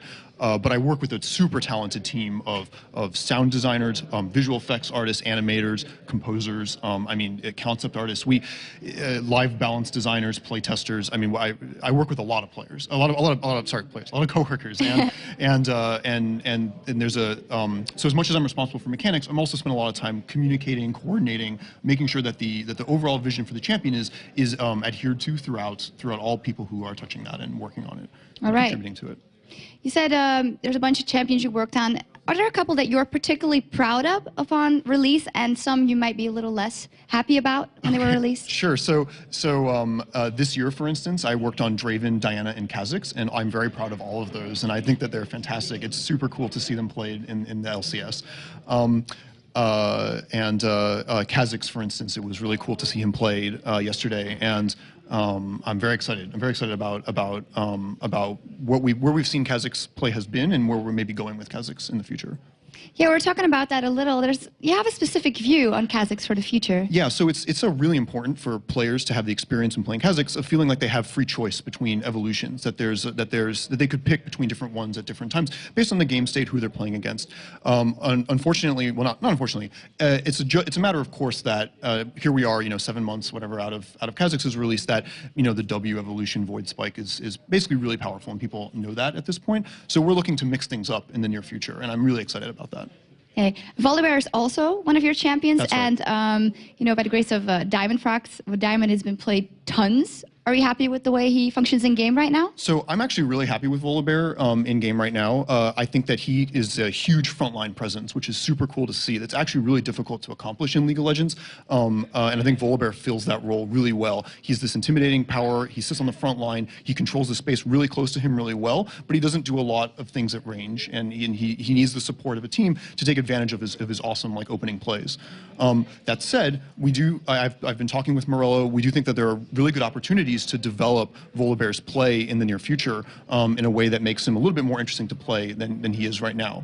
All right, exciting stuff for the future. Now, finally, people always make a lot of posts on the forums and on Reddit about, they jump on a bandwagon when something's up with a champion. How much of attention do you pay to it as an inspiration, or maybe to make some tweaks here and there? So I read Reddit pretty much every day that I'm at the office, and I pay a lot of attention to it. I'm also on our forums, and it's super great. It's super cool to see the involvement that players have with us, and things like Reddit and Twitter and the forums are really great for engaging with our players and for talking to them, understanding their points of view, and incorporating that in decisions that we make every day. All right. Yeah. Thank you very much, Riot Faulty. Sjokz, thank you. It's time for Game 4 now, so let's go over to our casters for this one, Phreak and Quickshot. Thank you very much, Sjokz, and thank you, audience. We can hear their applause in the background. And of course, thank you, David, aka Volty. Thank you for choosing my name, by the way. It makes me feel good to have other Davids at Riot. I don't think he had a choice. I don't think you had a choice in your name. But that's just my opinion. So I kind of put it out there in the universe. Unless you did a champion spotlight on your own birth and called out your skills, I don't think his parents are telepathic, and they could see the future. And they knew that there would be other great Davids in the world, and they wanted to pair him with other great Davids, and now here we are. Fair enough. I can respect that. Thank you. I respect it too. All right. So, getting ready for the next game? Right. So we have games, by the way, esports and all that, everybody. Our fourth match of the day is coming. It's FNATIC off against All Authority. Now, FNATIC looked solid yesterday, even in their loss to GAMBIT, but AAA has been on a tear. Now, we'll see what ends up happening in this match. It's definitely something we're going to need to keep a very, very close eye on. Yesterday, against All Authority, picked up a victory. They picked up another one earlier in the day. And Dude is the star player. He's currently got the highest KDA in the league this season, but he only has one death to his name. And you have to imagine that nRated and YellowStar are going to be out for blood in that bottom lane. It's definitely a possibility. We've seen guys specifically target people to bring their KDAs down. Now, if FNATIC lose this match, they will drop to second place behind GAMBIT. But before we get underway, let's take a look at both these teams' lineups. On FNATIC, we just talked about them. It is going to be sOAZ in the top lane, Cyanide in the jungle, xPeke in mid, and YellowStar and nRated on AD carry and support. And of course, 4 against All Authority, Freddy122, Virtual, Schleyer, Nono, and Dude. As we were talking about yesterday, he played Janna, played her perfectly. Today, he played Thresh, played him perfectly, and we're going to have to see what he pulls out for this very next matchup. It is also going to be the very, very last time that these two teams meet, because FNATIC are currently 3-0 up against All Authority. Well, and that's really, you know, FNATIC, right? Like, they're, if nothing else, consistent. Like, okay, sure, they're 1-3 against GAMBIT, but heck, even that's consistent. Yeah, to be fair, it's the only team that's beating them at the moment. Yeah, you know? I mean, they've lost one to Wolves. Yeah. They lost one to Wolves in a kind of a very narrow base trade where they couldn't quite close it out. Chaotic match. But yeah, they've not. Right, like aside from one game throw and GAMBIT being phenomenally super good, like they just don't drop games. No, not at all. So for this particular matchup against All Authority, we'll really need to think outside of the box. That's Thresher's box to see how they pick up the victory, because we've seen it being banned out against nRated, and it may be picked or banned depending on what Dude wants to do. So we'll see how that plays out. Well, Dude did first pick it in their win just earlier today and was freaking on point with Thresh Hook. So I gotta say, it's a pretty big deal here. Now, let's actually talk about some individual players and highlight them a little bit. For FNATIC, it's going to be xPeke. Now, mid laner for FNATIC, of course, you are saying it in the traditional Spanish name. xPeke, as the rest of us know him, Saturday's performances yesterday. Twisted Fate twice. He had a very strong performance against SK, camping that bottom lane, picking up kill after kill after kill, and obviously not having as good a time against Fizz. He's currently the playmaker. He's responsible for a lot of this split push strategy, and as we've seen yesterday, if you shut him down, you can control the FNATIC pace. He plays a number of champions, but primarily focusing on those assassins, and champions that have the ability to roam and split push. So we'll see what xPeke is prepared, because he may be facing off against either Slayer or Freddy122, depending on how they want to position themselves. And that's really just kind of depends on what kind of champions they play, because we've talked to them, and it's Freddy who's more keen to play in-your-face assassin-y type guys. And, well, again, you look at the results from before, and it was Fizz that shut him down. So to AA's credit, maybe they want to make sure that Freddy gets an assassin and goes up against him. Now let's talk about AA a little bit. We talked about him a second ago, and that is, of course, Dude in the support role, and actually his AD carry, Nono. Now, Nono, of course, is the main guy that we're going to be looking at to deal damage here for against All Authority. He's pretty much the key damage dealer, and when Dude is setting him up for kills, like with Thresh earlier, he has a very safe play. He tends to prefer playing Ezreal, but we have, of course, seen him playing, you know, really, really well on champions like Vayne, and, you know, it's definitely the focus for FNATIC to shut him down. If they can pick up kills on Nono early, like they did in the earlier matchup, it's obviously going to set them up very, very well, and that is the man to watch. Okay, and of course, you know, it's just going to be so key for them to make sure that he gets just damage output available, to make sure that, you know, Warden's Mail don't lock him away and keep him from dealing any damage. Hopefully he can break out and have a great performance. So, you know, for the French fans out there, we'll see if AA can secure a victory on this one. Yeah, and it's a predominantly French lineup. All four French players, with the exception of Freddy122. Yeah. The fact that that bottom lane now actually has the synergy and they can communicate maybe a little bit easier. I definitely want to hear from the players who their shot callers are. So Sjokz, if you are listening, find out in the interview afterwards, because it feels as though the playmaker has really stepped up. It's not only the individual lane synergy that's improved, it's the overall team cohesion and teamwork that's actually stepped up as well. Yeah, they've really brought their AAA game this time. They're playing so much better than they were at the beginning of the season. That was very well played. I had a straight face till I saw Joe laughing, and then I couldn't hold it anymore. Played. Thank you. But guys, AAA know they can't afford to make any mistakes in this match, and FNATIC need to be prepared against anything, because AAA does bring out a bunch of unconventional play. So let's see what the players had to say about this match. We have to be careful not to underestimate AA. We took them last time fairly easily, but I don't think it will stop them from trying some cheesy strats on us next time. We know FNATIC, it's a strong team, they are famous, they have everything. When it comes to AA, you can never be sure. They might cheese you, they might pull up some random strategy, and they do a lot of lane swaps against us, which are very unconventional. They are not unbeatable, but if we do one mistake, it's gonna cost us so much. So we have to be really, really careful when it comes to facing them. Well, you heard it right there. They've got to be vigilant. They've got to be ready. And right now, again, I think FNATIC are the wardens. They're the ones that, you know, they're the authority that Against All Authority needs to combat. And it's going to be an interesting matchup, really. Yeah, it's going to be a tough one for Against All Authority. They've just got this new support player in there. We really have been talking him up a lot this weekend for good reason. But now the pressure is on. This is arguably AAA's hardest matchup of the weekend, and it is against the current first-place team in the season. We've talked about it already. If FNATIC lose this, their win percentage will actually drop them below GAMBIT, and it'll push them to second place. So FNATIC are trying to hold on to that gold medal right now, and AAA are just trying to dethrone the current league champions. And it's interesting as well because it's really the big testing ground for AAA. They're undefeated so far in this weekend, and this is really like, okay, guys, you've beaten guys in the bottom 4. You know, you're looking good, the French team, but do you have what it takes to combat the top 4? Copenhagen Wolves, they've said, yeah, we had a bad start to the season. We're happy with 5th place here. We're going to look for top 4 on the second half if we can stay in. I think AAA are in the same place. They look so strong.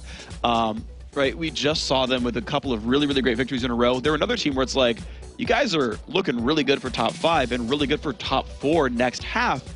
Can you beat FNATIC now? Yeah, exactly. The fact that they've taken out both Dragonborns and Giants in very convincing wins, who of course the 2 teams below them right now, is solidifying that mindset and that thinking. What we can see though is from the bans, some very, very quick bans coming out, clear game plans and strategies from both of these teams. Yeah, so apparently they don't really want to play Assassin versus TF. They're like specifically banning the heck out of xPeke, and then of course the Kha'Zix thrown towards sOAZ. And the other side, I mean, they're just aimed. I mean, sOAZ is a fighter. So, a couple of big things to take note of. Zed is still available, as is Job on the 4th. We've seen a ban out against FNATIC yesterday. So, those are key players to be looking at. Lulu is still available. So is Thresh. So is Varus. So, a lot of high-priority champions are in the mix and are available for selection. And it's going to be up to both these teams to determine who is the most valuable. We've seen YellowStar having Varus ban out against him yesterday. And arguably, it's his strongest AD carry at this moment, and you can see first picked. And I would agree with that in general. And the one thing I also want to point out, though, is, of course, the Elise instant locked in for AA. I know Jason made that call last time, where if you leave that unbanned, they'll try to pick it up, and that was the last ban. But it's interesting that they grab Lulu away, even with Thresh available, but his famous Leona for nRated is still available. Yeah, exactly. So Leona is there if nRated decides to go that route. I see Virtual, he's locked in Lulu right now, but he's sitting on Ghost and Smite. That immediately tells me he's going to be considering somebody like a Nasus, somebody like a Volibear in the jungle, somebody who needs to get in there. Could be somebody like a Hecarim as well, but he's not picked quite as frequently as, you know, the dog and the crocodile that we're currently seeing. No, not the crocodile. Nasus the bear. Sorry, dog and the bear. Yeah. So, you know... The crocodile's banned. The crocodile is banned. So we'll see, you know, who they decide to prioritize, if Virtual is going to be comfortable enough taking somebody like Volibear, if it is still free and available. But so many champions there for FNATIC still to pick and to play with. The fact that they've got Varus, they can now decide who they want in the support role, and it does look like it's going to be that Leona. Yeah, so there is a virtual zoo of champions available for this AAA jungler. Only the dog really been removed from that line. Yeah, I know. We'll see what ends up coming out from him, but... it's interesting because AA have not really shown any of their lanes very much. I mean, Lulu, you can pick her in and against any matchup, whereas we know exactly what FNATIC are running in the bottom lane. And I think if you didn't ban any AD carry supports, you would have expected that lineup anyway. And so Against All Authority are completely confident fighting those champions. So I want to see who they're going to put in this bottom lane for Nono, because he played Misfortune yesterday, did very, very well with Misfortune when comboed with Janna, getting that Eye of the Storm, the additional damage. Misfortune not necessarily the fastest wave clear, but neither is Ezreal, who is sort of known as fallback champion. So we may see something new coming out here, like the likes of a Kaplan, and you can see the look of focus on his eyes there, and there's a lot of discussion going on. Who is he going to pick? Who do they want to actually put into this matchup? Job on the 4th is currently still being hovered over for Virtual, and that's most likely going to be the jungler for AAA if it is locked in. And this right here shows, wow, Against All Authority barely switching their picks out at the last second. It's going to be Orianna. So they're blind picking their mid laner here. So Orianna, again, a champion that Slayer used earlier today when comboed with Thresh. We had a number of those Shockwave goodbye ultimates from that champion to really shut down the Giants members. So I like the pick. We've already seen him playing, and it's a comfortable position for Slayer to be in. And if you could add up the damage combination of both Orianna and Elise, and having, you know, the potential for Command Protect, Repel, Shockwave, that's a very, very guaranteed ultimate landing for Orianna. It's going to be really, really strong. And right now we see that Peke is considering Kassadin. We saw Exterminare actually run that against the mid lane of Against All Authority, and it actually worked quite well as that Orianna was really not able to shove him out. But FNATIC still making some decisions in their minds overall. And ooh, they've got a lot of damage to go with a whole lot of lockdown. They've locked in the Rumble. Okay, so Rumble's locked in. We've seen a fantastic Rumble from Kevin yesterday. SK against Evil Geniuses. He hit each and every single equalizer spot on. They did combo that, of course, with a Twisted Fate gold card and some additional CC around there. So if you synergize the Wither, along with all of the CC, the slows, the stuns that Leona's going to be putting down, that's a lot of damage from equalizer. Locking in the Ahri is an interesting pick. Wants to play at range, maybe staying away from Orianna, and just trying to avoid anything that, you know, Slayer is going to be putting down. But we haven't been blown away by the Orianna performances we have seen in the last 2 weeks here in the EU LCS. Yeah, I mean, the last one I saw that was good, I think, was the Against All Authority game. It's the best Orianna I've seen. Blow away, no. I think the game in general was already well in hand, but we'll see what ends up coming out here. And, you know, Nono, of course, still deciding what AD carry he wants to grab. This FNATIC lineup, though, I like a lot because you have Peke on a sort of comfort pick of an assassin, a highly mobile roamer. The difficulty, though, is this isn't something like TF or Zed, or I guess something like Zed or Katarina, where you're not 1v1ing so hard necessarily. Like the duels from Ahri are all right, but not at that same level I would feel like Zed. It's also a lot more difficult to get 100% of your damage combo down for a number of reasons. The fact that your W and your R have those sort of homing missile segments attached to them, unless you catch your opponent out 100% solo, some of that damage can go awry. Add to that your Q and your E are then skill shot based. If they miss, if they dodge, if the movement speed buff from Orianna puts some distance between yourself and your aim, all of a sudden you lose out portions of that damage and it's not guaranteed. So I'd like to see how this matchup, you know, works out. But if anybody is going to be able to make Ahri work in that mid lane, it's going to be xPeke, because his play is just fantastic, and he is the most solid player out of any of the EU mid laners at the moment. He definitely seems the most consistent. He's just had a whole lot of just power overall in these games.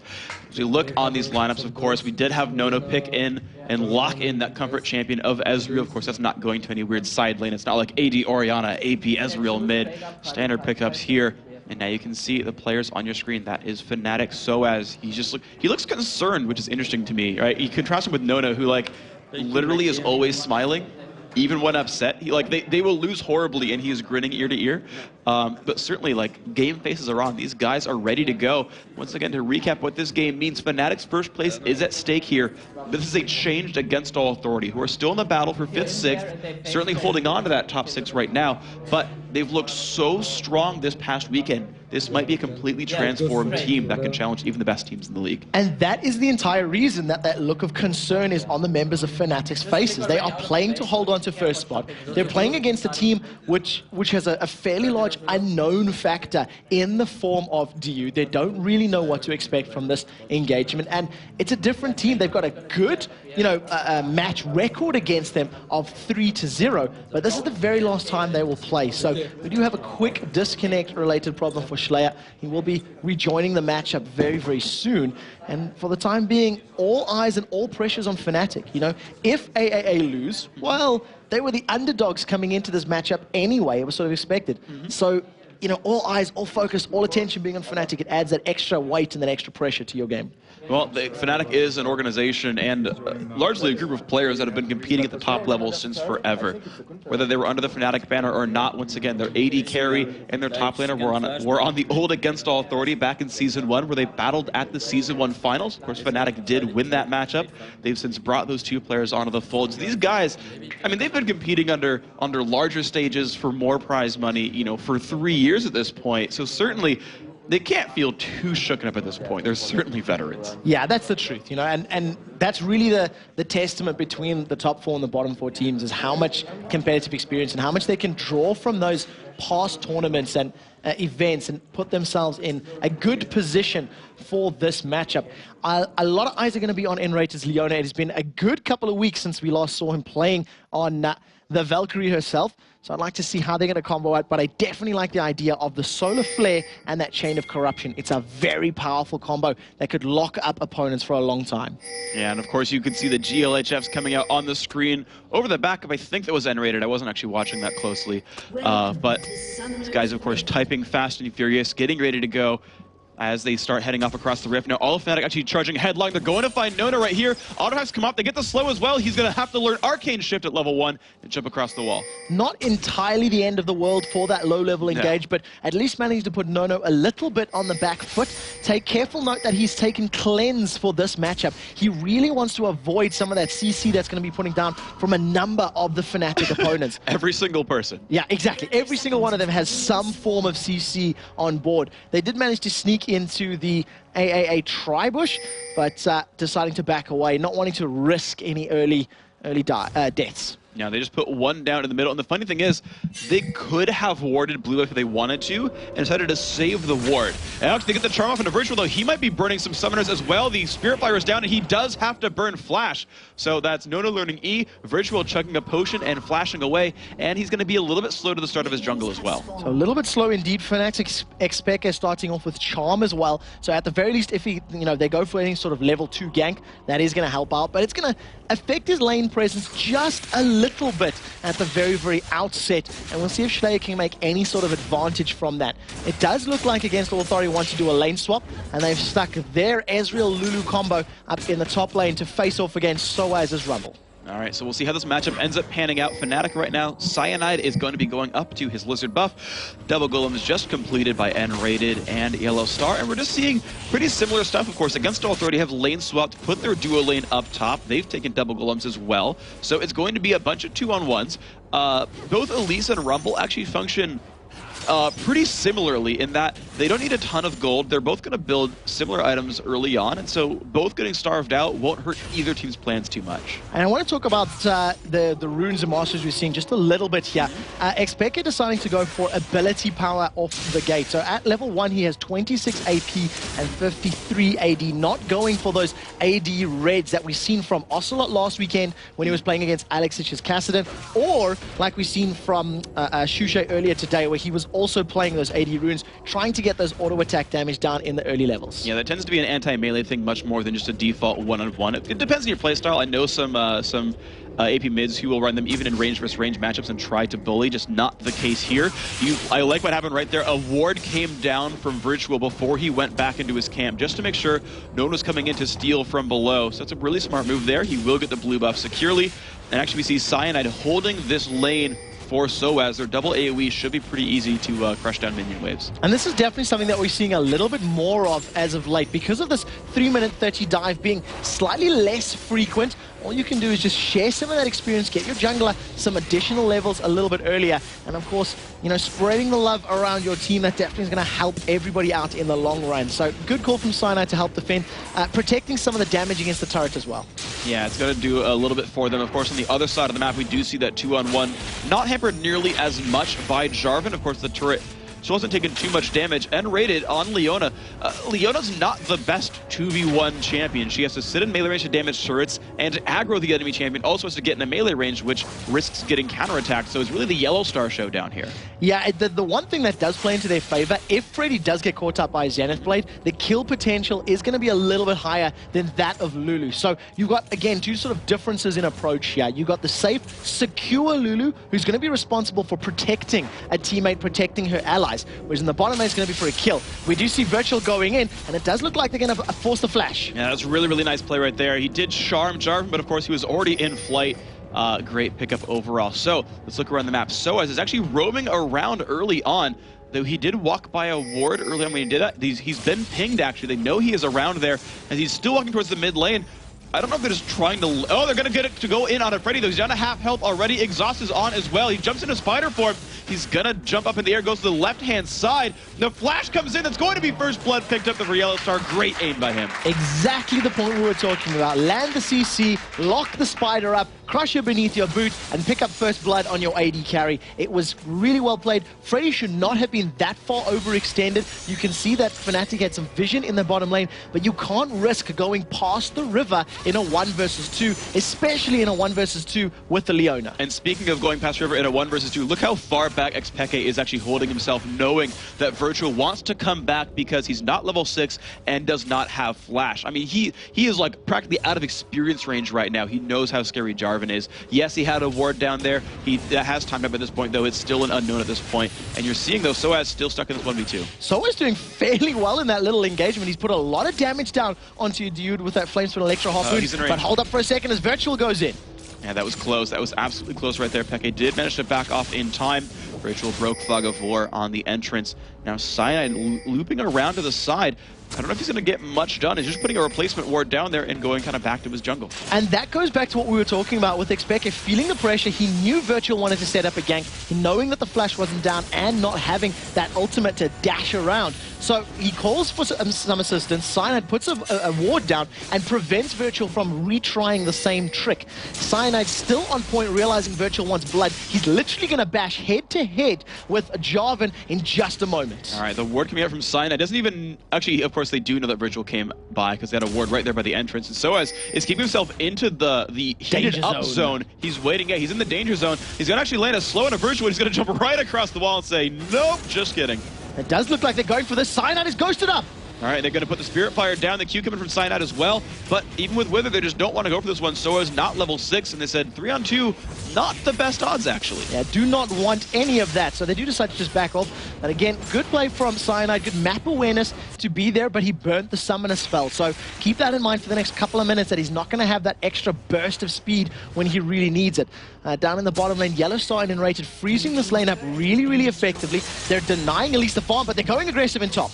And that was a really excellent exhaust as well. It actually helped keep Nono alive. Even once the equalizer goes down, exhaust can then be used and it will lower the damage output, so Nono will survive that one. sOAZ did not save his turret in time, though. So what I'm curious to see is, will that get traded back? Because you just saw Dude recall back. Nono's going to be doing the exact same thing. And if FNATIC does not kill this bottom turret in the next 30 seconds, they won't get another chance for a while. And it seems like they're happy to just freeze it. So this is the play that they're going for. They're hedging their bets on denying CS to Freddy and trying to deter his ability to level as opposed to pushing the lane. Leona, not a lane pusher at all, really. And I don't believe that bottom tower has taken much damage, if any, against All Authority.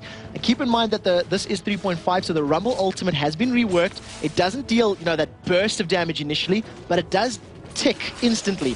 And at level 1, it's ticking for 130 damage per second at its base value, which is a huge number.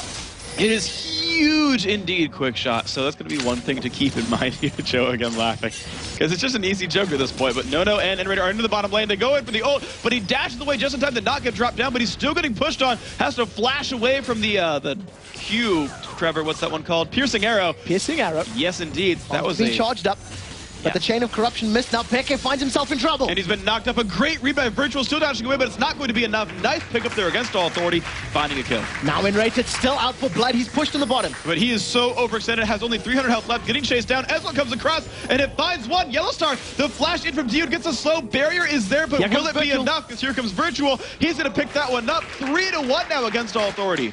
Very good play from against All Authority. Managing to pick up kills all over the map. They survived the pressure on the bottom lane from YellowStar and nRated. That allowed them to turn the gank around and actually pick kills up. nRated going way too deep behind enemy lines. Yeah. That because of the kills, they feel they had position on Dragon, but luckily Cyanide and sOAZ are here to stop it. And the funny thing about that too was FNATIC fought that battle before going to buy. It was Doran's Blade versus Doran's Blade Boots BF Sword in the bottom lane. He's since died, of course, YellowStar, and he's bought some items for himself, but that was actually pretty rough.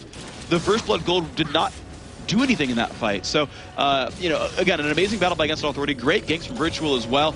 And now Shushei will be given this blue buff. He's going to like that quite a bit. And really good positional play from Virtual there in that river battle, because he threw the flag down on top of the ridge so he could actually pull himself up onto there, following xPeke's Ari after she dashed across. So I really like the play. We've seen Nasus doing this around 8 or 9 minutes in many games this weekend, and it looks like Cyanide's going to try solo that Dragon just with the use of his ultimate. That percentage HP damage is just so strong.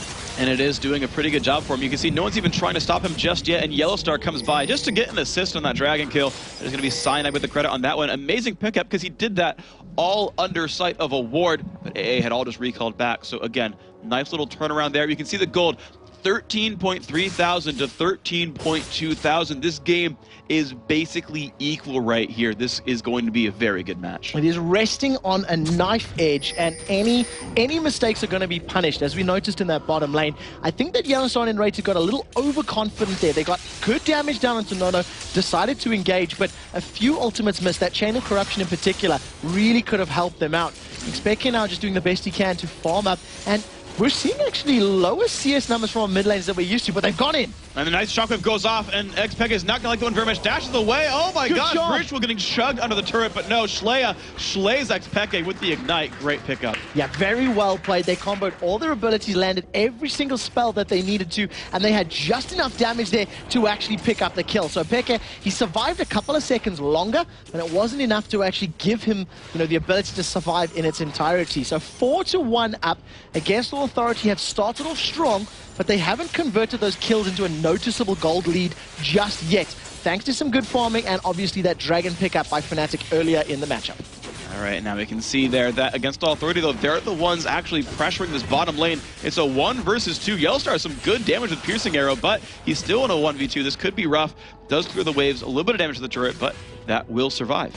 So at the moment, FNATIC are not really setting themselves up for too many plays. We've seen Cyanide primarily covering lanes as opposed to really trying to put pressure and pick up kills.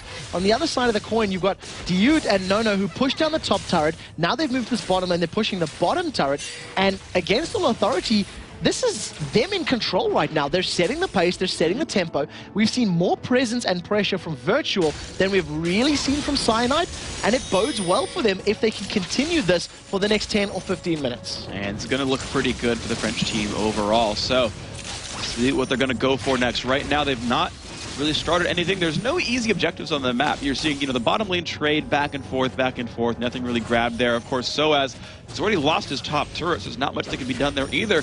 So we've hit kind of a laning phase again now for Against All Authority. And this would be interesting because this is now a battle of mechanics. You look at the gold lead, 16.2 to 16.2 basically. What you're going to see over the next couple of minutes is who's got better mechanics and better one-on-one fighting. And you see sOAZ and Freddy going one-on-one up in the top lane, trading some damage. Ultimate is available, but Nono's been caught. And a lot of stuns onto him. The ult comes by as well, but he cleanses it immediately, tries to run away. Exhaust is on the Lulu ult as well. Ult comes off from Nono. They're still trying to face this one down. Of course, Exhaust is stopping YellowStar from doing anything. And Nono, of course, is huge there with that wild growth. And he just pokes everyone back. Such good micromanagement from nRated there. He was waiting for the E to come out, and Nono, they're still in trouble. And he jumps right back in, but here comes Virtual as well, and suddenly that's the danger zone. They're trying to run away. nRated down to 300 health, YellowStar down to 500, nRated flashes back. Q comes out, Dunk comes out as well from Virtual. Will YellowStar trade back? Looks like he's not going to want to. E comes out, dodges the Mystic shot. He's going to go for the snipe, but sOAZ forced to run away from the turret. It's Cyanide that helps pick up the kill, Ignite making that one happen. But here comes Peke down to the bottom. It's Virtual who's going to be in danger, lands the charm. What a charming shot that was. Peke, the shield there, the Ignite not going to be able to kill him. So just a 1-4-1 across the map. Yeah, 1-for-1. They get top laner for support, so you have to feel FNATIC will be a little bit happier about that one. It also allows him to deny some CS and put pressure, but the shockwave goes down. And it's a lot more damage than a YellowStar, but as in the immortal words of Joe, it's more of a meh wave, not a lot of AP just yet onto Shushei, so not a kill picked up there. Top turret will go down though, so FNATIC makes that one happen. So top lane, after that entire engagement, FNATIC come out a little bit superior. They get a tower trade, as well as a noticeable CS advantage now on their top laner Rumble. Elise is falling behind, 65 to 87, and all of a sudden our mid laners are duking it out in this bottom lane. They rotated because of the battle, and now you've got xPeke and Shushei going toe-to-toe until one of them decides to recall and shop.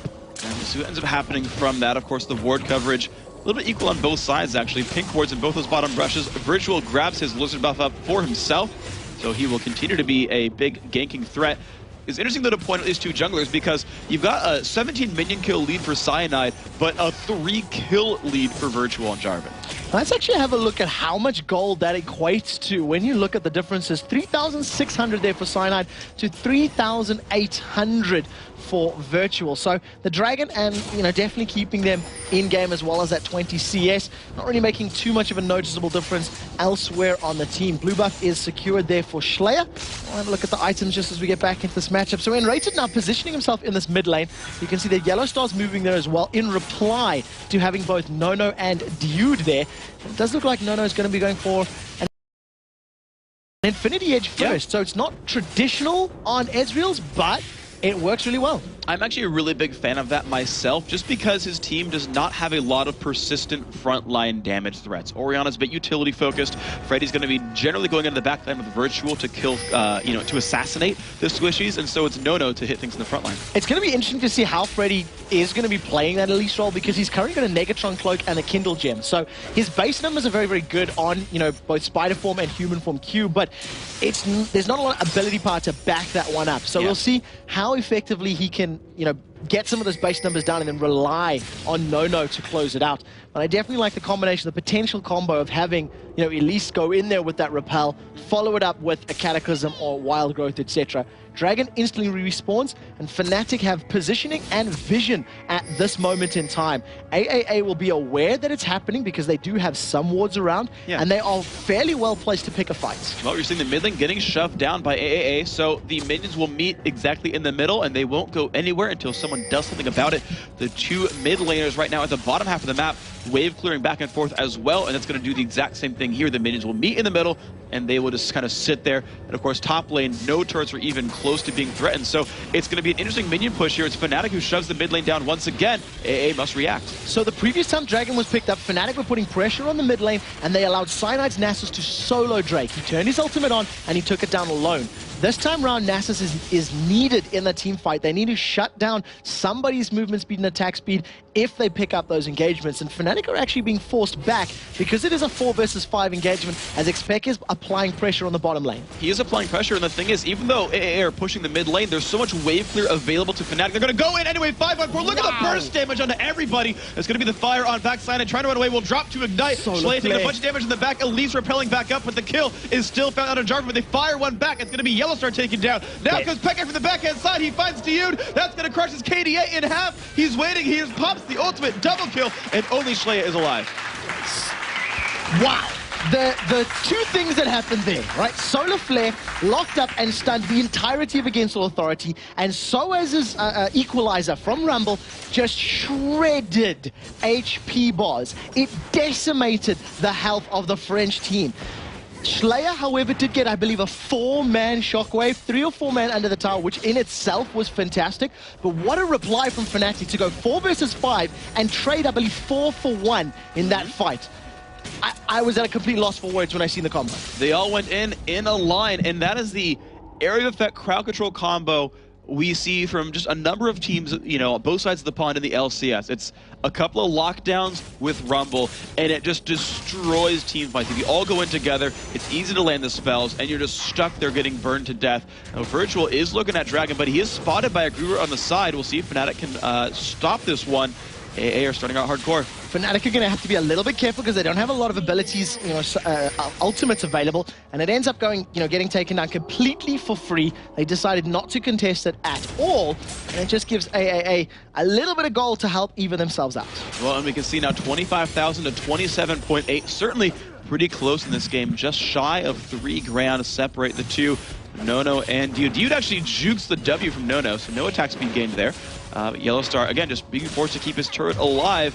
Neither of these bottom ones have gone down yet. Yeah, not just yet. So, at the moment, YellowStar, 165 CS. He's slowly pulling ahead in terms of those CS numbers, even on kills, even on assists, but going a different route in terms of his items. So, going to have a little bit more sustain in these fights, and obviously will be able to regenerate that health if they decide to go for those prolonged sieges. If he takes any poke from his opponents, he'll be able to just auto-attack some creep waves, generate that HP back, and continue the siege. So if FNATIC play that sort of slower type game, waiting for the correct opportunity, it obviously will play into their favor a little bit. Virtual sniffing around the bottom lane, but decides to back away. All right, and I want to kind of point out some of the builds right here. So the Infinity Edge is done for Nono, but something that is interesting and new to me is look at Shushei and xPeke. So Shushei went Rod of Ages, and he's now starting on, looks like Morel and YamatoCannon, versus the early Athenes on Holy Grail for xPeke. So xPeke obviously going for the cooldown reduction as well as the mana regen of Athenes. When we've seen xPeke playing sort of these skill shot champions in the past, actually when he's played Orianna in the past, he tends to just spam his abilities, get them out as quickly as possible. On the bottom lane, Nono's been caught. And he actually arcade shifts forward into the enemy team. Look at the CC combo there, just immediately blows up. I don't know if it was a misclick or if he thought he'd juke things that way, but either way it did not work. FNATIC finds that one, and the Rumble ultimate actually keeps taking down the mid turret. So sOAZ is able to defend the mid turret with the equalizer. He's got Rylai's Crystal Scepter as well as a Haunting Guy. So get that magic penetration and the slow to just stack and make it even more effective. It buys him time to push up the middle lane, and now you see on the bottom, YellowStar is going to carry on chasing with nRated because there's no one to reply. They picked up the kill, and they're going to get a lot of free damage on this inner turret. It's going to be going down to 2/3 right now, maybe down below half as well. And of course, the team is going to back them up. They know Freddy's at the top half. They've got a complete numbers advantage right here. That Golem is going to go down, and they might just stay for this turret. They will actually. Blue buff is stolen, and they've also taken 2 turrets in a row. Completely for free tower and completely uncontested blue. Now, fair enough, Nono was not available. He tried to snipe it with True Shot Barrage. It did not manage to work, and very good play from FNATIC, realizing the numbers advantage and realizing the presence and the pressure that they had. Not to be, outdone, however, Freddy replies with some damage of his own, gets a good number of creeps up in that top lane, and luckily sOAZ is able to recall in time to at least pick up a few of those stragglers. And there you can see the value of good wave clear. Shushei was in the mid lane, got stopped by Rumble, did not get around to that right-hand side in time. Of course, now you're seeing it fire right back. Shushei and Nono and Co are running in for this one, and no one is around for FNATIC. That's going to be a free mid turret. And it's interesting to see. Normally, the high tier teams are always just diligent and able to block these turret kills. It is actually very interesting because of the fact that these teams are all over the place. We had, a fairly dramatic fight on the bottom blue side tower that resulted in both bot lane red towers going down. Because of that, it allowed Freddy to push top lane, which meant a lot of FNATIC's focus was like, okay, top lane, top lane. They went back to shop, but they couldn't get to mid lane in time, and all of a sudden, Against All Authority could pick up their second tower of the game. So, back and forth chess, game being played with each team saying, well, I'll move my pawn to B3, and you move your bishop to C8 or whatever. And, they're picking the right moves at the right time and securing the towers. All right, well, we'll see if AAA can move as 5 and find something for themselves. Move it on around. xPeke is still chilling in the mid lane, has of course that stolen blue buff. Dude actually is starting to ward sweep a little bit, so he's putting pressure over Baron Nashor. They do run away from YellowStar. Nice slow comes out onto him. Dragon up in 2 minutes. Baron of course available, and just a wealth of sight on both sides here. Yeah, a lot of vision available. FNATIC playing the numbers. They know where their opponents are, and they're putting pressure up in this top lane. Cyanide is hanging around in that bush, and they've got it on sOAZ. He flashed the ulti. Oh, the last possible second he got away from that one. If Shushei had gotten the shockwave down just a fraction of a second earlier, they would have found that one. But of course, with so many members committed top lane, FNATIC has a free push on this mid lane. They've taken I wouldn't say unanswered, but they've taken 3 turrets in a row without anyone stopping them. And they've caught out Freddy. They've locked him in place. The solar flare goes down. He does flash the solar flare and actually goes back in. xPeke is now caught alone. He drops down 1v2, does not kill anyone. Cyanide now in the mix, and nRated is nearby as well, but it looks like they're outnumbered at this point. FNATIC are forced to run away. Cyanide taking damage, knocked into the air. Shushei finds that kill. sOAZ caught alone as well. He has not found anyone. However, YellowStar does fire back on the jungler Freddy. He just might survive, but FNATIC are not done fighting. They find a bit of damage on a Nono. Will it be enough?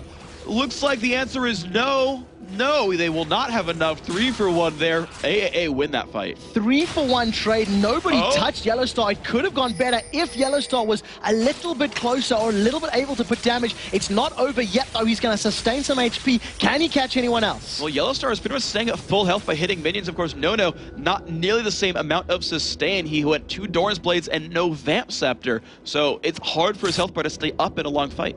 And in that particular engagement, they managed to catch FNATIC out. FNATIC, they did one of 2 things. They either baited AAA to the top lane and then rolled into the mid to pick up the inner turret, or they realized AAA are going top, pull a regression, keep them busy, and will cheekily pick up the tower. What they didn't count on is the speed of the reprise attack, the counter attack that Against All Authority put down, and it ended up costing them those kills. Gold, though, is fairly even for most of the lanes, with the exception of top and AD carry, which you can see is a fair chunk difference, actually, thanks to the 3 towers and obviously a good amount of CS. Yeah, I believe it's, what, 2 unanswered dragons, if I remember properly. Yeah. Of course, the next one is back alive. We'll see if FNATIC can go for the hat trick here. Ready, 1, 2, 2, Nono and sOAZ chilling up in the mid lane. The rest of their team grouping up as well.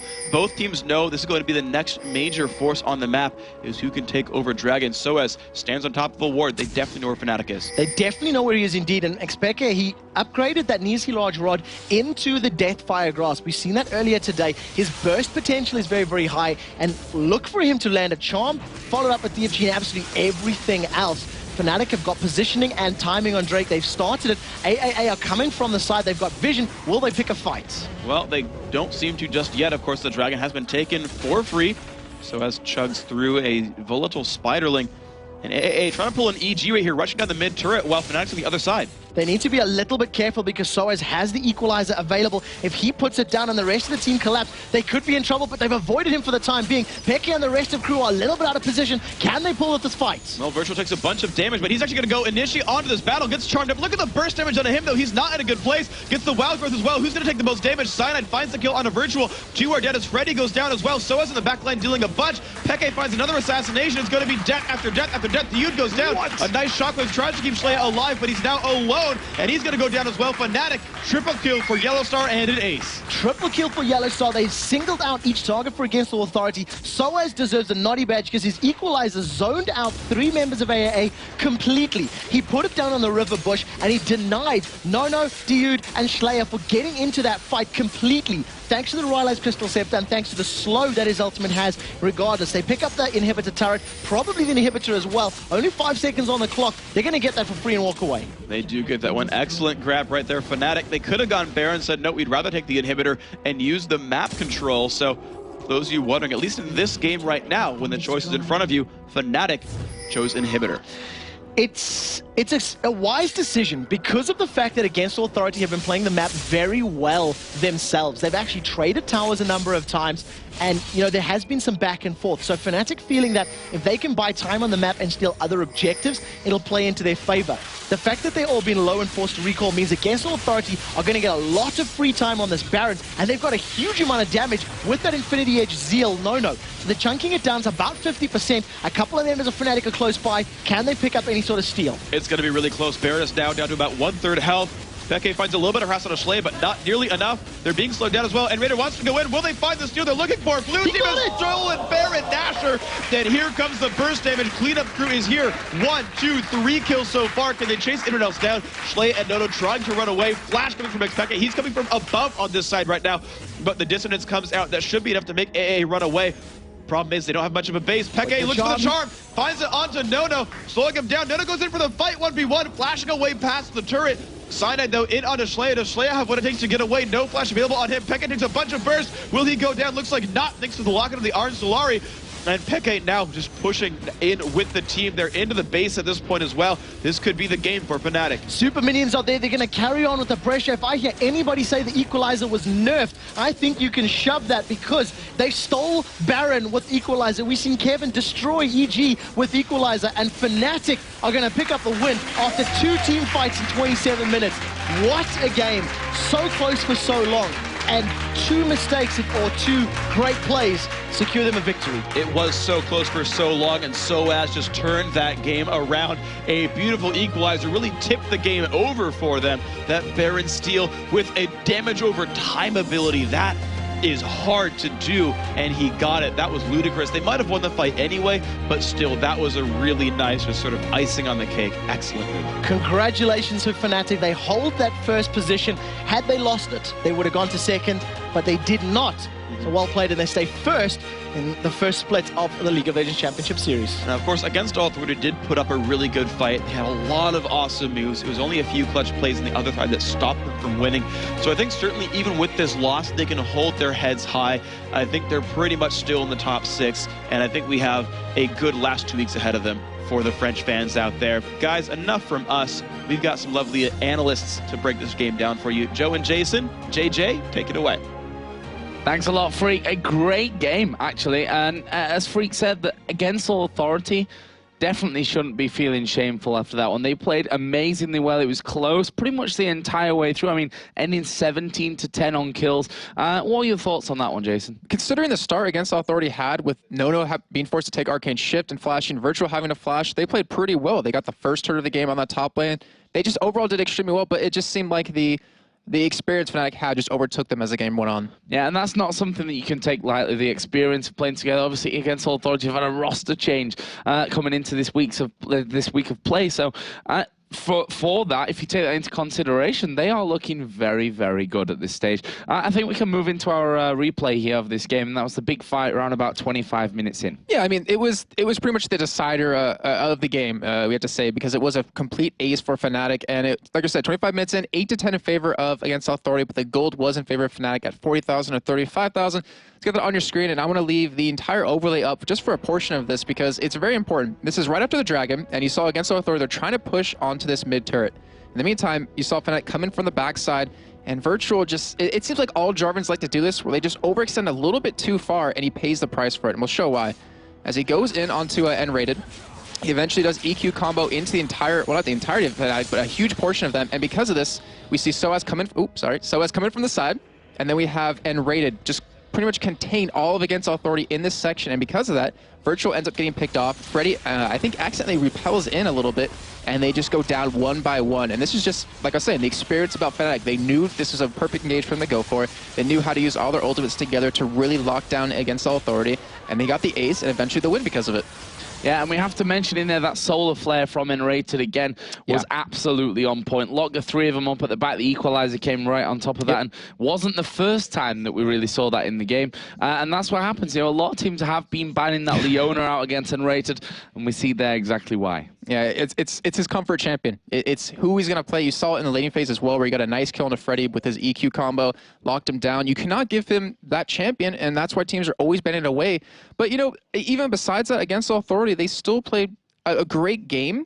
It's just, I think they forgot a little bit about that combo of the Rumble. Just add it in with any kind of other slow, because that Rumble-Varus combo is just so strong. You throw in a Leona with that to lock him down even further, you're not going to escape, at least with any health left. And of course, that was an important one for FNATIC. The fact that if they would have lost that, they would have actually lost their top spot. But they won. A much-needed win for them to, you know, really boost their stranglehold on the league right now. They're, of course, still in first position. Against Authority, though, we have to say, definitely shouldn't be shamed from that result. Yeah, I mean, it was one loss, but they've won 2 out of their 3 games with their new lineup. Still a great thing to have, and hopefully it doesn't stop their momentum anyway. And I think they will retain their spot in the standings, I believe, at 6th place. And then over for FNATIC, like I said, hold on to first. And, you know, we have to crown an MVP of this game. And, you know, who did we give it to? Well, it was a hard one to call, to be honest. There were a lot of, the kills were nicely spread, some great plays out of everyone. But in the end, we give it to nRated. Those solar flares that we saw coming out from him were really, really on point. Okay, there were a couple of times where he got overextended down in that bottom lane when against Authority. Actually managed to take him and YellowStar out. But on the whole, you know, once he got to that team fighting phase, nRated was really on point. Yeah, every single Leona he's ever run has been perfect. I can mention the games versus EG, where it was that sOAZ ran Blitzcrank top lane and he ran Leona, and he was calling the strats, but he also was letting every single Soul Flare, every single Zenith blade to get in there and lock the team down. And that just reminds everyone, hey, you know, you kind of let his Leona get back into the mix of things, and you can't do that. So that's enough from us. We're going to go over to the main stage where Sjokz is waiting with xPeke from FNATIC. Yes, I am here at xPeke. Indeed, now xPeke, beginning of the game, you guys were down in kills 1 of 4, but even in gold and even up in gold. So how did the game go for you guys? Well, there was a bit of mistake early, but we were, like, bottom lane dived them super hard for no reason and died. And I died mid because I didn't see Jarvan was level 6 already. But after that, we used focus and we were still equal in goal. And then we got a Drake and we were ahead. So we just needed to play safe, not make more mistakes, and we had the game, I think. We were way better in teamfights than they were. Of course, a little downer after yesterday losing to GAMBIT. What happened there? What was the cause of it? I heard nRated saying we were just uncoordinated. Yeah, just against GAMBIT, it was just, I don't know. We were not coordinated at all. Like, we had this plan, but when they picked Fizz, it just went out of control. We didn't know what to do, but I think we should have played normal lanes. I should have gone mid, because I can lane against Fizz, but we wanted to destroy him, and we wanted to put you mid, but that worked the other way around. I got destroyed top, and he was two or three levels ahead of me. I was level 1, he was 3. I don't know. That was just bad. And after that, we were not that behind in goal. I checked the replay yesterday, and we were like 1,000 behind in goal, so we could have won it. But we felt like the game was lost, even if we were equal, pretty much. So I think we should just focus, play safe, and not complain that the game was lost in 5 minutes. Okay, so that game yesterday, but you're still in first place now in the rankings. Would you say that who is stronger if you both play your best right now, GAMBIT or FNATIC?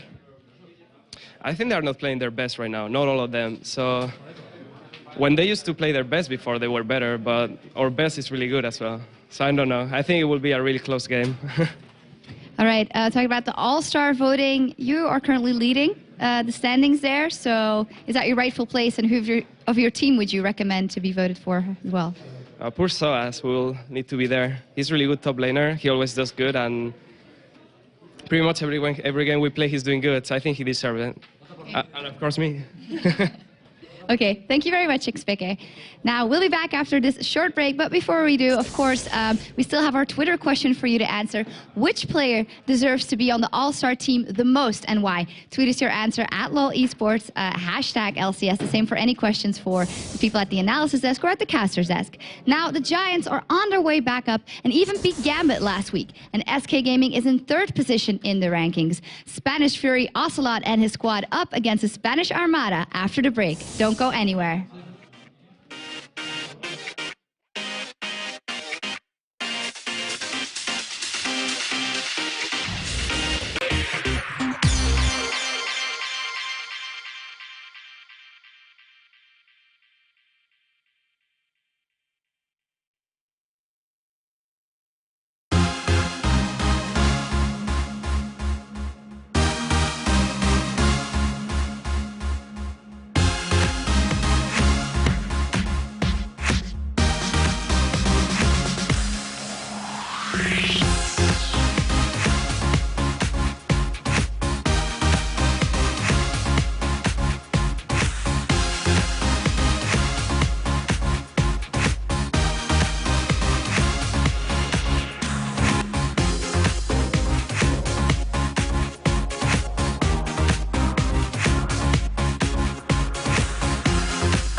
Back to week 8 of the European LCS here from Cologne, Germany. Joining me, of course, is Jason and the Tess. First of all, Tess, how are things going from your side this weekend? Happy with the performances so far? I'm really happy with the team's performance so far. I mean, we've gone 2 for 2 so far against Giants and Dragonborns, so it's going really well. We have last game of the day against GAMBIT, and hopefully that'll go well. I'm not so sure though. Last week wasn't so good, but hopefully. Do you guys feel after that last game you prepared enough for this weekend or against them? I feel like we did. We prepare extensively for every team, especially a team like GAMBIT. It was kind of hard to prepare against Dragonborns because we weren't sure what they were going to do, but I feel like we did. Okay, well, let's get down and dirty and right to it because we don't have a lot of time. I want to talk about this because we always mention as casters, there was like a weight lifted off your shoulders when Bjergsen finally came into the team, and it seemed like you just flourished from that as a player. Can you kind of talk about that? Yeah, I mean, when Bjergsen wasn't on the team, it's just not the same. Like, I was kind of the person to focus, I guess, for the other teams, and I got ganked a lot, I got focused a lot, and when Bjergsen came into the team again, besides the obvious, like, we can talk Danish again and stuff, he just draws a lot of attention. He draws a lot of players on him, and that frees up a lot of space for me to do my job a lot easier than when he's not there. Okay, and we've seen you play a lot of a couple different champions lately, but VAR seems to be your main AD champion to go with. Can you kind of explain like why you like him? Like, does he fit your playstyle perfectly, or is he just ridiculously overpowered right now?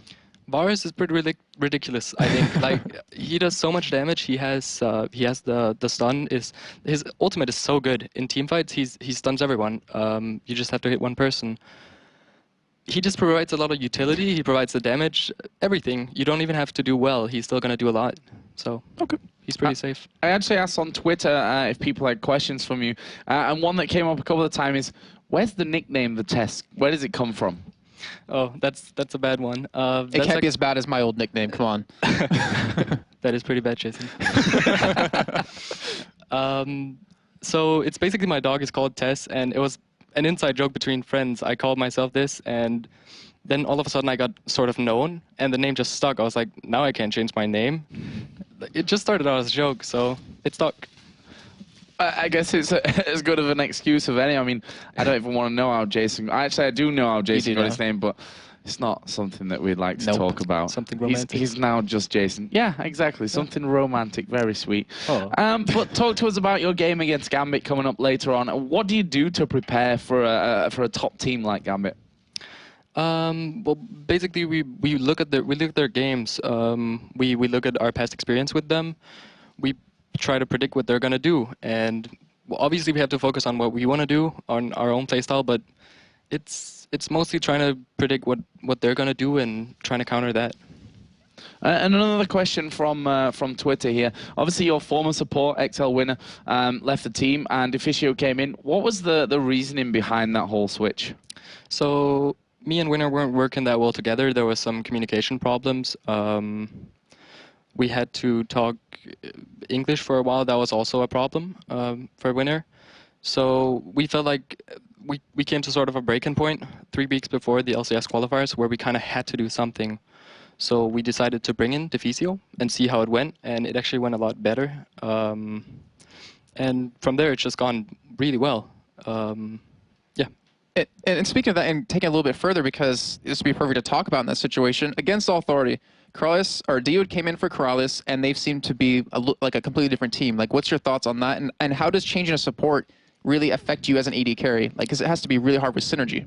You need the synergy. I mean, the synergy was there a lot more with Deficio for me, and it seems like it is that way with Nono as well. Obviously, they're both French, so it should be pretty natural for them. Other than that, might be he's bringing calls to the table as well that Keralis wasn't. That happens often. That happened with us, and that can bring a whole lot of new stuff to the table and some new plays. Are you afraid of against Authority at all now with their new lineup? I don't think we have any more games against them. We try not to be afraid of any team though in the LCS. So I wouldn't say so, but they definitely look a lot stronger. Okay. Talk to us a little bit finally here about your whole situation with the team here in Cologne. Do you have a team house? How are things going, in Cologne life? We don't currently have a team house. We were supposed to have one. I don't know how long ago, but every single thing they're doing keeps falling through. So we don't have a team house right now. So we have a bye week next week. So we're gonna go home for 2 weeks now, actually, to Denmark. Is it going to be a lot of practice on your off week, or is it literally a holiday week, time to chill a little bit? We're going to have to practice a lot for the Super Week. We want to do really well in Super Week, so there's going to be a lot of practice for sure. Well, Tess, thanks a lot for joining us here. Good luck in your game later on against Gambit. So it's time for our penultimate match of the night: SK versus Giants with Phreak and Quickshot. Thank you very much, Joe. And of course, we have an awesome match in front of us. It really is going to be very, very good. Giants, ever since week 1, were known as the Giant Killers. If they ever can find these crazy out-of-nowhere victories, it's against the top 4 teams. They haven't looked amazing this weekend so far. They've had a couple of rough spots. Yeah, sure, they come out 0-2 against SK, but they have the ability to just take down big teams and just impress out of nowhere. They're the one team I can't count out of any match. It's the truth. It's one of the teams that you don't expect to win, and they have done it in the past with some surprises, but they need to find some way to pull out a victory here against SK Gaming, because the 2 matches that we have seen from them this weekend have been very, very one-sided affairs for their opponents. Yeah, exactly. And you look at their competition in the standings as well, and you realize that Copenhagen Wolves are looking pretty good overall. Against Authority went 2-1 this week. They're looking pretty good overall. Giants are sitting at 0-2 on the weekend so far, if I remember properly. So, you know, both in terms of fighting SK and that being a hard matchup, but also in terms of fighting for their LCS lives, they're in a really, really rough spot as well. And the story that I can just think of for these guys is, can you pull it together? Yeah, and they're a couple of losses away from Dragonborn, so they are sitting at the bottom of the table. Yeah, so we're going to see what ends up happening with these guys. Now, let's actually take a quick break to look at the lineup for these two teams, because, of course, we're going to see them on the battlefield soon. Samux in the top lane, Morden in jungle, Dexter in the mid, and Jimbz and Babeta still the AD carry and support. And, of course, for SK Gaming, Kevin, Hercubot, Ocelot, Candy, Panda, and Nif. Now, if Giants have been able to bounce back from their crushing defeats against the Copenhagen Wolves and against All Authority, they may be able to put themselves in a good position. Talking about SK, they were, stomped by FNATIC yesterday, but they did manage to bounce back and pick up a victory against EG in arguably a match that gives you a lot of confidence, because they were winning team fight after team fight after team fight. And as you've rightly pointed out, they are currently 2-0 against the Giants. And this is really interesting to see, like, how the teams fare strategically, because and how they fare mentally as well, because they're actually, I think they're both emotional teams. Yeah. Right. We heard it in some of the manager interviews or the interview with the SK CEO, where Ocelot is. He's an emotional player, and if he starts winning, he starts playing better. If he starts losing, he just like loses all hope and has like a really rough week overall. And Giants, right? Again, I want to talk about them because they're a team that could out-team fight GAMBIT, and like I want that to sink in everybody. They out-team fought GAMBIT. Like what? Right? This is a bottom 4 team who's out-team fighting the team known for team fighting. The word team was said a lot in that sentence, but it's worth pointing out. The problem is, they fall apart when they're down early. Yeah. They absolutely fall apart when they're down early. So to me, the most important thing here is the early game matchup. And so let's talk about some people who can affect the game overall on an individual level, and we'll start with the Giants mid laner, Exterminare. All right, so Exterminare, of course, known for his Castellan and Ryze play, has been relatively successful with Zyra as well of late. We'll see how he plays out. He does tend to draw some bans. So he's run Ryze in both matchups against SK Gaming, and in the second game that they played, he did have a positive KDA, even though they lost that matchup. So we'll see, if he decides to pull Ryze again out against Ocelot. Something else he's very, very well known for is, of course, those teleport ganks. And it is the teleport that really, really helped him secure victories against GAMBIT. He plays that chaotic map game, where he's all over the place, teleporting towards and really putting pressure on them. And, of course, yesterday, he lost very, very, very hard to Bjergsen's Twisted Fate when playing Diana. And it's interesting as well, because Oslo had the exact same matchup against xPeke and had a similarly rough result, so that'll be kind of interesting. But, of course, if the Giants are to avoid a cataclysmic defeat, they have to watch out for SK Gaming's jungler, Hercubot. Best potential setup ever, because of the fact that Hercubot is playing so much Jarvan the Fourth. Time and time again, his cataclysms have been on point, and he really, really, really will need to disrupt the strong early laning phase of the Giants. We talked about how difficult it is for the Giants to play from behind, and if Hercubot is on point and puts the Giants behind, it immediately puts them in a very, very good position.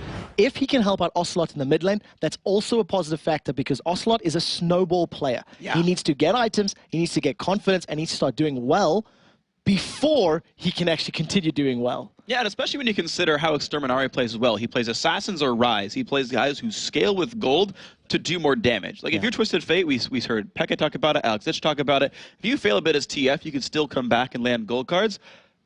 Kassadin, Kha'Zix, Ryze, not so much. Yeah. Like, you've got to do well to get that game going. Now, SK know that the Giants, SK knowing that the Giants are low in the standings doesn't mean they aren't a threat.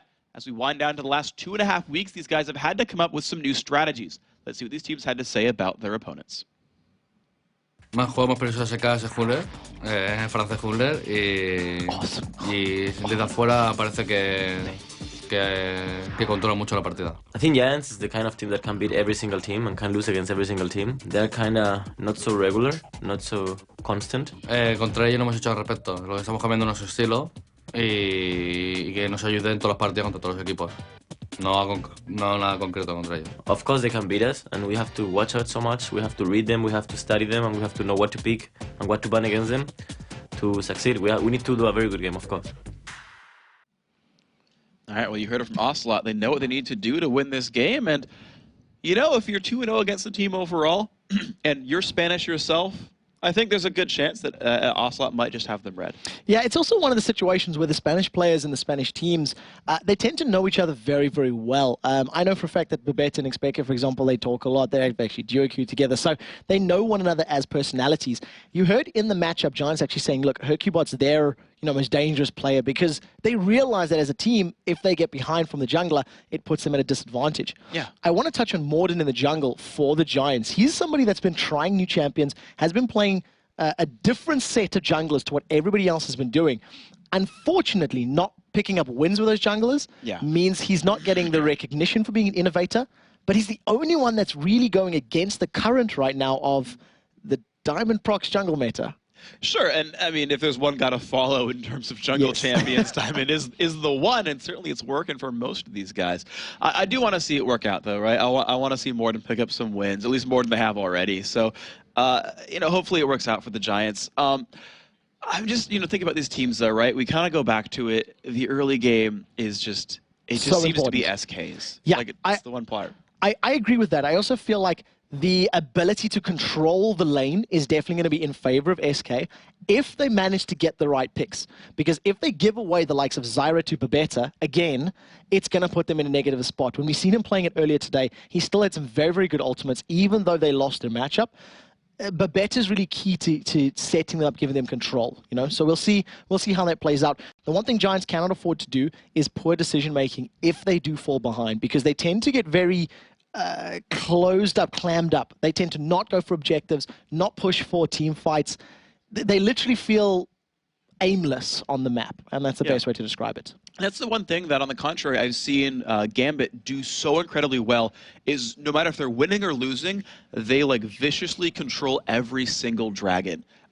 If you look at any of their wins or losses where they were behind early game, one of the key examples is versus Copenhagen Wolves, actually, from just a week or so back, down a number of kills, equal on gold because they're 5-0 on dragons. And that's kind of the sort of things you have to keep going, is even if you're losing on kills, you can pull it back. You see what Peke said about, their rough early game against All Authority, rough early game, controlled objectives, still pulled it back, stopped making mistakes. And Giants need to learn that skill set. Yeah, and they need to learn it very, very quickly. There are only 2 weeks of games left, with this being the second last matchup of today. We are having just a little bit of computer issues for the time being with the SK members. So we did actually start picks and bans, and then somebody dropped out immediately. So we do apologize about the small delay, but we will get this match up and running very, very soon. In terms of what is actually at stake in this game, there's not a whole lot in terms of the teams, because even if SK Gaming lose, they are still going to be safe in that 3rd position for now. They find themselves 12 wins and 9 losses in the season. So if they lose, they'll go 12-10, tied with losses for Evil Geniuses, and only 2 or 3 behind the 5th, 6th, 7th place. So it's still within touching reach of their opponents.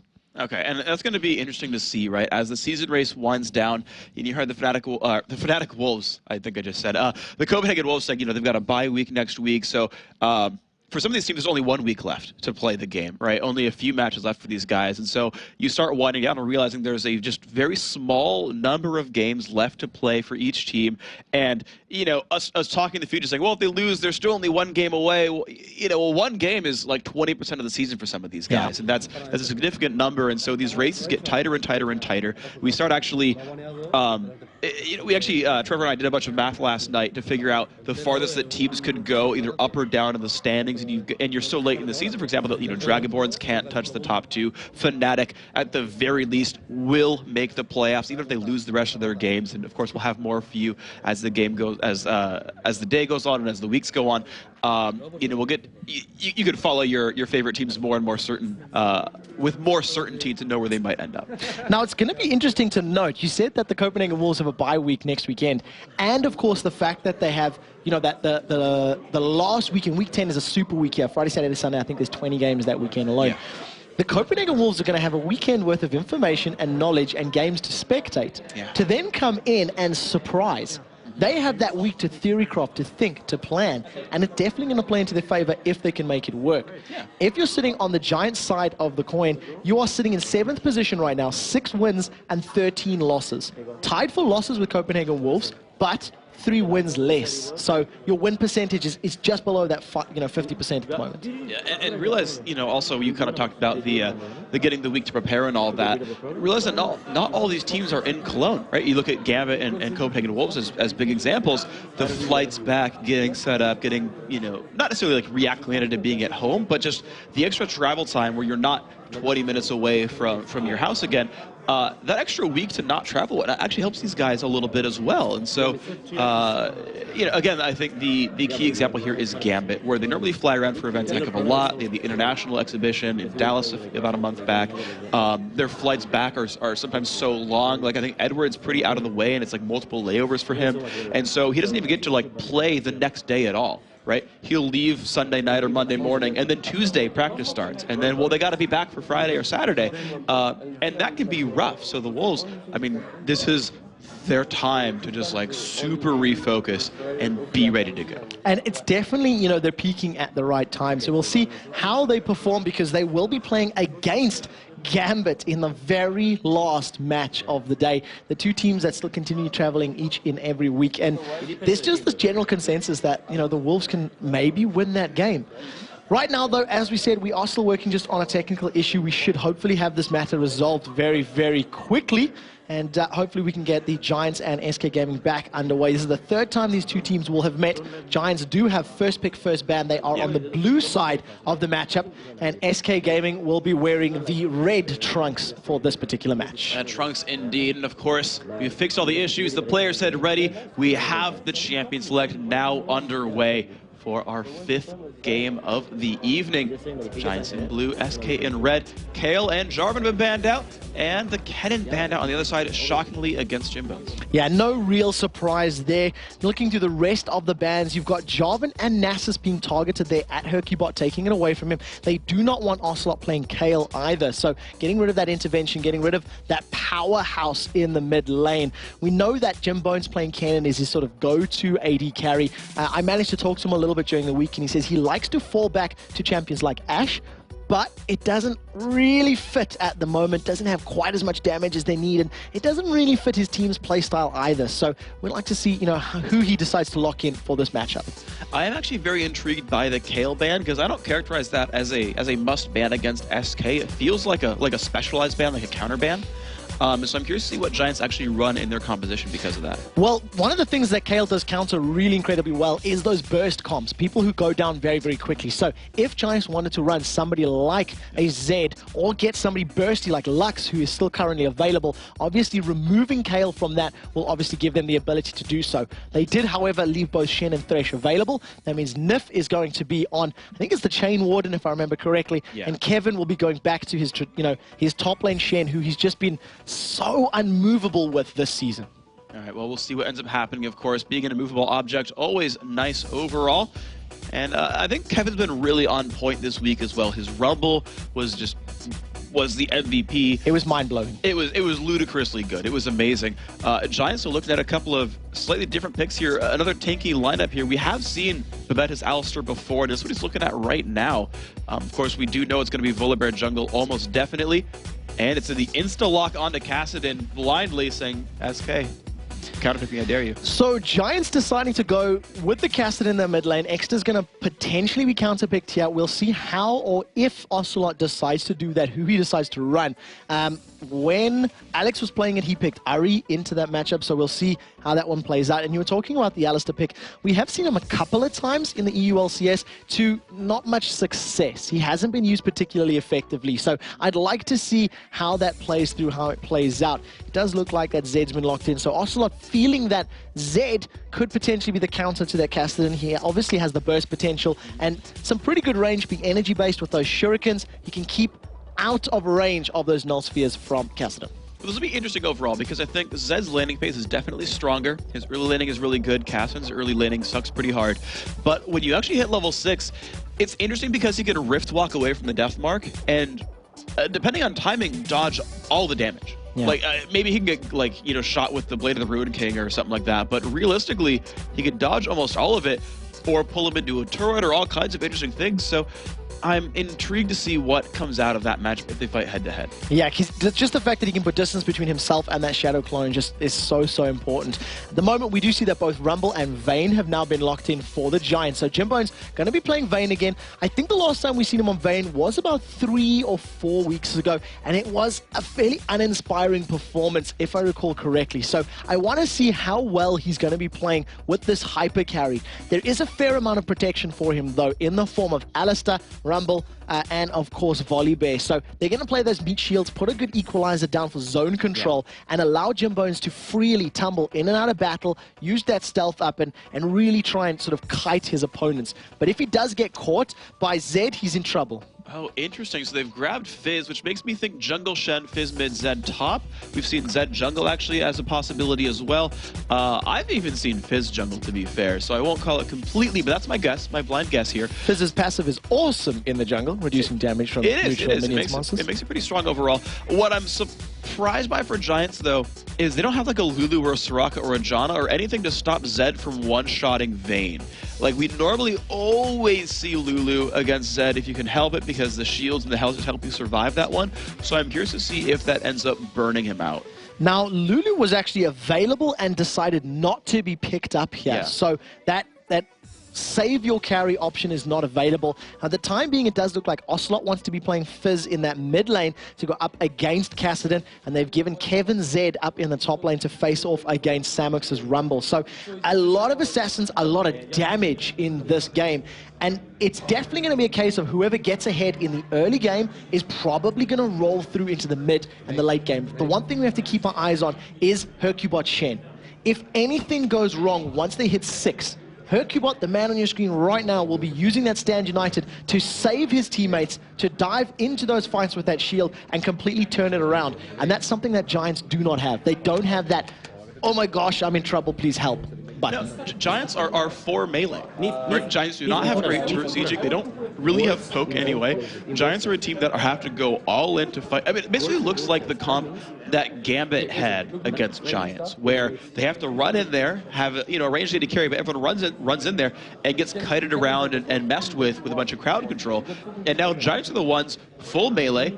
SK, they've got Zed can dash around, Shen can shield someone, Ocelot can dash around on Fizz, Candy Panda on Varus has a bunch of crowd control, so does Nif on Thresh.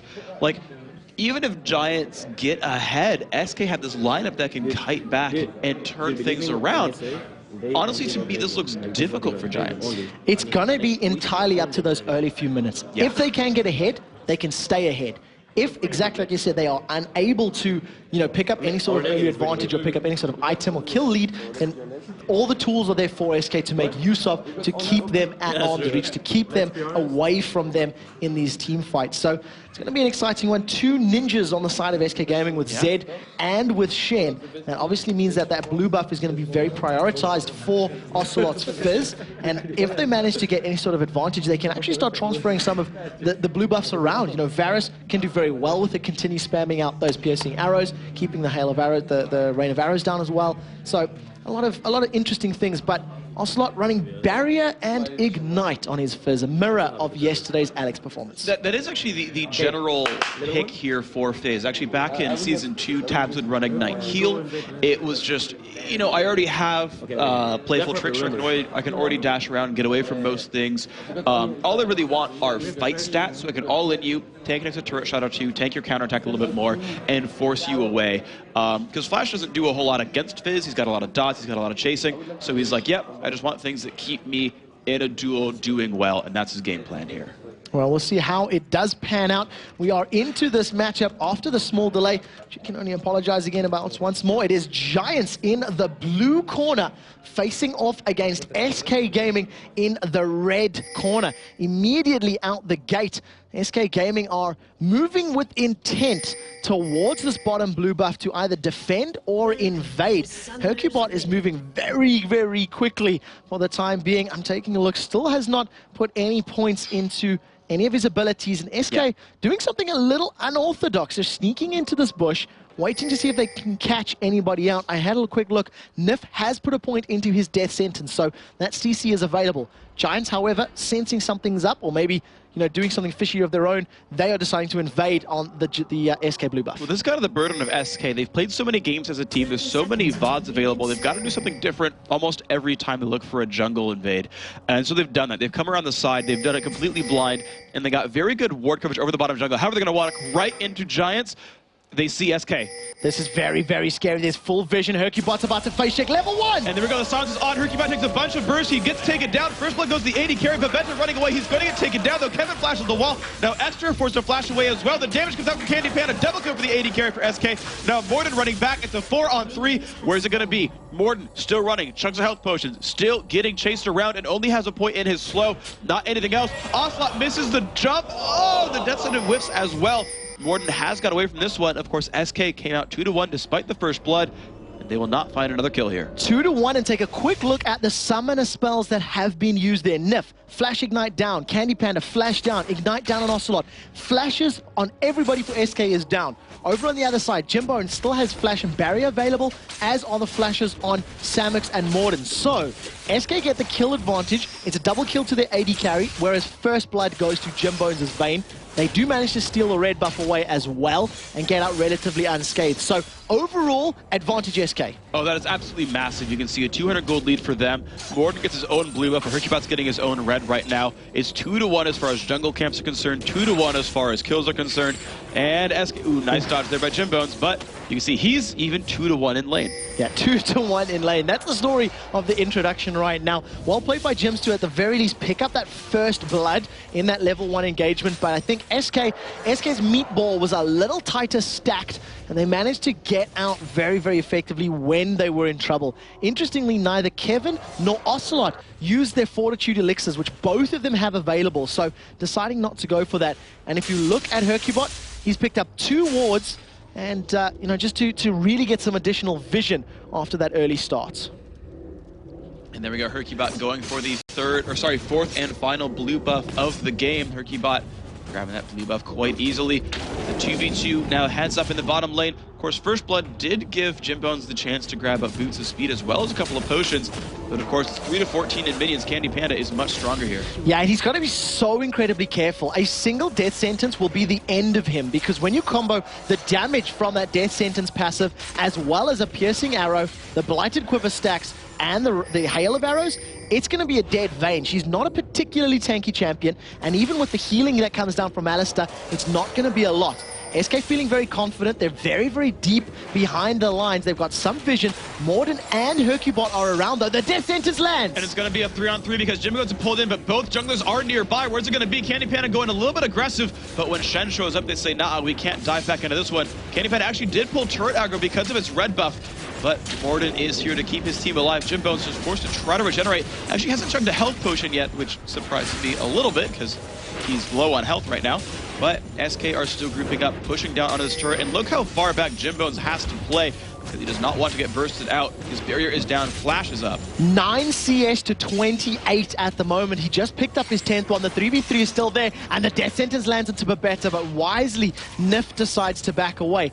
All 3 potions have been now drank for Jimbz, and he has decided to stick in lane. I feel like he was really considering whether or not to use those potions, or if he wanted to just recall. In the mid lane, Ocelot catches out Exter. It's a lot of damage, but Exter finds a whole heck of a lot back. His barrier is up, though he baits it out. Is it going to be enough damage for Exter? He jumps up and down, and Ocelot finds the kill, and of course had dropped minion aggro as a result, and just gets out for free. Now in the bottom lane, Hercubot is sniffing around. He has still not left. He's sitting in the grass. He's stealing away the double golems. He may decide to, go for a dive if they can get a good death sentence, especially with Jimbz being so low. I wonder if Hercubot's got vision. He will get it shortly, and they've got to be so incredibly careful. Ocelot played patient in the mid lane to pick up that kill, used every ability to the utmost, and managed to pick up his the third kill for SK Gaming. Jimbz is in trouble here. All right, watch for his flash. He's got to flash the dash from Hercubot. He's going to go in for this one, pushes them backwards. Where's it going to be? He does flash that one. He's going to get out for now. Lantern comes out. Nice headbutt from Babeta. Jimbz staying in the battle, and they're going to be fine. Here comes Morden.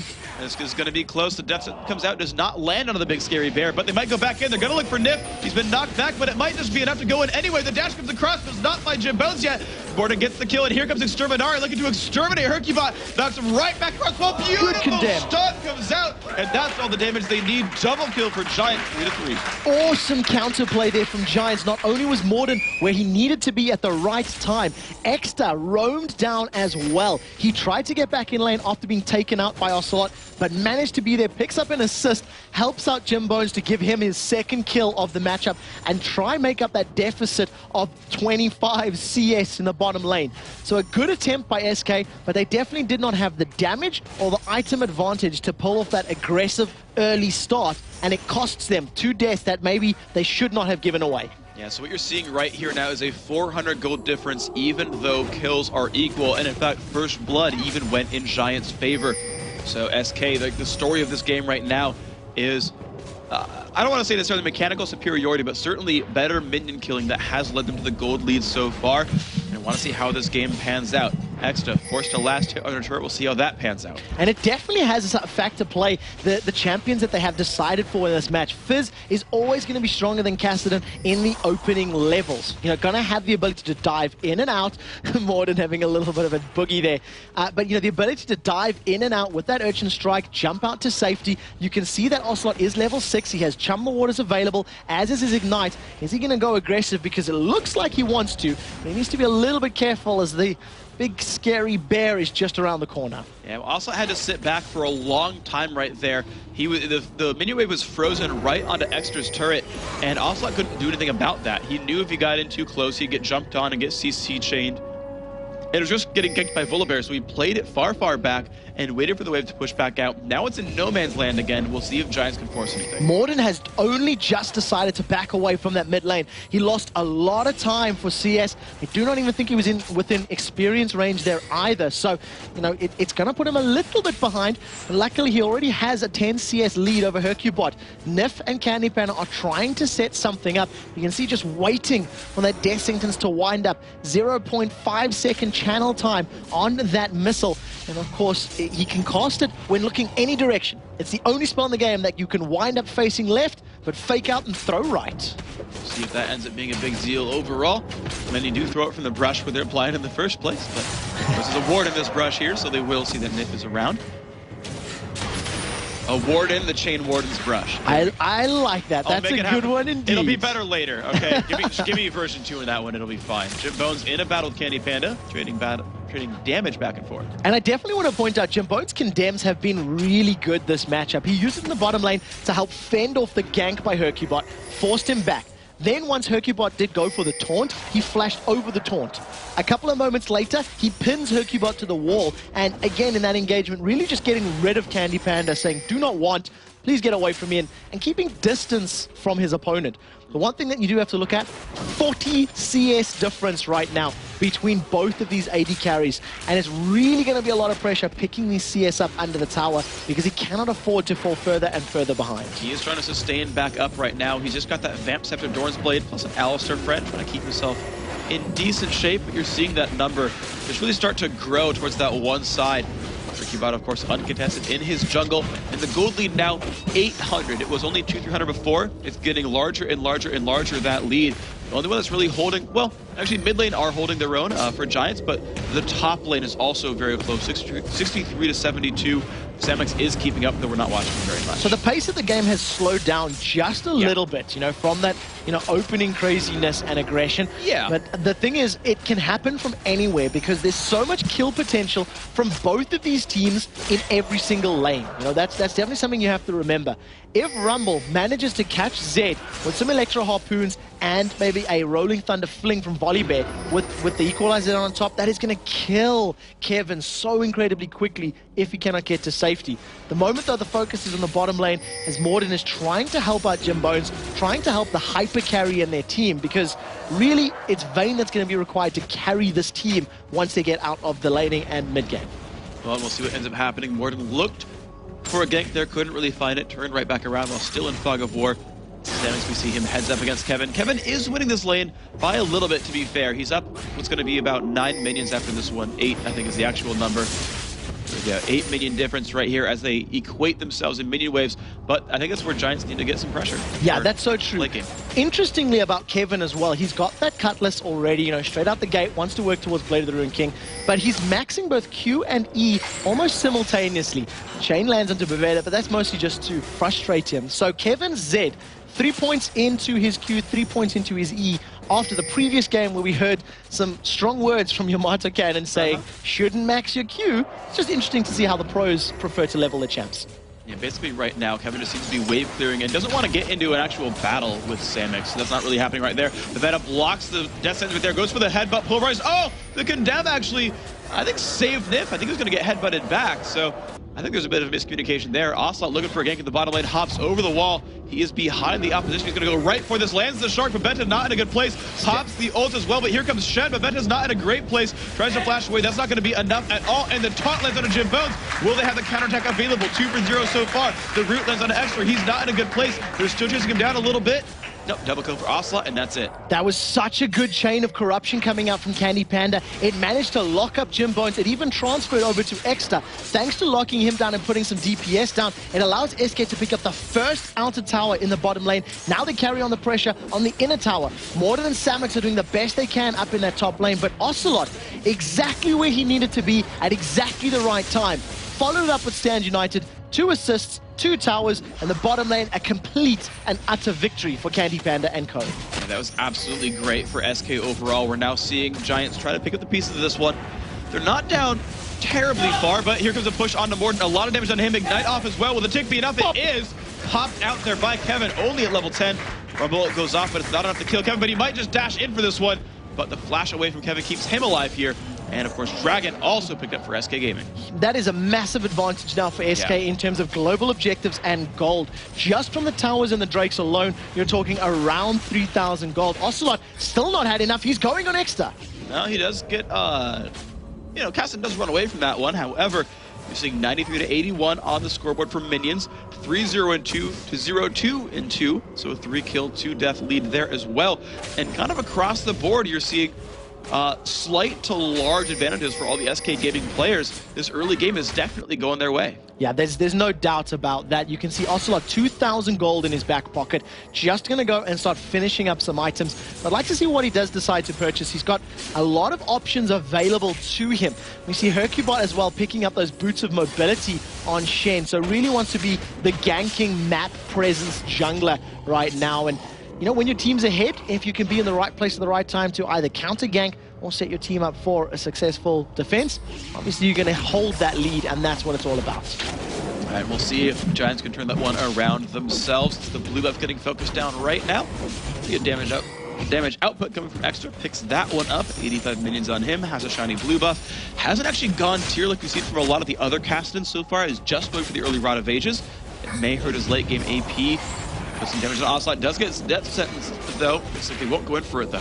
Yeah, there's not enough support there for SK Gaming to really pick that fight. Even though they caught Kassadin out, they didn't want to jump in on that one. A major pickup was collected by Candy Panda in that bottom lane. Infinity Edge completed at 13.5 minutes. So no pressure, bro. That's so much damage. 3 members of SK now looking to pick a fight. And thanks to Ocelot getting 3 kills, they've caught out Extra. They're not going to go in this time. He's wave clearing with a single playful Trickster. This early in the matchup with all that ability power means it's going to be very difficult to continue sieging with that very good wave clear from Fizz and of course from Varus once he starts defending. You just saw Candy Panda's wave clear right there, of course, doing a great job. Jimbz trying to keep up by taking away these double golems, but you're seeing 70 to 125. That minion kill lead actually growing over time. And you see, because of that, 4,000 to 5,400. 4,500 is the gold right there. Just between the AD carries, Candy Panda is certainly a much more massive force here. Yeah, there's no doubt about that. Just that Infinity Edge in comparison to the Vamp Scepter, it's chalk and cheese. You see that Kevin has just picked himself up his Blade of the Ruined King. That's going to be helping him out when he decides to go aggressive, get that additional pop damage from the death mark. And as long as Nif keeps catching out Exter's Kaplan with those death sentences, he's going to be sentenced to death when these team fights happen, because he's been caught 2 for 2 in that mid lane. Members of SK are roaming around. They're about to find a bear in the woods, and you don't know if they want to pick that fight. Well, the fish ends up being interesting. The hunter has become the hunted, as the fish actually dealing more damage to the bear, despite being the staple diet. And we can see the SK have grouped up 4 strong in this mid lane. Of course, Zed, Kevin just sitting there to split push up against Samux. And this turret might be going down very, very shortly. Looks like no one from Giants trying to stop that at all. And another structure topples here. This is SK definitely in control. 3 towers to 0, 1 dragon to 0, and a kill lead, a gold lead, an item lead. Every single metric is in SK Gaming's favor. They fail the headbutt and they catch Babeta. And look at that. The death center was so good. It's a death paragraph. They're going to start in another fight. Morden rooted in place, and he goes down. And look at that, another turret going. The turret is now down. They're going to carry on with the fight. Chum the Waters used to hold them in place. Atlantean Fizz is sinking the giant ship right now, because there is nothing they can do to hold off the pressure from SK Gaming. They're on the inhibitor turret. The damage is going down from Candy Panda, and there is no one from Giants to respond. There is simply nothing that they can do at the moment. I mean, they can do some damage to Candy Panda, drop him to half health, but that's really the only thing they can do right now is weaken SK and not quite follow through. Now an 8,000 gold lead here for SK Gaming. That is a significant clip. That's 40% more gold than what Giants have. That's a significant margin. I feel like significant is my word of the day, by the way. It does look like it. Samux going to be taking a significant amount of damage. Kevin going in for that one. Dashes forward. The shadow barely even needed. Pops him up, but a nice assist for Hercubot. Definitely getting that 5th assist on the board. It's also going to allow them to shove down that wave and try take the tower down. It's at around 50%. You've got to be a little bit careful of the chomp from Frenzy of Morden. It would have potentially risked Kevin his life. So nevertheless, they didn't decide to back away. It puts them to a 9-3 kill lead right now. And Varus, well, that Bilgewater Cutlass completed as well. So he's working towards his Blade of the Ruin King. He's caught Exter. And look at the burst damage on him. The shark comes off. Actually, Exter not in the worst shape overall. Did he rift walk the damage? I feel like he rift walked the damage from the shark. Did he rift walk the damage? We're definitely going to have to ask the analysis team to double check that one, because that left both of us speechless. That was a... I blame Unso for not catching it. That would have been a perfect timing on rift walk if that were to happen. So we'll definitely check that one out. It does appear that he rift walked it. Wow. There you go, ladies and gentlemen. New one for me. I didn't even know you could do that. I didn't either. And I thought, like, oh man, his reflex is so bad. The shark came out. He didn't change courses at all. And then, well, color me silly, he got that one out really successfully. However, of course, it doesn't change what's happening in this game right now, which is Exterminare being kind of 1v1 against Candy Panda, which is something I think the AD carry is going to win. Ult comes off as well. Exter, I don't know if you can rip off the damage from this one. That's going to be a bit more difficult. Gets the slow. The flash comes out. He's still slowed.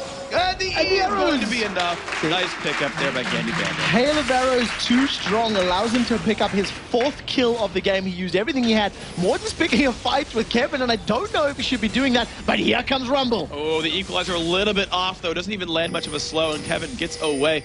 Of course, the haste he gets from Blade of the Ruin King also helping him out quite a bit. Of course, with all those resources to the top lane with Extra dead, they know there's only 2 members at most who can answer this dragon, and they won't even try. SK Gaming gets another neutral objective.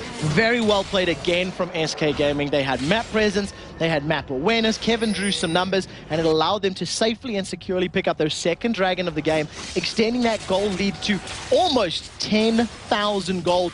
And that's generally the breaking point. When teams get a 10k gold lead, you start feeling like, all right, it's basically their game to lose. And when you think about the damage and the power that Ocelot's Fizz has right now, with Chum the Waters being a little bit over 1 minute between each individual cast, anytime they want to go aggressive with Earp or with the Shark, as it were, in this battle, in this game, it's so much damage, so much CC, and you either run away and have no presence in the fight, or you get munched and nommed and go down. And Jimbz is toying with his life at the moment. A little bit. They did have a ward and knew that the team was off to the right-hand side.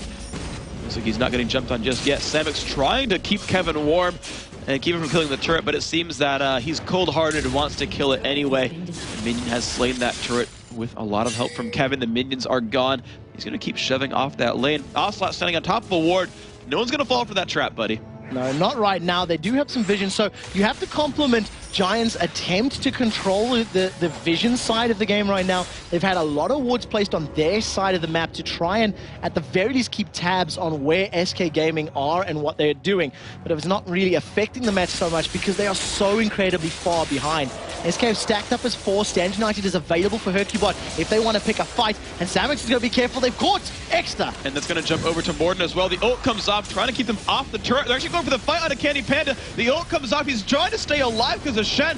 Nif does get a little bit of a knockback. Shark doesn't hit onto anyone. They're still going in. Morden gets a flip on Hercubot. The box comes down. Morden trying to run away. He's regenerating, and he might just live. The Ignite almost kills him. He does actually go down. Samux not in a good place either. Jimbz not in a good place either. He pops down to the death mark. And Babeta going to get dropped as well. 4 for nothing so far. Now Extra is alone. Can he get away from this one? He's looking for 1 extra kill, and he's going to find 1 on the Fizz, but he goes down 5-1 and triple kill for Kevin. 500 bonus gold does go into Extra's back pocket, but what a team fight from SK Gaming. It actually forces the surrender vote there. I do have to say that Babeta's headbutt got Kevin on the other side of the wall, which made me giggle just a little bit.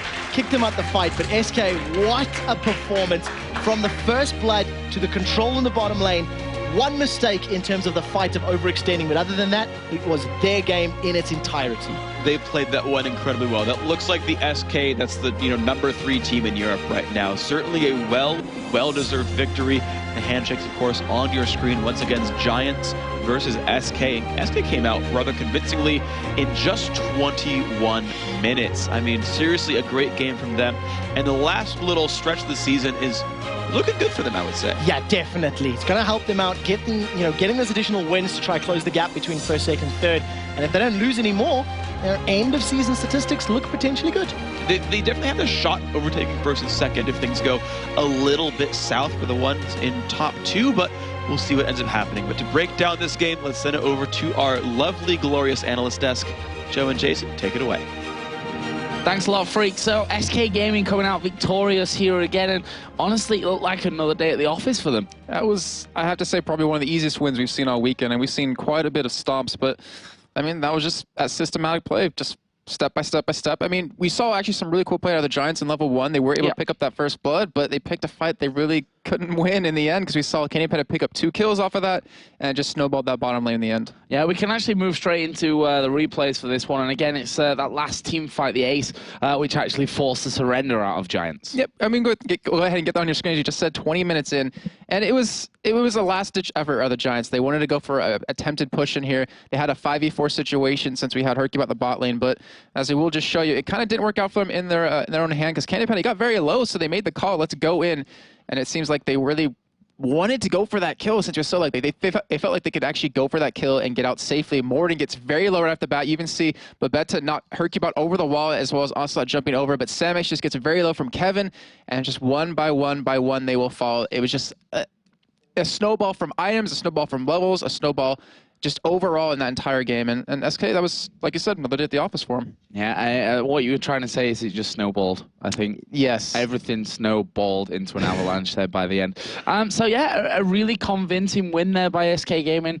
Again, I don't want to take anything away from Giants because they did have some good plays in there, but right from the very get-go, from when they fell behind that Varus double kill right at the start of things, really started the avalanche, the snowball. You heard Phreak say, like, Ozone's is a really good team, but if they lose early on, they just seem to fall down from there. They just can't seem to get back in the game, and that's what happened right off the beginning. Yeah, and really using that surrender after 21 minutes, they knew that, after that fight where they really threw everything in, right. When they got ace, you can see that you're never going to come back from that kind of game, barring some slight miracle from that one as well. So obviously we'll be moving into our next game in just a little while, our final game of the day and of this wonderful weekend, with Wolves taking on Gambit. We heard a little bit from the test earlier on, but for now we're going to head over to the main stage where Sjokz is waiting with Kevin from SK in just a moment. Apparently not quite just yet, Jason. We're going to wait because what we didn't do is claim an MVP in that one. That's my bad.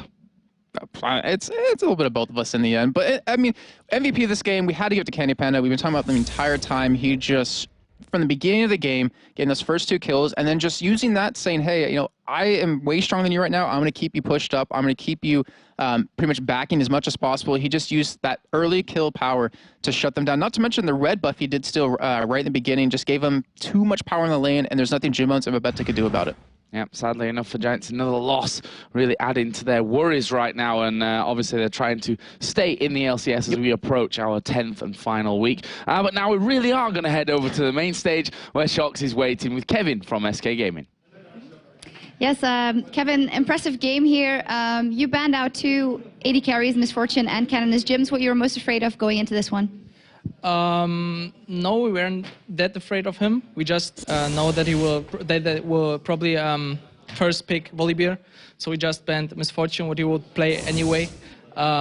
We kind of predicted that, so we just banned it. Then for the level 1, Vayne got 1 kill there, got the first blood, so immediately, oh no, a Vayne with first blood. But then 2 for Candy Panda and almost another one for Ocelot. That didn't go exactly as planned. Yeah, well, Hugbot sacrificed for the team, like he was manly and face checked. So that went kind of okay. That went at the end good for us. We turned it around, so I think at the end it was worth it. Yeah, Candy was really fed, and so we were happy. All right, now you're in 3rd position, staying strong in 3rd position. Is there any of the teams that are below you that you think you would lose against? I think we are a bit afraid about Copenhagen Wolves. They are really strong right now. They perform really strong. Yeah, Copenhagen Wolves. All right. Now the All-Star voting, of course, you've been performing consistently very well. Not on top of that ranking though. So anyone in your team or yourself you want to promote for that? Of course, I want to promote Candy Panda. Candy Panda is just really great guy, really great player, and I think he deserves that. Obviously, every one of my team deserves it. Like, they are kind of in my life now, so my family. So yeah, every one of us deserves it. Hey, family, nice to hear. Thank you very much, Kevin. All right, last week the Wolves nearly brought down GAMBIT Gaming, but couldn't close out the game. They'll get a second chance today, and that means we'll see Bjergsen going head-to-head with Alex Ish once again after the break.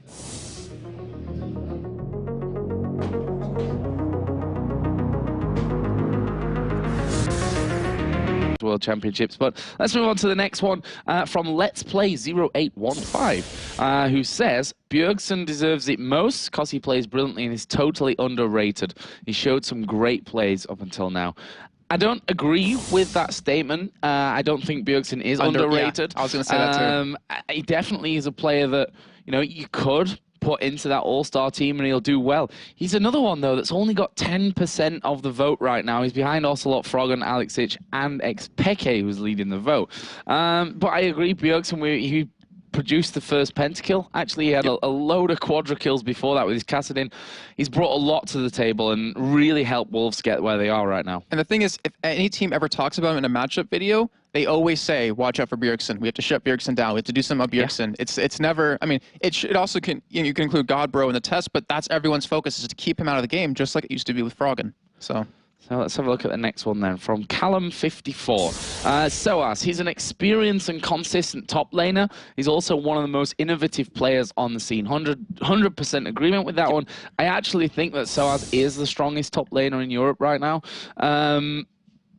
The vote doesn't quite show that again. Actually, it's Wickd that's leading that one at 34.72% of the vote. So I was just behind him with 28. So they're basically the two that are in the running for that one. And so if you look at the vote, obviously you can vote up until April the 15th. So if you haven't already done it, make sure you get yourselves over to LOL Esports and do that one.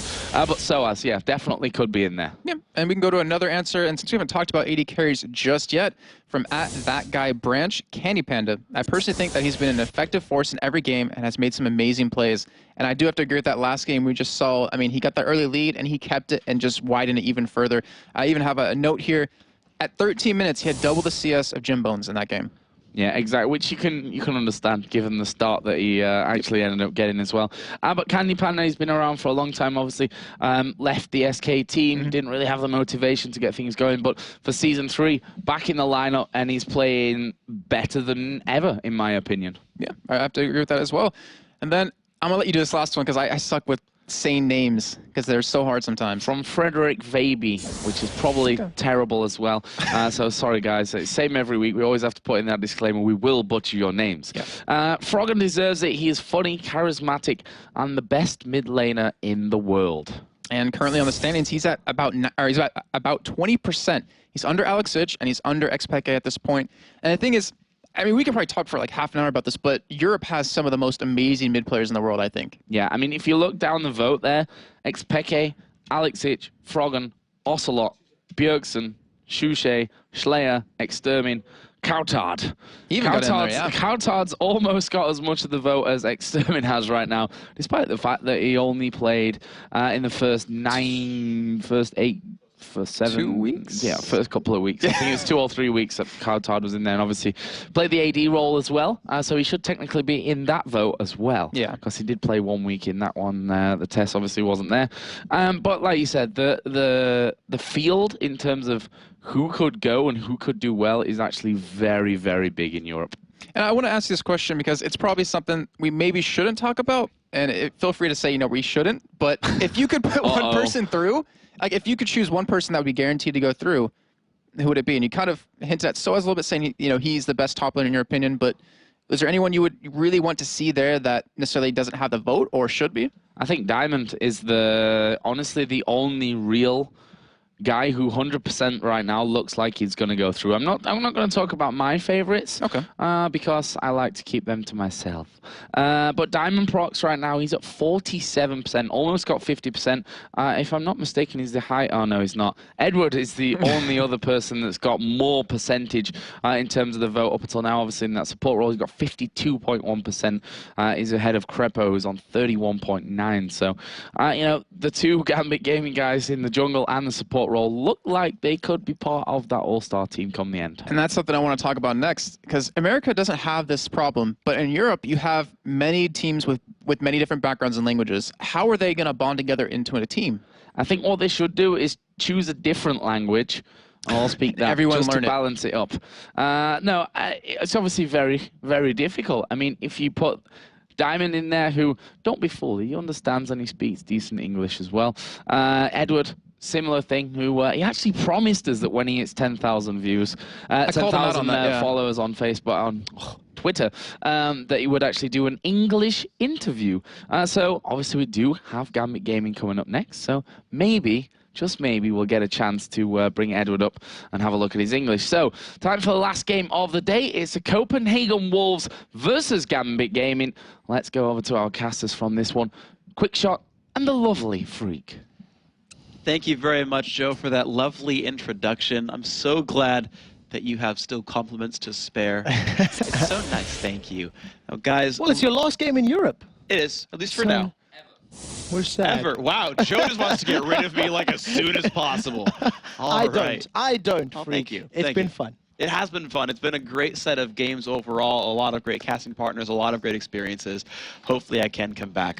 Games overall, a lot of great casting partners, a lot of great experiences. Hopefully I can come back. But yes, I'm shipping out tomorrow morning. But let's get into the game, of course, because we are here for esports, not me talking at you. So, as we see this weekend, the Wolves have left behind some carcasses. They left behind Dragon Bones, but their hunger's not sated yet. We're going to see if they can continue. The hunt is on. Can they take down the Russians? We'll see. Yeah, it's definitely going to be a tough matchup for them. Let's take a look at both of the lineups for these teams. Copenhagen Wolves will be on the blue side this time round, and of course, Gambit wearing their home colors of red. For the Wolves, Godbro, Svenskeren, Bjergsen, the Tess, and Deficio. Meanwhile, on the other side, you all know him. It's Darian, Diamond, Alex Ich, Genja, and Edward. So, of course, earlier in the day, we've seen the Copenhagen Wolves taking down the Dragonborns in a very, very good one-sided affair. Coming into this matchup, they are 0-2 against Gambit, however. So we'll see if that history has anything to play off. But both teams have had solid performances, and this will result in potentially the first loss for either team. Yeah, I believe they're both 2-0 on the weekend so far, so certainly these guys are coming into this one looking pretty strong. In an interview with the Tess, he did say that they spent a lot more time preparing for this match, that they feel they may have fixed the problems that they had, and actually feel pretty good coming into this match. Again, this is a team who said that they're looking to be a top 4 team in the second half of the season if they can stay in. and they've got to overcome teams like this to do it. Well, this team is definitely the underdogs in the matchup. According to the public vote, 74% of the people out there feel that GAMBIT are going to be the favorites for this, and 26% feel that Copenhagen Wolves are going to pick it up. But like we said, you know, it's up to them. See how confident they are. See how after picking up the victories yesterday and today, is it enough to carry through the preparation? Because Giants have been the only ones that have been able to take down GAMBIT to date. And it's interesting to look at, really, because you look at the prior games, and Copenhagen Wolves have had strong early games. They've had bad losses, sure, in general, but you look at them against GAMBIT specifically, and no, early game, they're in pretty good shape. Early game, they definitely have what it takes. And so we'll talk about some of the individual players and how to kind of control that early game. And I want to talk about their support, their old coach, and that's Deficio. So Deficio is definitely somebody who has improved his game from week to week to week. Very early on in the season where we were a little bit questionable in terms of some of his plays, but as of late, he's been very, very good. He's going to be crucial into supporting his teammates in this matchup. Last weekend, we actually seen him playing Lulu, and we've talked about this so many times this weekend, whether or not the wild growth would have helped them pick up a win in that team fight.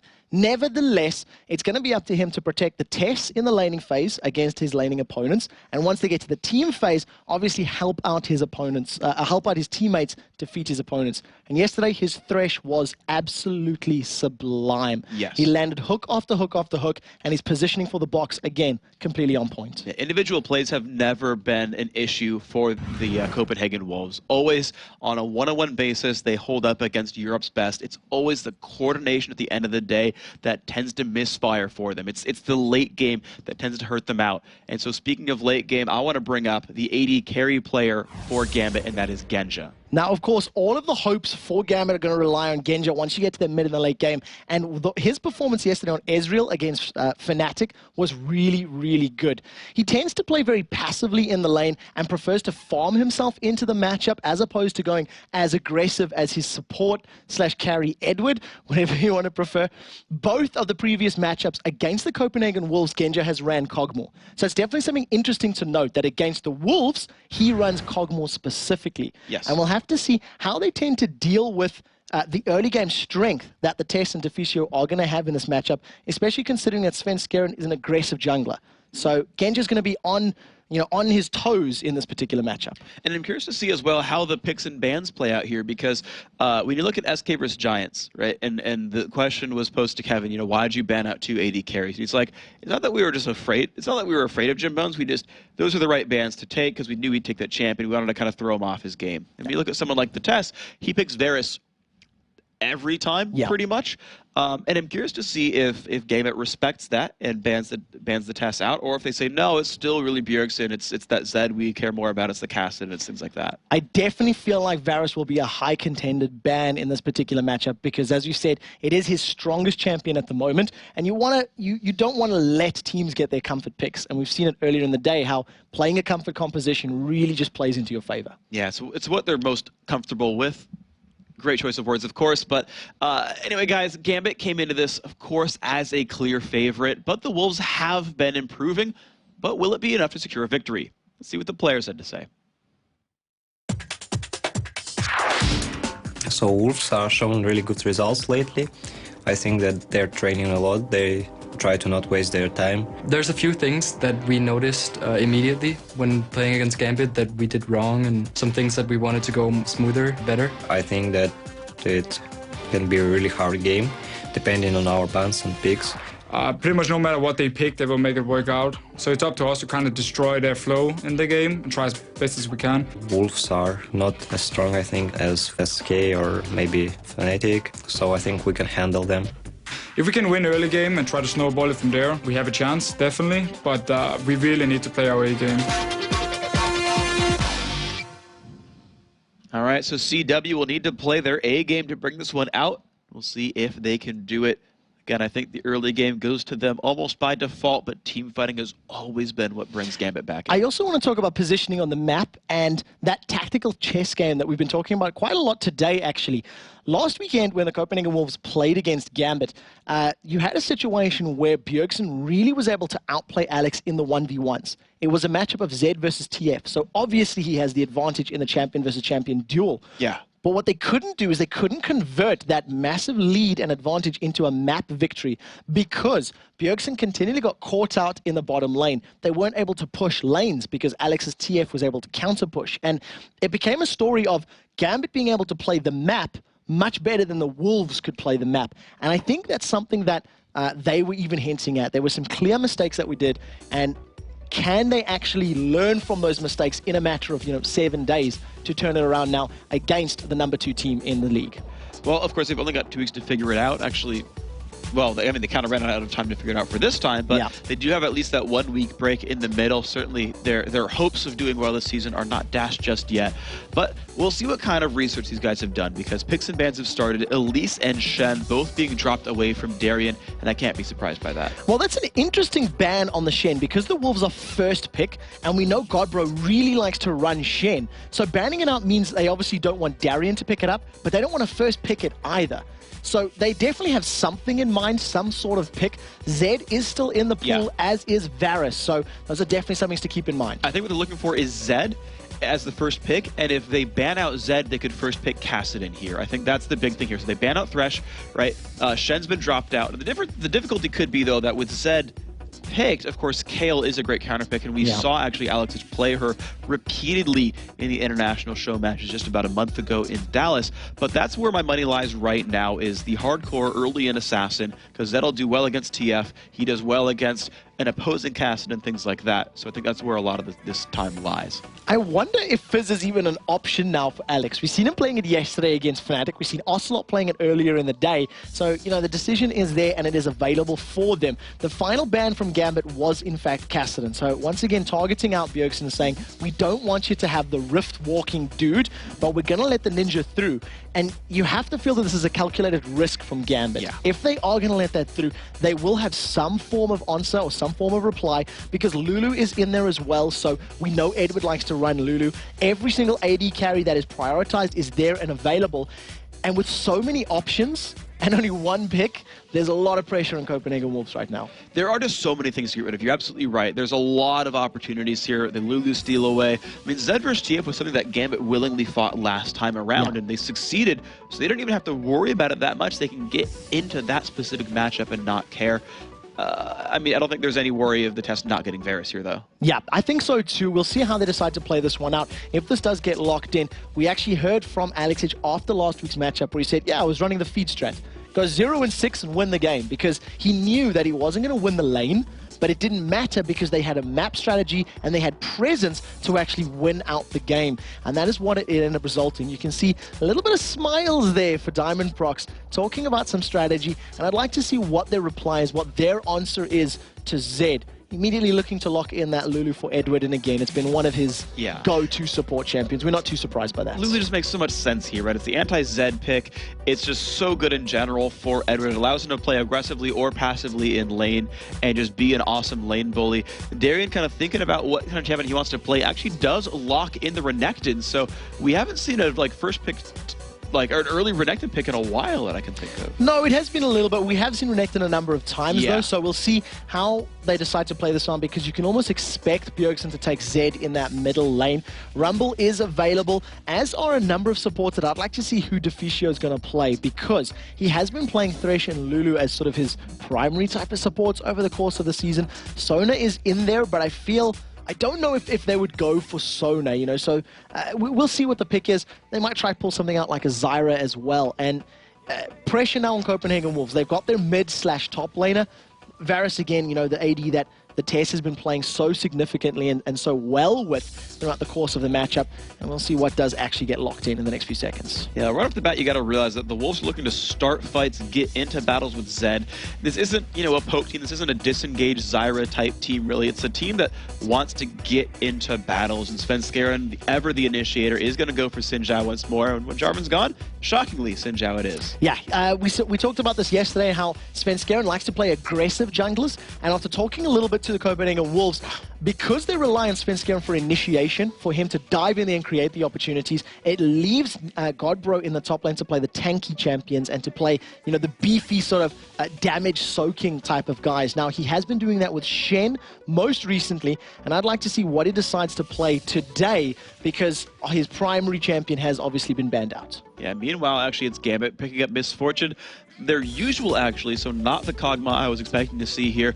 Of course, Alex couldn't have locked in Nasus faster in that lineup overall. Deficio is actually going to go Zyra, though. Yes, so locking in the Zyra, it's just from Deficio's play, you know, from what he has been playing in past, that it's not too surprising. What I do like is the combination of both the knock-up from Stranglethorns in conjunction with Chain of Corruption. It's a very powerful combo, and if the test continues landing those chains, it's obviously going to set him up really, really well. Yeah. I can see a big grin once Singed gets locked in. I can feel Joe Miller smiling from the analysis test because it's one of his favorite champions. And Godbro has been playing Singed a lot this season. Keep in mind that it's 3.5, so his ultimate, the crowd control reduction, is not there, and it just means he can get killed a little easier if they catch him. Yeah, so I think Twisted Fate here, they need a hardcore initiator. Fizz, I don't know. Like, I don't think they could really start the battles with that. Of course, I could be wrong. But what I'm interested to see, though, is how... Oh, it actually is going to be a Kayle. So way all back to the beginning, they have taken the Kayle to actually block out the Zed damage, which will, of course, keep Genja alive. But what I'm interested to see is how Gambit now starts fights. Because they don't have an easy way of kind of jamming themselves in there and making the battle start, but maybe they don't need to because the Wolves will come to them. So there's a definite difficulty here for the Copenhagen Wolves. They're not going to be able to pop anybody with Deathmark because of Wild Growth and with Intervention. They do have some consistent damage from the form, in the form of course, Varus, Singed, and even Zinzao with auto attacks, but they've got a very beefy, tanky frontline with Renekton and Nasus. And if they go head-to-head and they start bashing on one another, that ultimate of both Renekton and Nasus, the damage over time, the magic damage over time, is really going to stack up and help them out so much in these team fights. So when they engage, it's going to be very, very key, and whoever has their ultimates up, I feel, is going to have a big advantage in these team fights. Absolutely. I mean, you look at Copenhagen Wolves, they're going to go all in, and it's can they kill someone who's not ulted by Kayle quickly enough, basically? Because I think we have to assume that Alex will be on point with the interventions. He's been playing her long enough. He's got great reflex, and he's got the intuition, and I mean, he even plays Zed himself, so he's going to be able to read all the moves that Bjergsen makes, and I think make a lot of great moves out of that one. Genja's been so on point with Misfortune since I Am Kiev over a year ago. Like, I can't see any misplays here from Gambit. I mean, you talked about it earlier, comfort picks. Gambit, I think, through and through have comfort picks. Yeah, they've played this composition a couple times before as well in terms of exactly who they are playing. They definitely have, you know, that comfortable zone. On the other side of the coin, you also have a lot of comfort picks for the Copenhagen Wolves. With the exception of Deficio playing Zyra, everybody is pretty much on their, could I dare say, main champion, if I say that? We'll double check the statistics after the matchup, but you know, a lot of pressure on Copenhagen Wolves. They've got some clear points of initiation, and there is a clear reply from Gambit on how to deal with that. So it's going to come down to who picks the fight at the right time and whether or not they can get those ultimates off at the right time as well. Copenhagen Wolves 0-2 against Gambit. Is it going to be 0-3, or are they going to pick up their first victory against the Russians? Well, what I see here already is Gambit are looking for a lane swap. Notice the Cloth 5 on Darien. Even before he started running to the bottom lane, the fact that he went Cloth 5 when he could have fought a Singed, said, yeah, guys, we're going to go lane swap. And the thing is, I know no one runs Clairvoyance, but if the Wolves Clairvoyance their Fountain, they'd be like, ah, he's trying to lane swap, and then could have swapped back. But it's the sort of expectation where, honestly, like, I almost like Singed in a 1v2 more than I like Renekton. We'll see how it pans out, of course, but it'll be an interesting matchup as the game goes on. Right now, we're looking at 2v1s. No early invades either. Both teams have really split themselves up across the map, put some early wards down, make sure nothing really too fishy is happening, and I think we'll have a pretty docile level 1 for once. It's going to be a fairly safe one in comparison to some of the level 1s we've actually had today. Oh, so good from Diamond Prox. He's put a point into his siphoning strike and was able to actually clear out the ward. Pink ward as well. There we go. Yeah. So did manage to get the ward down. So immediate little gold advantage in terms of vision and denying that from the Copenhagen Wolves. But one thing that's going to be very important is to see who can win the 2v1 more, because of course you're going to have Singed and Renekton doing the best they can to CS, and then you're going to have Deficio on Zyra and Edwin on Lulu trying to zone out and deal as much free damage as possible to their lane opponents. And with both Lulu and Zyra, you've got a very, very powerful support champion to, you know, keep them away, keep them zoned, and continue dealing damage from a long range away. And they both push really well, so I'm interested to see how that ends up panning out. Of course, Darien, you're seeing on your screen, give a lot of help to Diamond, who started with a siphoning strike first. And he's going to be left alone now, start taking down the blue buff. They do not want to have Darien miss any experience early on here. Of course, Deficio making a similar move there for Svenskeren, starting him on the red buff, and these junglers are pretty equal. Now, of course, we can see that Singe is 1v2. Yeah, 1v2ing in the bottom lane. Each of our mid laners has started with that Elixir of Fortitude, so they've got that additional burst damage or survival HP, depending on how things go. Bjergsen's going to be a little bit hard-pressed as long as those Righteous Fury swings are up for Kayle, because, of course, it's going to give him that range and just keep him a little bit on the back foot. So we'll see how Bjergsen decides to handle it. A number of potions in both of their back pockets, and he's got his own range of his own using that Shadow Clone and the Shuriken. All right, so we're seeing everyone kind of mix back around. The dash over the wall from Darien still getting zoned out. And I want to point out the mix in styles between these two lanes, because right now you've got a pretty big minion wave shoving up there for the Wolves, but they're not pushing too hard. They're not using cooldowns on the minions, and of course neither are Gambit Gaming. So they're both playing the zone game right now and not worrying too much about rushing down a turret dive. Take a look in the middle though. Oh my gosh, the damage up there on Alex. First blood actually picked up by Diamond, and they don't do enough damage. Alex with the red elixir just survives. Red elixir drank on both sides, but Alex was able to flash away from the last tick of damage, had the potion drinking, and managed to pick up that last auto attack strike with Righteous Fury. Really good micromanagement. Diamond Prox is sniffing out the top lane, and Svenskeren and Diamond are literally facing one another. If they had vision, it would be a stare down, and who's going to blink first? Well, it looks like Diamond's going to be the one knocked into the air. You thought he would have smelled him. Dogs normally have a good sense of smell, but instead, he is the one forced to run away. Though no summoners burned on either side. Wither was enough to make his escape. Now we can see that nothing really exciting happened in the bottom lane, though of course both junglers were at the top half. Yeah, so nice little counter pressure there from Svenskeren, but Godbro taking a lot of poke from the double up as well as that glitter lance, just trying to counter push that lane as much as possible. And as usual, just trying to see who can push the tower down the quickest. Varus and Zyra a little bit ahead in CS. Obviously that will start to even it out. Svenskeren still hanging around, has got full vision of Edward. As you can see that ward, is he going to jump on? Nope. Not at this time. I'm actually surprised he didn't jump onto Edward, because he saw him come in there and knew there was no support for Edward nearby as well, actually. But didn't want to go for that one. Maybe not even reveal his location. Genji, though, putting a lot of pressure, and we're seeing really what's happened in this lane is Godbro's had a much worse time than Darien. He's 6 minions down from what the Crocodile has, so certainly the Mad Chemist not in as good of a spot just yet. However, the Tess is significantly ahead of his opposition as far as AD carries are concerned. Yeah, so he's going to continue to snowball that lead if he continues playing the way that he is. And you have to feel that Singed, not necessarily as easy to last hit with under the tower. Yeah. The poison damage is a lot less consistent. You can't really control it. And, if you start adding it all over dots, etc., it makes life a bit more difficult. Whereas with the Crocodile, you know exactly how much damage your Kolbamik is doing, your Slice and Dice, and more. Now, the Winged Huskar Zinzao is moving into this bottom lane. There is no vision for Gambit, so they won't know that he's there. And Deficio's got a very good ward there to force Darien out the lane. They've completely shut away. This turret is going to be theirs for free, absolutely. And they can hope, maybe for their sake, hopefully, swap back in time to keep their own top turret alive. But the turret's theirs. No, they don't even want to go for it. They just want to zone him out, and they run into this brush, hoping to get a free kill onto Diamond. We'll see if he smells this one out. It actually looks like this time his sense of smell is working. He's going to give that one away. But what we're going to see, I think, later on from Singe, though, is the fact that he actually succeeds pretty well without items at all. And when they swap back and it gets this one-on-one sort of matchup, Singe tends to do really, really well just with levels. And so I think that's what we'll end up. We'll see those equalize back out. Of course, you're seeing them proxy the minions down. No farm is being grabbed at all from Darien. And they're just letting the minions force the turret down because there's no XP or gold grabbed by the Crocodile. Really good move by the Copenhagen Wolves to balance out that difference in CS and start to deny those levels like you were talking about and just keep the giant Crocodile from getting giant at all. And the fact that they've held him back for so long is about 2 full creep waves worth of golden experience. It's literally evened up those lanes now. finally the minions push down the tower, and it gives them that very early, you know, a map advantage. And we'll see how soon Godbro decides to rotate. Because if Genji and Edward continue pushing, they might get that top tower fairly soon. Yeah, so the bottom lane for the Copenhagen Wolves is recalling right now. Svenskeren notes that Diamond is in his jungle, and he doesn't really like that very much. Of course, Svenskeren does not have Smite, nor does Diamond. They're not fighting a fight just yet, and actually we're seeing Lulu recall in the minimap. Diamond did get forced out.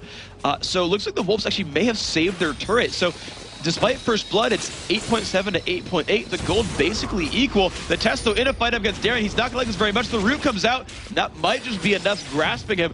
The slow there as well. Darien, is he going to get close enough? Remember that he can flash the wall, and he picks up the kill for it. Exhaust is there. Deficio is now alone. This is going to be certainly a double kill.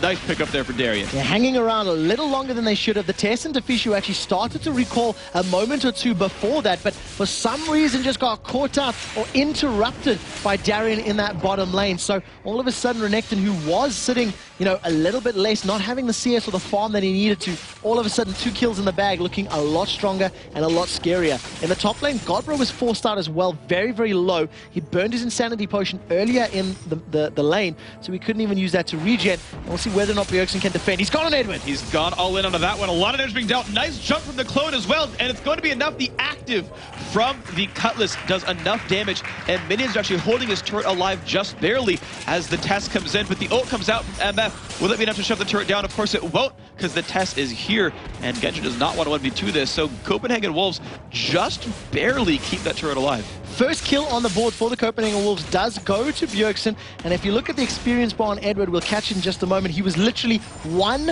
or 2 creeps away from hitting level 6. If Wild Growth had been available, he would have been able to pop himself up, get that health, and potentially survive the burst from Zed. But it was not the case to be, and a good timed, aggressive play from Bjergsen gives him the first kill on the board. It'll balance out a little bit of that CS difference, but he is still 20 creeps behind Alex's Kale. All right, and we'll see what ends up happening out of this one. Of course, the first blood assist gold did go to Alex at the cost of Bjergsen's life, so certainly mid lane has not been friendly to that poor ninja. We'll see what ends up happening as this game moves on. 11,000 to 12,000 gold. So Gambit have found themselves a 1,000 gold lead now in this game. Alex and Bjergsen fighting off 1v1. Of course, not much all-in available to the ninja, as Kale does have her ultimate. And Alex just keeps shoving over and over again. Yeah, it's just a bit of a farm fest for Alex since he got that very first kill of the matchup, or the assist rather. And obviously, without having Death Mark, Bjergsen's not going to go aggressive. Godbro is picking a little bit of a fight with the Crocodile, but I don't think he's got enough damage just yet to win out that lane. You can see Godbro is just trying to work towards that Catalyst as quickly as possible.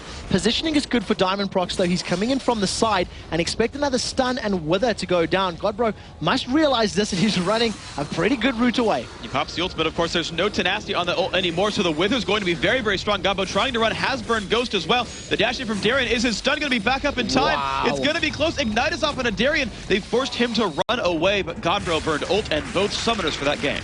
The micromanagement from Darien was so good. They're landing every single ability, staying in range for the entirety of Dominus, and actually getting the slice and dice, just timing it so patiently, waiting for some distance to get put in, and then jumping in. Genja and Edward are getting jumped on again. Can he get a second kill? He's looking for it. A lot of damage is available to Bjergsen. The Q comes off. Deathmark not quite enough damage. He's been ignited, is forced to run away. The ult coming out from Deficio to keep his team alive. However, there's been the numbers there at the Dragon. It's going to be there picked up for free, and now the damage on Deficio. Ult comes off. That might just be enough from the test. Piercing arrow charged as well.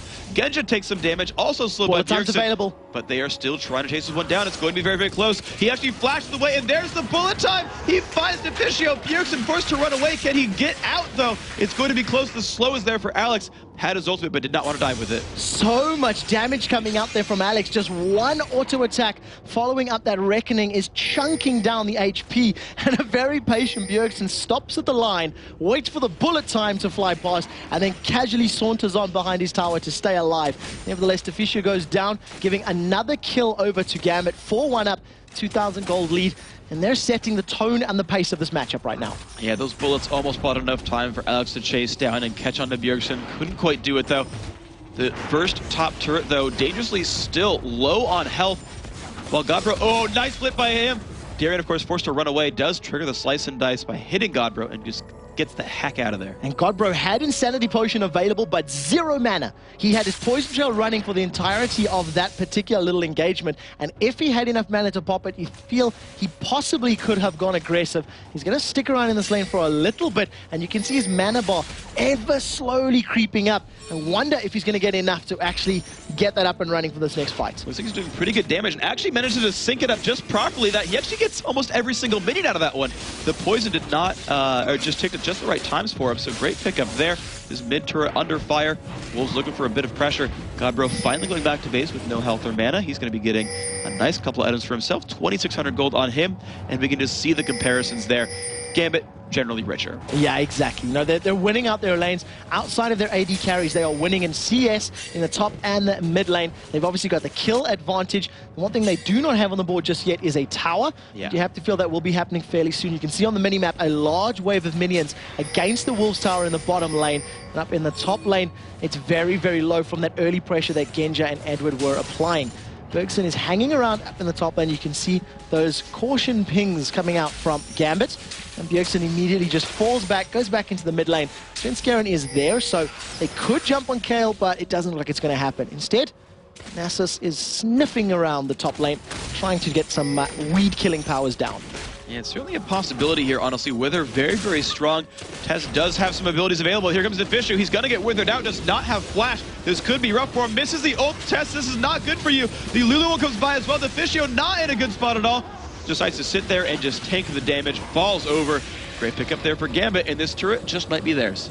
Yeah, I'm not sure if anybody's had a dog or if you have one as a pet. They tend to eat grass and weeds pretty often. That's exactly what Diamondprox did in that situation, securing the 5th kill of the matchup, and now the first tower for them as well. They're going to steal the blue buff away. Svenskeren is in a position to try and defend, but if he gets jumped on, he may be in trouble. Bjergsen also taking pressure in the mid lane from Kale, and it's just not going well for the Wolves right now. No, not at all. You saw right there that it had to be smited away there for Diamond. Didn't know if there was a ward on it. They're actually going to jump in onto Alex H. Of course, does not have turret aggro. This might not be nearly enough damage. In fact, he won't even bother ulting, just runs. Actually, this is going to get pretty risky now. Turns for the counterattack. Whether they're onto Svenskeren, will they have the damage they're looking for? Bjergsen is in range to dash forward, but of course, again, can't find Alex. Intervention is still available for Kale, so if they continue to fight, he's going to be able to just pop that onto himself or onto Diamondprox's Nasus. Yeah. Instead, they wait patiently, they don't blow the cooldowns unless it's absolutely necessary, and they just back away, casually moving to safety. So that gold is slowly increasing now, 4,000 difference between the two teams. And you just got to feel like the Wolves, they need to make something happen. They need to make a play in their favor and on their terms, because they haven't really been able to do that yet. It's not really been the case so far, and it's just really Gambit in control of the pace here, which is very unusual for Copenhagen Wolves. Their early game is normally just a bit stronger. We'll see if that newfound team fighting power can come into play here. So far, not so much. Diamond prepping the blue buff for Alex Ich. That's going to get grabbed over by the Russian Kale. Now let's see where these guys are going. 17.5 is 21,500 gold. The lead still there in Gambit's favor, just 15 minutes in. We'll see what the Wolves can do to turn this game around. I'm interested to see where Alex goes with his build right now, because he's got the Sheen as well as that Blasting Wand. You know, there's a number of different ways you can obviously build and prioritize your Kale. The Nash's Tooth is a little bit more expensive on this particular patch, so maybe not rushing that first. But we'll see what he decides to finish up and build. The Tess, of course, working towards his Infinity Edge. He's got some protection in the form of Zyra, but he doesn't even have that Vamp Scepter up just yet. So no lifesteal, no sustain, and any prolonged fights are not going to work out. Interesting move there from Diamond, actually using the locket before he places the ward down, whether that was in anticipation of being jumped on or an accident. No, that was a misclick. They were right next to each other in the inventory, and so he just clicked the wrong one. But I think it's a short enough cooldown, he'll probably be okay, and I think even without it, Gambit is likely to win the next team fight. Godbro just clearing out this bottom minion wave, doing a pretty good job of that one so far. Trail just keeping him alive, and you can see these guys heads up are just trading farm actually. It doesn't seem like Godbro's getting bullied out too much, but Darian, you know, I called it wrong. He's still winning though, so seems that 2-on-1 did go in Gambit's favor. Yeah, for sure. At the moment, Godbro just doing the best he can to hold on. He's 40 CS behind his lane opponent. Bjergsen currently 30 CS behind his lane opponent. And the only shining light right now is, of course, the Tess with that minor CS advantage, but it doesn't equate to a gold advantage because of the fact that Gambit have a kill and an assist on their AD carry. So we see Dragon being picked up by Gambit here. Nasus popping his ultimate. Fury of the Sands just to chunk down the HP, and Svenskeren will get in range. He's just going to get little on the way if he had gone any closer. Yeah, now we can see again this bottom lane now just heads up 1v1, and it's not a fight that Godbro seems to be winning. He could go for the fling here. No, he is going to go for it. Darian might be forced away actually, but the thing is he's now being surrounded by Gambit. This could be enough damage. The knockup is there from Lulu as well, and Edward secures the kill, but here comes Svenskeren. Will it be enough damage? He's trying to put some onto Diamond. The ult comes out from the Tess. It does land. Edward is sticking around, so he'll get rooted as well, and here comes some explosive damage, but will it be enough? Because Alex has shown up and joined the party. Everyone is so incredibly low on both sides here. Alex looks like he'll be surviving that encounter. The ult just doing so much. He's now turning onto the Tess. Svenskeren finds one, though he's killed Edward. Alex is surrounded. He goes down. Another support secures a kill, and it's 2 for 2 in this fight. 2 for 2 in the engagement. The Tess was completely untouched, and Genja the whole time was pushing the top lane. He's going to put a lot of damage onto this inner turret. He's probably going to pick it up, in fact. So Copenhagen Wolves happy with the kills on their team and happy that the Tess was completely untouched in that fight. But they've lost a tower for that, and that just means that Gambit extend that gold lead even further, and they will be happy with the trade. They got Dragon in that. They got 2 kills,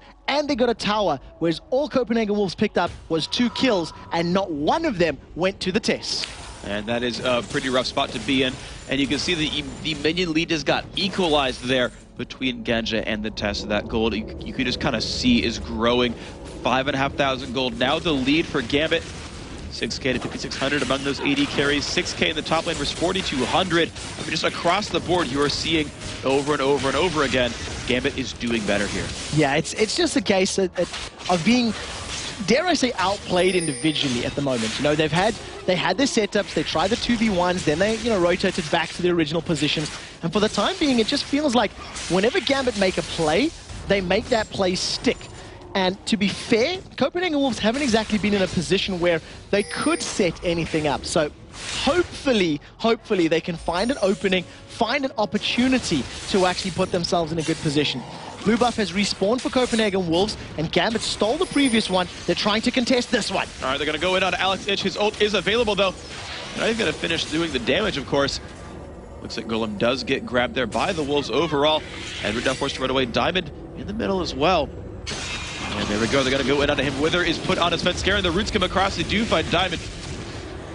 He's going to keep mixing around. His ult is available, of course, but he's not finding it with it. It's Bjergsen going into this one.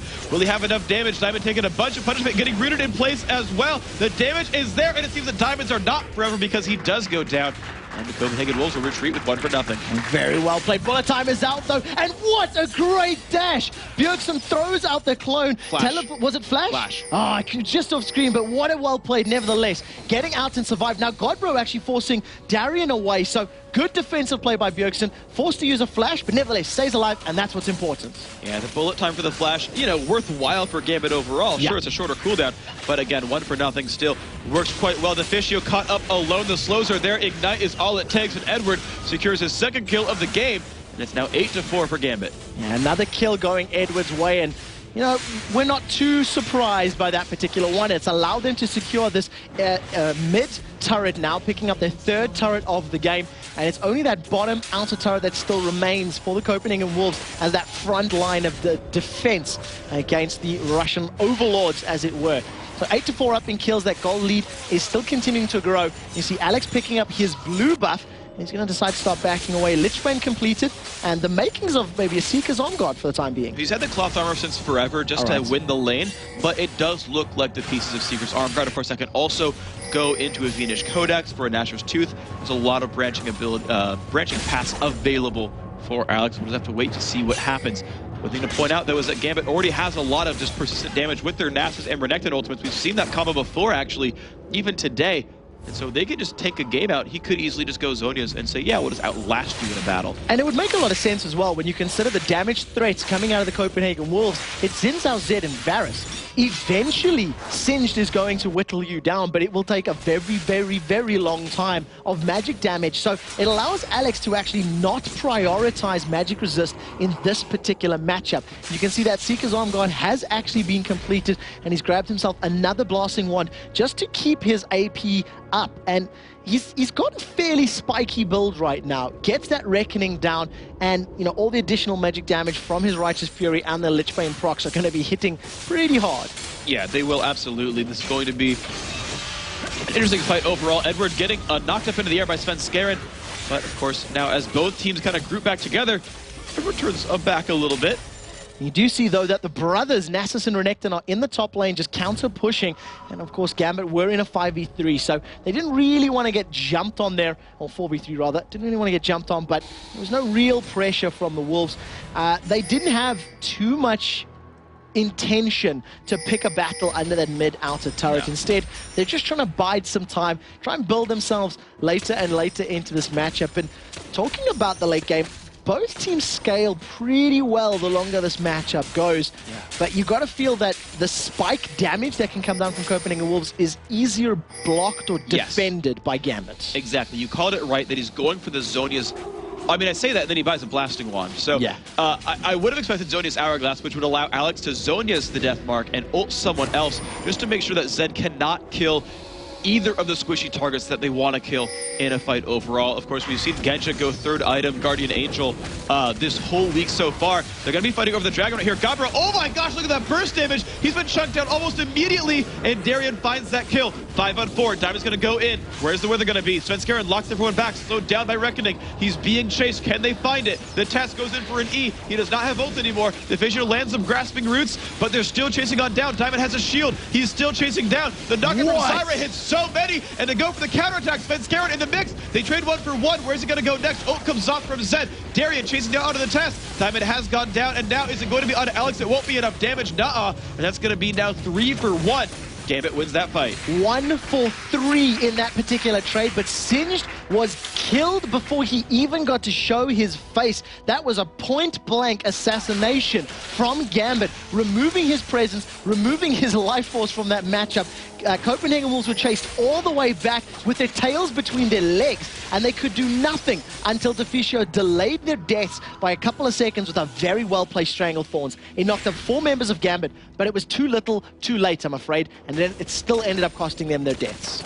Yeah, so again, you just see how bursty and powerful Gambit are. That Lichbane Kale, we've seen it over the last maybe month or two, kind of replacing the Nash's Tooth Leandries you used to see, and it's been working so incredibly well. There's so much burst coming out from Alex, and of course, an armor stat coming out from Godbro, right? He's worried about Genja, he's worried about Diamond, he's worried about Darian, who are going to be more physical than anything else, and it's Alex who just eviscerates him in those fights. Diamond, once again, no ult this time, but soloing the Dragon. And an interesting point that I always point out whenever I see Nasus and Renekton is the predominant damage is, of course, going to come from their auto attacks. But when you think of the ultimates, you've got to remember that magic damage over time. Renekton is currently level 15. He's about to hit level 16. And that ultimate is going to go to about 110 damage per second, if I recall correctly, for that for Dominus. Then, of course, you've got Diamond Prox, who's got a level 2 ultimate, which is going to be 4% of max HP per second. And it's a huge amount of magic damage consistently ticking over before you even start adding in things like the Sunfire Cape and the Splash from Righteous Fury. It's pretty brutal overall. In a long-term fight, they can certainly keep up with Singed, who's not having the best game, right? 0-2-0, pretty good minion kills, but not getting fed so much because there's almost no global objectives picked up for the Copenhagen Wolves. So, you know, you compare his 170 to Darian's 180, and the goal difference is just massive between the two. So, the Wolves need to find some way to stabilize one out, get Singed to be tanky, get Svenskeren a bit more tanky, and then turn a fight, you know, in a longer format. The Wolves are being bullied around the map. You still see Godbro shoving around the side lane. He's going to head up against Genja, which actually if I'm Gambit, I don't mind trading, really. Yeah, that's not too bad at all. Genja's going to be able to just farm himself up. He's got that GA after Last Whisper and Bloodthirsty. Gambit stacked up in the middle. Have they stayed a little more than they should have because Wolves are going in? Yeah, it's going to be a lot of damage on this Svenskeren, though. I don't know if it's going to be enough to keep him alive. The lock, the knock up, the roots, they're all there. The aggressive Gambit is just stuck in one place, but Darien is refusing to go down. Svenskeren forced to run away. No, Singe does find one. He's showed up before Genja has, but Godbro, will he survive the encounter? Looks like he will. They find one for nothing. Alex should not even ult Darien in that fight, but now it is the rest of Gambit have shown up. Genja is here with that Guardian Angel, pretty much immune to Zed at that point, and it's going to be them still winning the turret despite losing a champion. And you've got to prefer the turret over a champion kill any day of the week. So well played to Gambit to once again maintain the hold and the Stranglethorns on the map right now, because there's nothing that Copenhagen Wolves can do to really hold off any of their property. They are simply being, out bullied on the map, and then there's just not a lot that they can do. They do need to get some additional magic resist. I'm still waiting for an Aegis of the Legion or a Runic Bulwark to be completed just to help survive some of that magic damage that's coming down from the members of Gambit. For the time being, it's all Gambit. Yeah, and that's kind of the funny thing. You mentioned the Aegis or Runic Bulwark, right? Svenskeren opened up with Lock of the Iron Solari. He's starting Aegis now, but because there's been no global objective control here, Deficio couldn't branch out. He's got Philostone, Ruby Sightstone. His job is warding. He's not able to buy a second support item, so it's Svenskeren after his first, trying to start a second. Oh, wow! Bjergsen, despite Alexic's ultimate, just one-shots the heck out of him. Great pickup there, and Bjergsen's now trying to build tanky to survive. He has enough damage to one-shot people. Yeah, I really wish we could have seen how that played out, because if you look at the summoner spells, Ignites were used on both sides, Ultimates were used on both sides, but Bjergsen managing to come out ahead in that particular engagement, and that's definitely going to just help him out just a tad, especially considering how First Blood he gave it up to his lane opposition. Yeah. And I imagine that Ruby Crystal and Giant Spell had a lot to do with that survival effort. For the time being, Needlessly Large Rod was picked up by Alexich, so he's going to be closer to that hourglass as three members of Gambit now start chunking down Baron. Once again, Fury of the Sands by Nasus being used, but Svenskeren is here and he does have Smite available. He is spotting it out. Let's see if he can take it away. He's going to get jumped on. Gambit turns in unison, and it's Darien pushing him away. Svenskeren knocking back. Gambit returns back towards Baron. It's very, very, very low. Red team does pick it up. Darien rooted in place, but the Wolves, despite really a 4-on-4, now soon a 5-on-4, don't want to fight this. They're going to go into this one. Diamond, he goes in, he lands with her. It's going to be Deficio, forced to flash away. They turn onto Darien, but he is the tank. I don't know if they really want to kill him first. They do burst him down. Bullet time comes across. Lock used to keep them alive. And now, where's the focus going to be? Edward is at half. The ult is available for Alex. Trying to flash away is Bjergsen. He's trying to survive. Alex dropped the half health as well. Godbro putting down the poison, trying to zone the enemy team away. But again, it's Baron for one kill. Pretty good for Gambit. Deficio on point with his grasping roots there, locking up Darien right at the beginning of that engagement and then catching Alexich out as well to prevent the chase. Had that grasping roots not landed, you have to imagine that Alex could potentially have flashed and picked up even more kills. So they trade 1 for 0 in terms of kills, but they've lost Baron Nashor. And 4 members of Gambit with a 10,000 gold lead, and with Baron buff, excluding the value that gives you, are in such a commanding position right now. Yeah. At any time they decide to pick a fight, they've got such a good dive composition with the wild growth, with the intervention, with the damage that they can get put down on their opponents. It's just going to be up to them to make the plays happen and just shut the Copenhagen Wolves down. Yeah, but the one thing that I sort of pointed out was that Gambit does not have that easy initiation. Yes, they can Ghost and Wither, right? But you've got, and in the end, it turns out to work really, really well. You've got that Zyra that seems to be the bane of Gambit. Their hardcore initiation does not exist. They run forward. The ult or the grasping root comes by from Deficio, and if he lands his skill shots, Gambit can't chase through, and they're finding that 1 for nothing and getting out. Yeah, okay, they lost a turret. I mean, certainly these are going pretty well for Gambit overall, but like, imagine if the gold were equal. They'd never find anything for free here. And they're using Godbro to split push to the side over and over and over again. He's finally caught up with Darien in minion kills. He's got 2 champion kills for himself as well. The Wolves actually found some way to team fight and actually found some way to late game. Like, yes, 10,000 gold, clearly Gambit is doing awesome, but like, if you're a Wolves fan, you're like, dude, they're holding on for once. Bjergsen's found Darien. Let's see if he's got enough damage. Deathmark is down. It's a lot of damage, but the thing is, he's got so much armor, he chops a quarter of his health. I feel like Darien could have just fought him and won that battle. Until he gets a last whisper, he's not going to kill Darien. So Warden's Mail, Sunfire Cape, Warmogs is really going to mitigate all the damage that Bjergsen's putting down. Edward's going to pick a fight here with Godbro. His sanity potion is ticking, and I feel like Sinj can just run away from this. And he actually uses Ghost as well. I don't know if he needed to do that. He had zoned out Edward with the goo right there as well. But maybe he was running from the rest of Gambit Gaming, who have showed up here. Again, there's the 5th turret picked up for Gambit, and the Wolves are going to be forced to fight this 5-on-5, but without 2 of their ultimates. If those 4 towers gets balanced out, it'll close the gold lead just a little bit for the time being. The test with his Blade of the Rune King and Infinity Edge is going to be the key member of the Wolves in these ensuing fights. If he can maintain his HP stacks and deal damage at the same time, it's the only damage source that's really 100% reliable from the team, because that death mark can get popped off, and Godbro takes such a long time to kill people with poison. Not really counted it. The fight looks like it's about to break out as the Gambit members want the tower. I don't think the Wolves really can. They're fighting against a Baron buff team. They're actually going to go in. Godbro has nowhere to go right now. Gets knocked up by Lulu as well. The ult comes out, and look at that giant orange bubble. Darian refusing to go down. Now's the time for Wolves to fight 5v4. They've got to do something. I feel like this turret is just dropping faster and faster and faster. Will they go in to fight this one? Diamond now in the middle of the attention. Svenskeren dropped lower and lower. Bullet Time picks up the kill. They're going into Alex Itch. Will it be enough? Looks like it's not going to be double kill now for Genja. And they turn back onto the test. Do they have the slow? There's the Glitter Lance. Diamond pulls turret aggro. Now Darian, the one who's getting hit a whole bunch, but he lands the stun. He survives. He just gets healed enough that he survives that one. Kale made that one happen. Triple kill down for Genja. The inhibitor is dead, and they're going to keep moving forward. If anybody is watching and you have a League of Legends team of your own, rewind that. Watch it again and again, because that is how you team fight. That is how you kite your opposition, and that is how you control a game and a map. Gambit simply popping in and out of that engagement, dodging every ability that they needed to, and landing every single bit of damage that they could onto their opposition. It was a perfectly executed team fight, and Gambit just looking so incredibly strong. Yeah, Darian really played the role of the tank there. Like, forcefully took turret aggro in case anyone from Gambit wanted to engage. Just played full beef the entire time. Warmog, Sunfire Cape, Warden's Mail, had a Kindle Gem there as well in case he wanted to add even more items on top of that one. He just was a wall of beef and crocodile hide that just could not get tanned enough. He just kind of was that front line they needed, and he started fight after fight after fight. Alex Itch sent him an intervention. Genja just had a beautiful bullet time across that fight as well. Honestly, that's a strong looking Gambit Gaming. Yeah, so true. What a performance out of them. Genja 6-0-3. No deaths in that engagement. His misfortune again ringing true. That Bloodthirster, Last Whisper, Guardian Angel. It's the build he's preferred. It's the build he's been going for over and over and over, and it's working for him. Congratulations to Gambit. They hold on to the second position. Not quite enough to take first yet, but they're tight at the moment. Yeah, it is going to be tight, and we'll see how the race continues as you go throughout the last 2 match weeks. But to break down this game, let's send it over to our analyst desk for the last time of the day. Jason and Joe, take it away.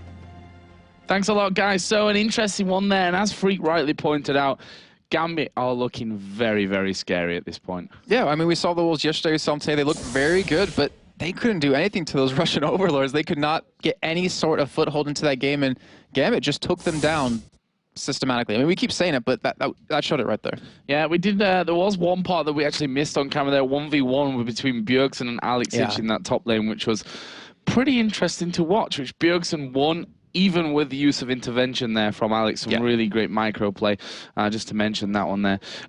So let's go into the replays here and break down a couple of the plays that we saw from that match. So we had a dragon fight happen, and before we fully go into it, I want to give some back history into it. So we had Godbro in the top lane 1v2. He got shut down quite hard. He didn't have much CS. You had Svenskeren trying to babysit him a little bit. On the flip side of that, you did have Darren in the bot lane in a 1v2 situation, but he came out with 2 kills, and he lost his turret, but he still came out with those 2 kills and a lot of CS. And we had this dragon fight breaking out about 23 minutes in, and this is really where Gambit starts to get a giant lead over the Wolves. Let's get that on your screen and show you exactly what happens here.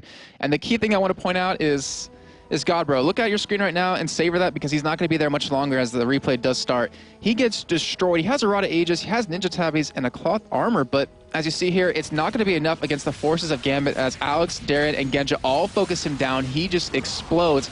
And because of that, the entire Wolves are like, crap, we need to run. There's no way that we can fight this anymore as Edward even comes in from the side. And then he had a nice little disengage right since Garen found that nice flash right there. But as the fight does progresses, Gambit ends up going for a dive under the turret. And a nice Stranglethorns comes out of Deficio, but it's not really enough to hold Gambit back as they just take them down. They get a 3-for-1 trade here. And Gambit, that's where they got their lead. They loved a team fight, and they showed you right there that they are damn good at it. Yeah, and one thing that we didn't really mention in that one as well is they saw the Varus ultimate actually was completely whiffed. It went straight down the middle, goal. But, you know, after that, they were able to chase on. If that Varus ultimate had actually landed, they probably wouldn't have been able to chase him down so easily. It's a funny point because we've had people on Twitter, we've even talked about it before. It seems like a lot of people will miss those Varus ultimates. It's really hard to hit. You're really misguided by the distance that you can shoot it, but when it does land, like you're saying, it can be very impactful, it can change the pace of a fight. Unfortunately, it didn't land there, but Wolves, they put up a good fight, but just wasn't enough. So, Jason, we have to crown an MVP for this game. And I think we have to give it over to Darren. Just based on the whole early game where they had the lane swaps happen, he held onto his lane long enough. Yeah, he lost his turret, but he got enough CS, he got the double kill in bot lane to completely open that up, and ended up taking the game by his aggression being really in their face, using or taking so much damage, and then having that Lulu ultimate and the K ultimate come up right behind that was able to help his team win that victory. Well, that was our final game of the day. Congratulations once again to Gambit on the victory. That's it from us here on the analysis desk. Thank you very much, Jason, as per usual, and also to the guys who have joined us as a special guest throughout the course of the weekend. Let's get over to Sjokz one last time on the stage. She's waiting with Alex Itch. I'm waiting at Alex, but Edward promised that next time he's going to do the interview in English. But Alex, you guys were very smiley, we saw on the cams before the game, but yet it's never an easy game against the Copenhagen Wolves. So the game wasn't that easy, but the early first blood on Bjergsen afforded Diamond really easy jungling. So after that, he could dominate like jungle a lot. He got the Drake, he was ganking bottom, and almost all his ganks succeeded. A lot of people were, of course, watching that mid lane for the matchup versus Bjergsen. Zed versus Kale, champion you don't play that often, so how did that go? So I tried some new build on Kale. I think it worked fine. Actually, I liked the attack speed a lot. I think that was one of the reasons that I couldn't like fight that good 1 versus 1, but my burst was really insane. So I think that matchup is really fine for Kale, though it is really close. And I think that Kale's ultimate negates that really hard, and it's not even like matchup at mid, but in the team fight, he didn't even ultimate most of the time because he was afraid of my ultimate. You played SK, EG, the Wolves, and FNATIC in just a short amount of time. Who would you think is the best out of those 4 teams, and who's the worst? So the best team of these 4 is FNATIC, I would say. That's obviously, and for the worst, I think it's really hard to say. I think all the other 3 teams are really equal in their skill. Like Wolves are really getting up now, so, but I can't say that. Like that will be decided on their games, I think. Very diplomatic answer. I'd just like to run this by you. Asked Wickd, how come you guys are not performing that well? And he said, well, we just don't practice enough anymore, but I know that you are one of the teams who has the less practice out of all of them, so how come it's not a factor for you guys? So we found a new way of practice. When we are getting like asleep in our dreams, we meet each other like 5 men and practicing there 5 versus 5. Okay. Thank you very much. One last thing you want to say about the All-Star vote, or does the game pretty much show it? Okay, then I got another slogan now. I've had Bjergsen 1 versus 1. Vote for me. Thank you very much, Alex. All right, let's go over to our commentators one last time. It's Phreak and Quickshot who's going to run down the games of today and the standings. All right, thank you very much, Sjokz. Now, I think we saw throughout the day, all the favorites did end up winning. Yeah, pretty much. Yeah, the teams that were all in the top 4 beat the teams in the bottom 4, and then even among the bottom 4, you had the Wolves and Against All Authority succeeded against their opponents as well. So standings just got farther apart. Let's take it a step further as well. Okay. It's been a day of one-sided matches. Yeah. We haven't had very close or hotly contested games. It has been a matter of one team simply outplaying their opponents, getting an early lead, and just snowballing through absolutely everybody. Yeah, I think the whole week kind of looked like that, honestly. When you look actually at the matches from yesterday as well, they had a very similar sort of trend where by about 50 minutes, you're like, wow, this is really going one way.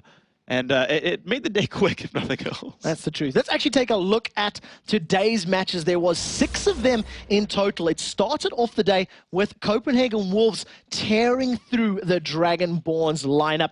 It was, of course, Kassadin being played by Bjergsen. That really had a lot to say about that matchup. Yeah, meanwhile, after that, you saw Against All Authority still really continuing their trend of looking quite strong.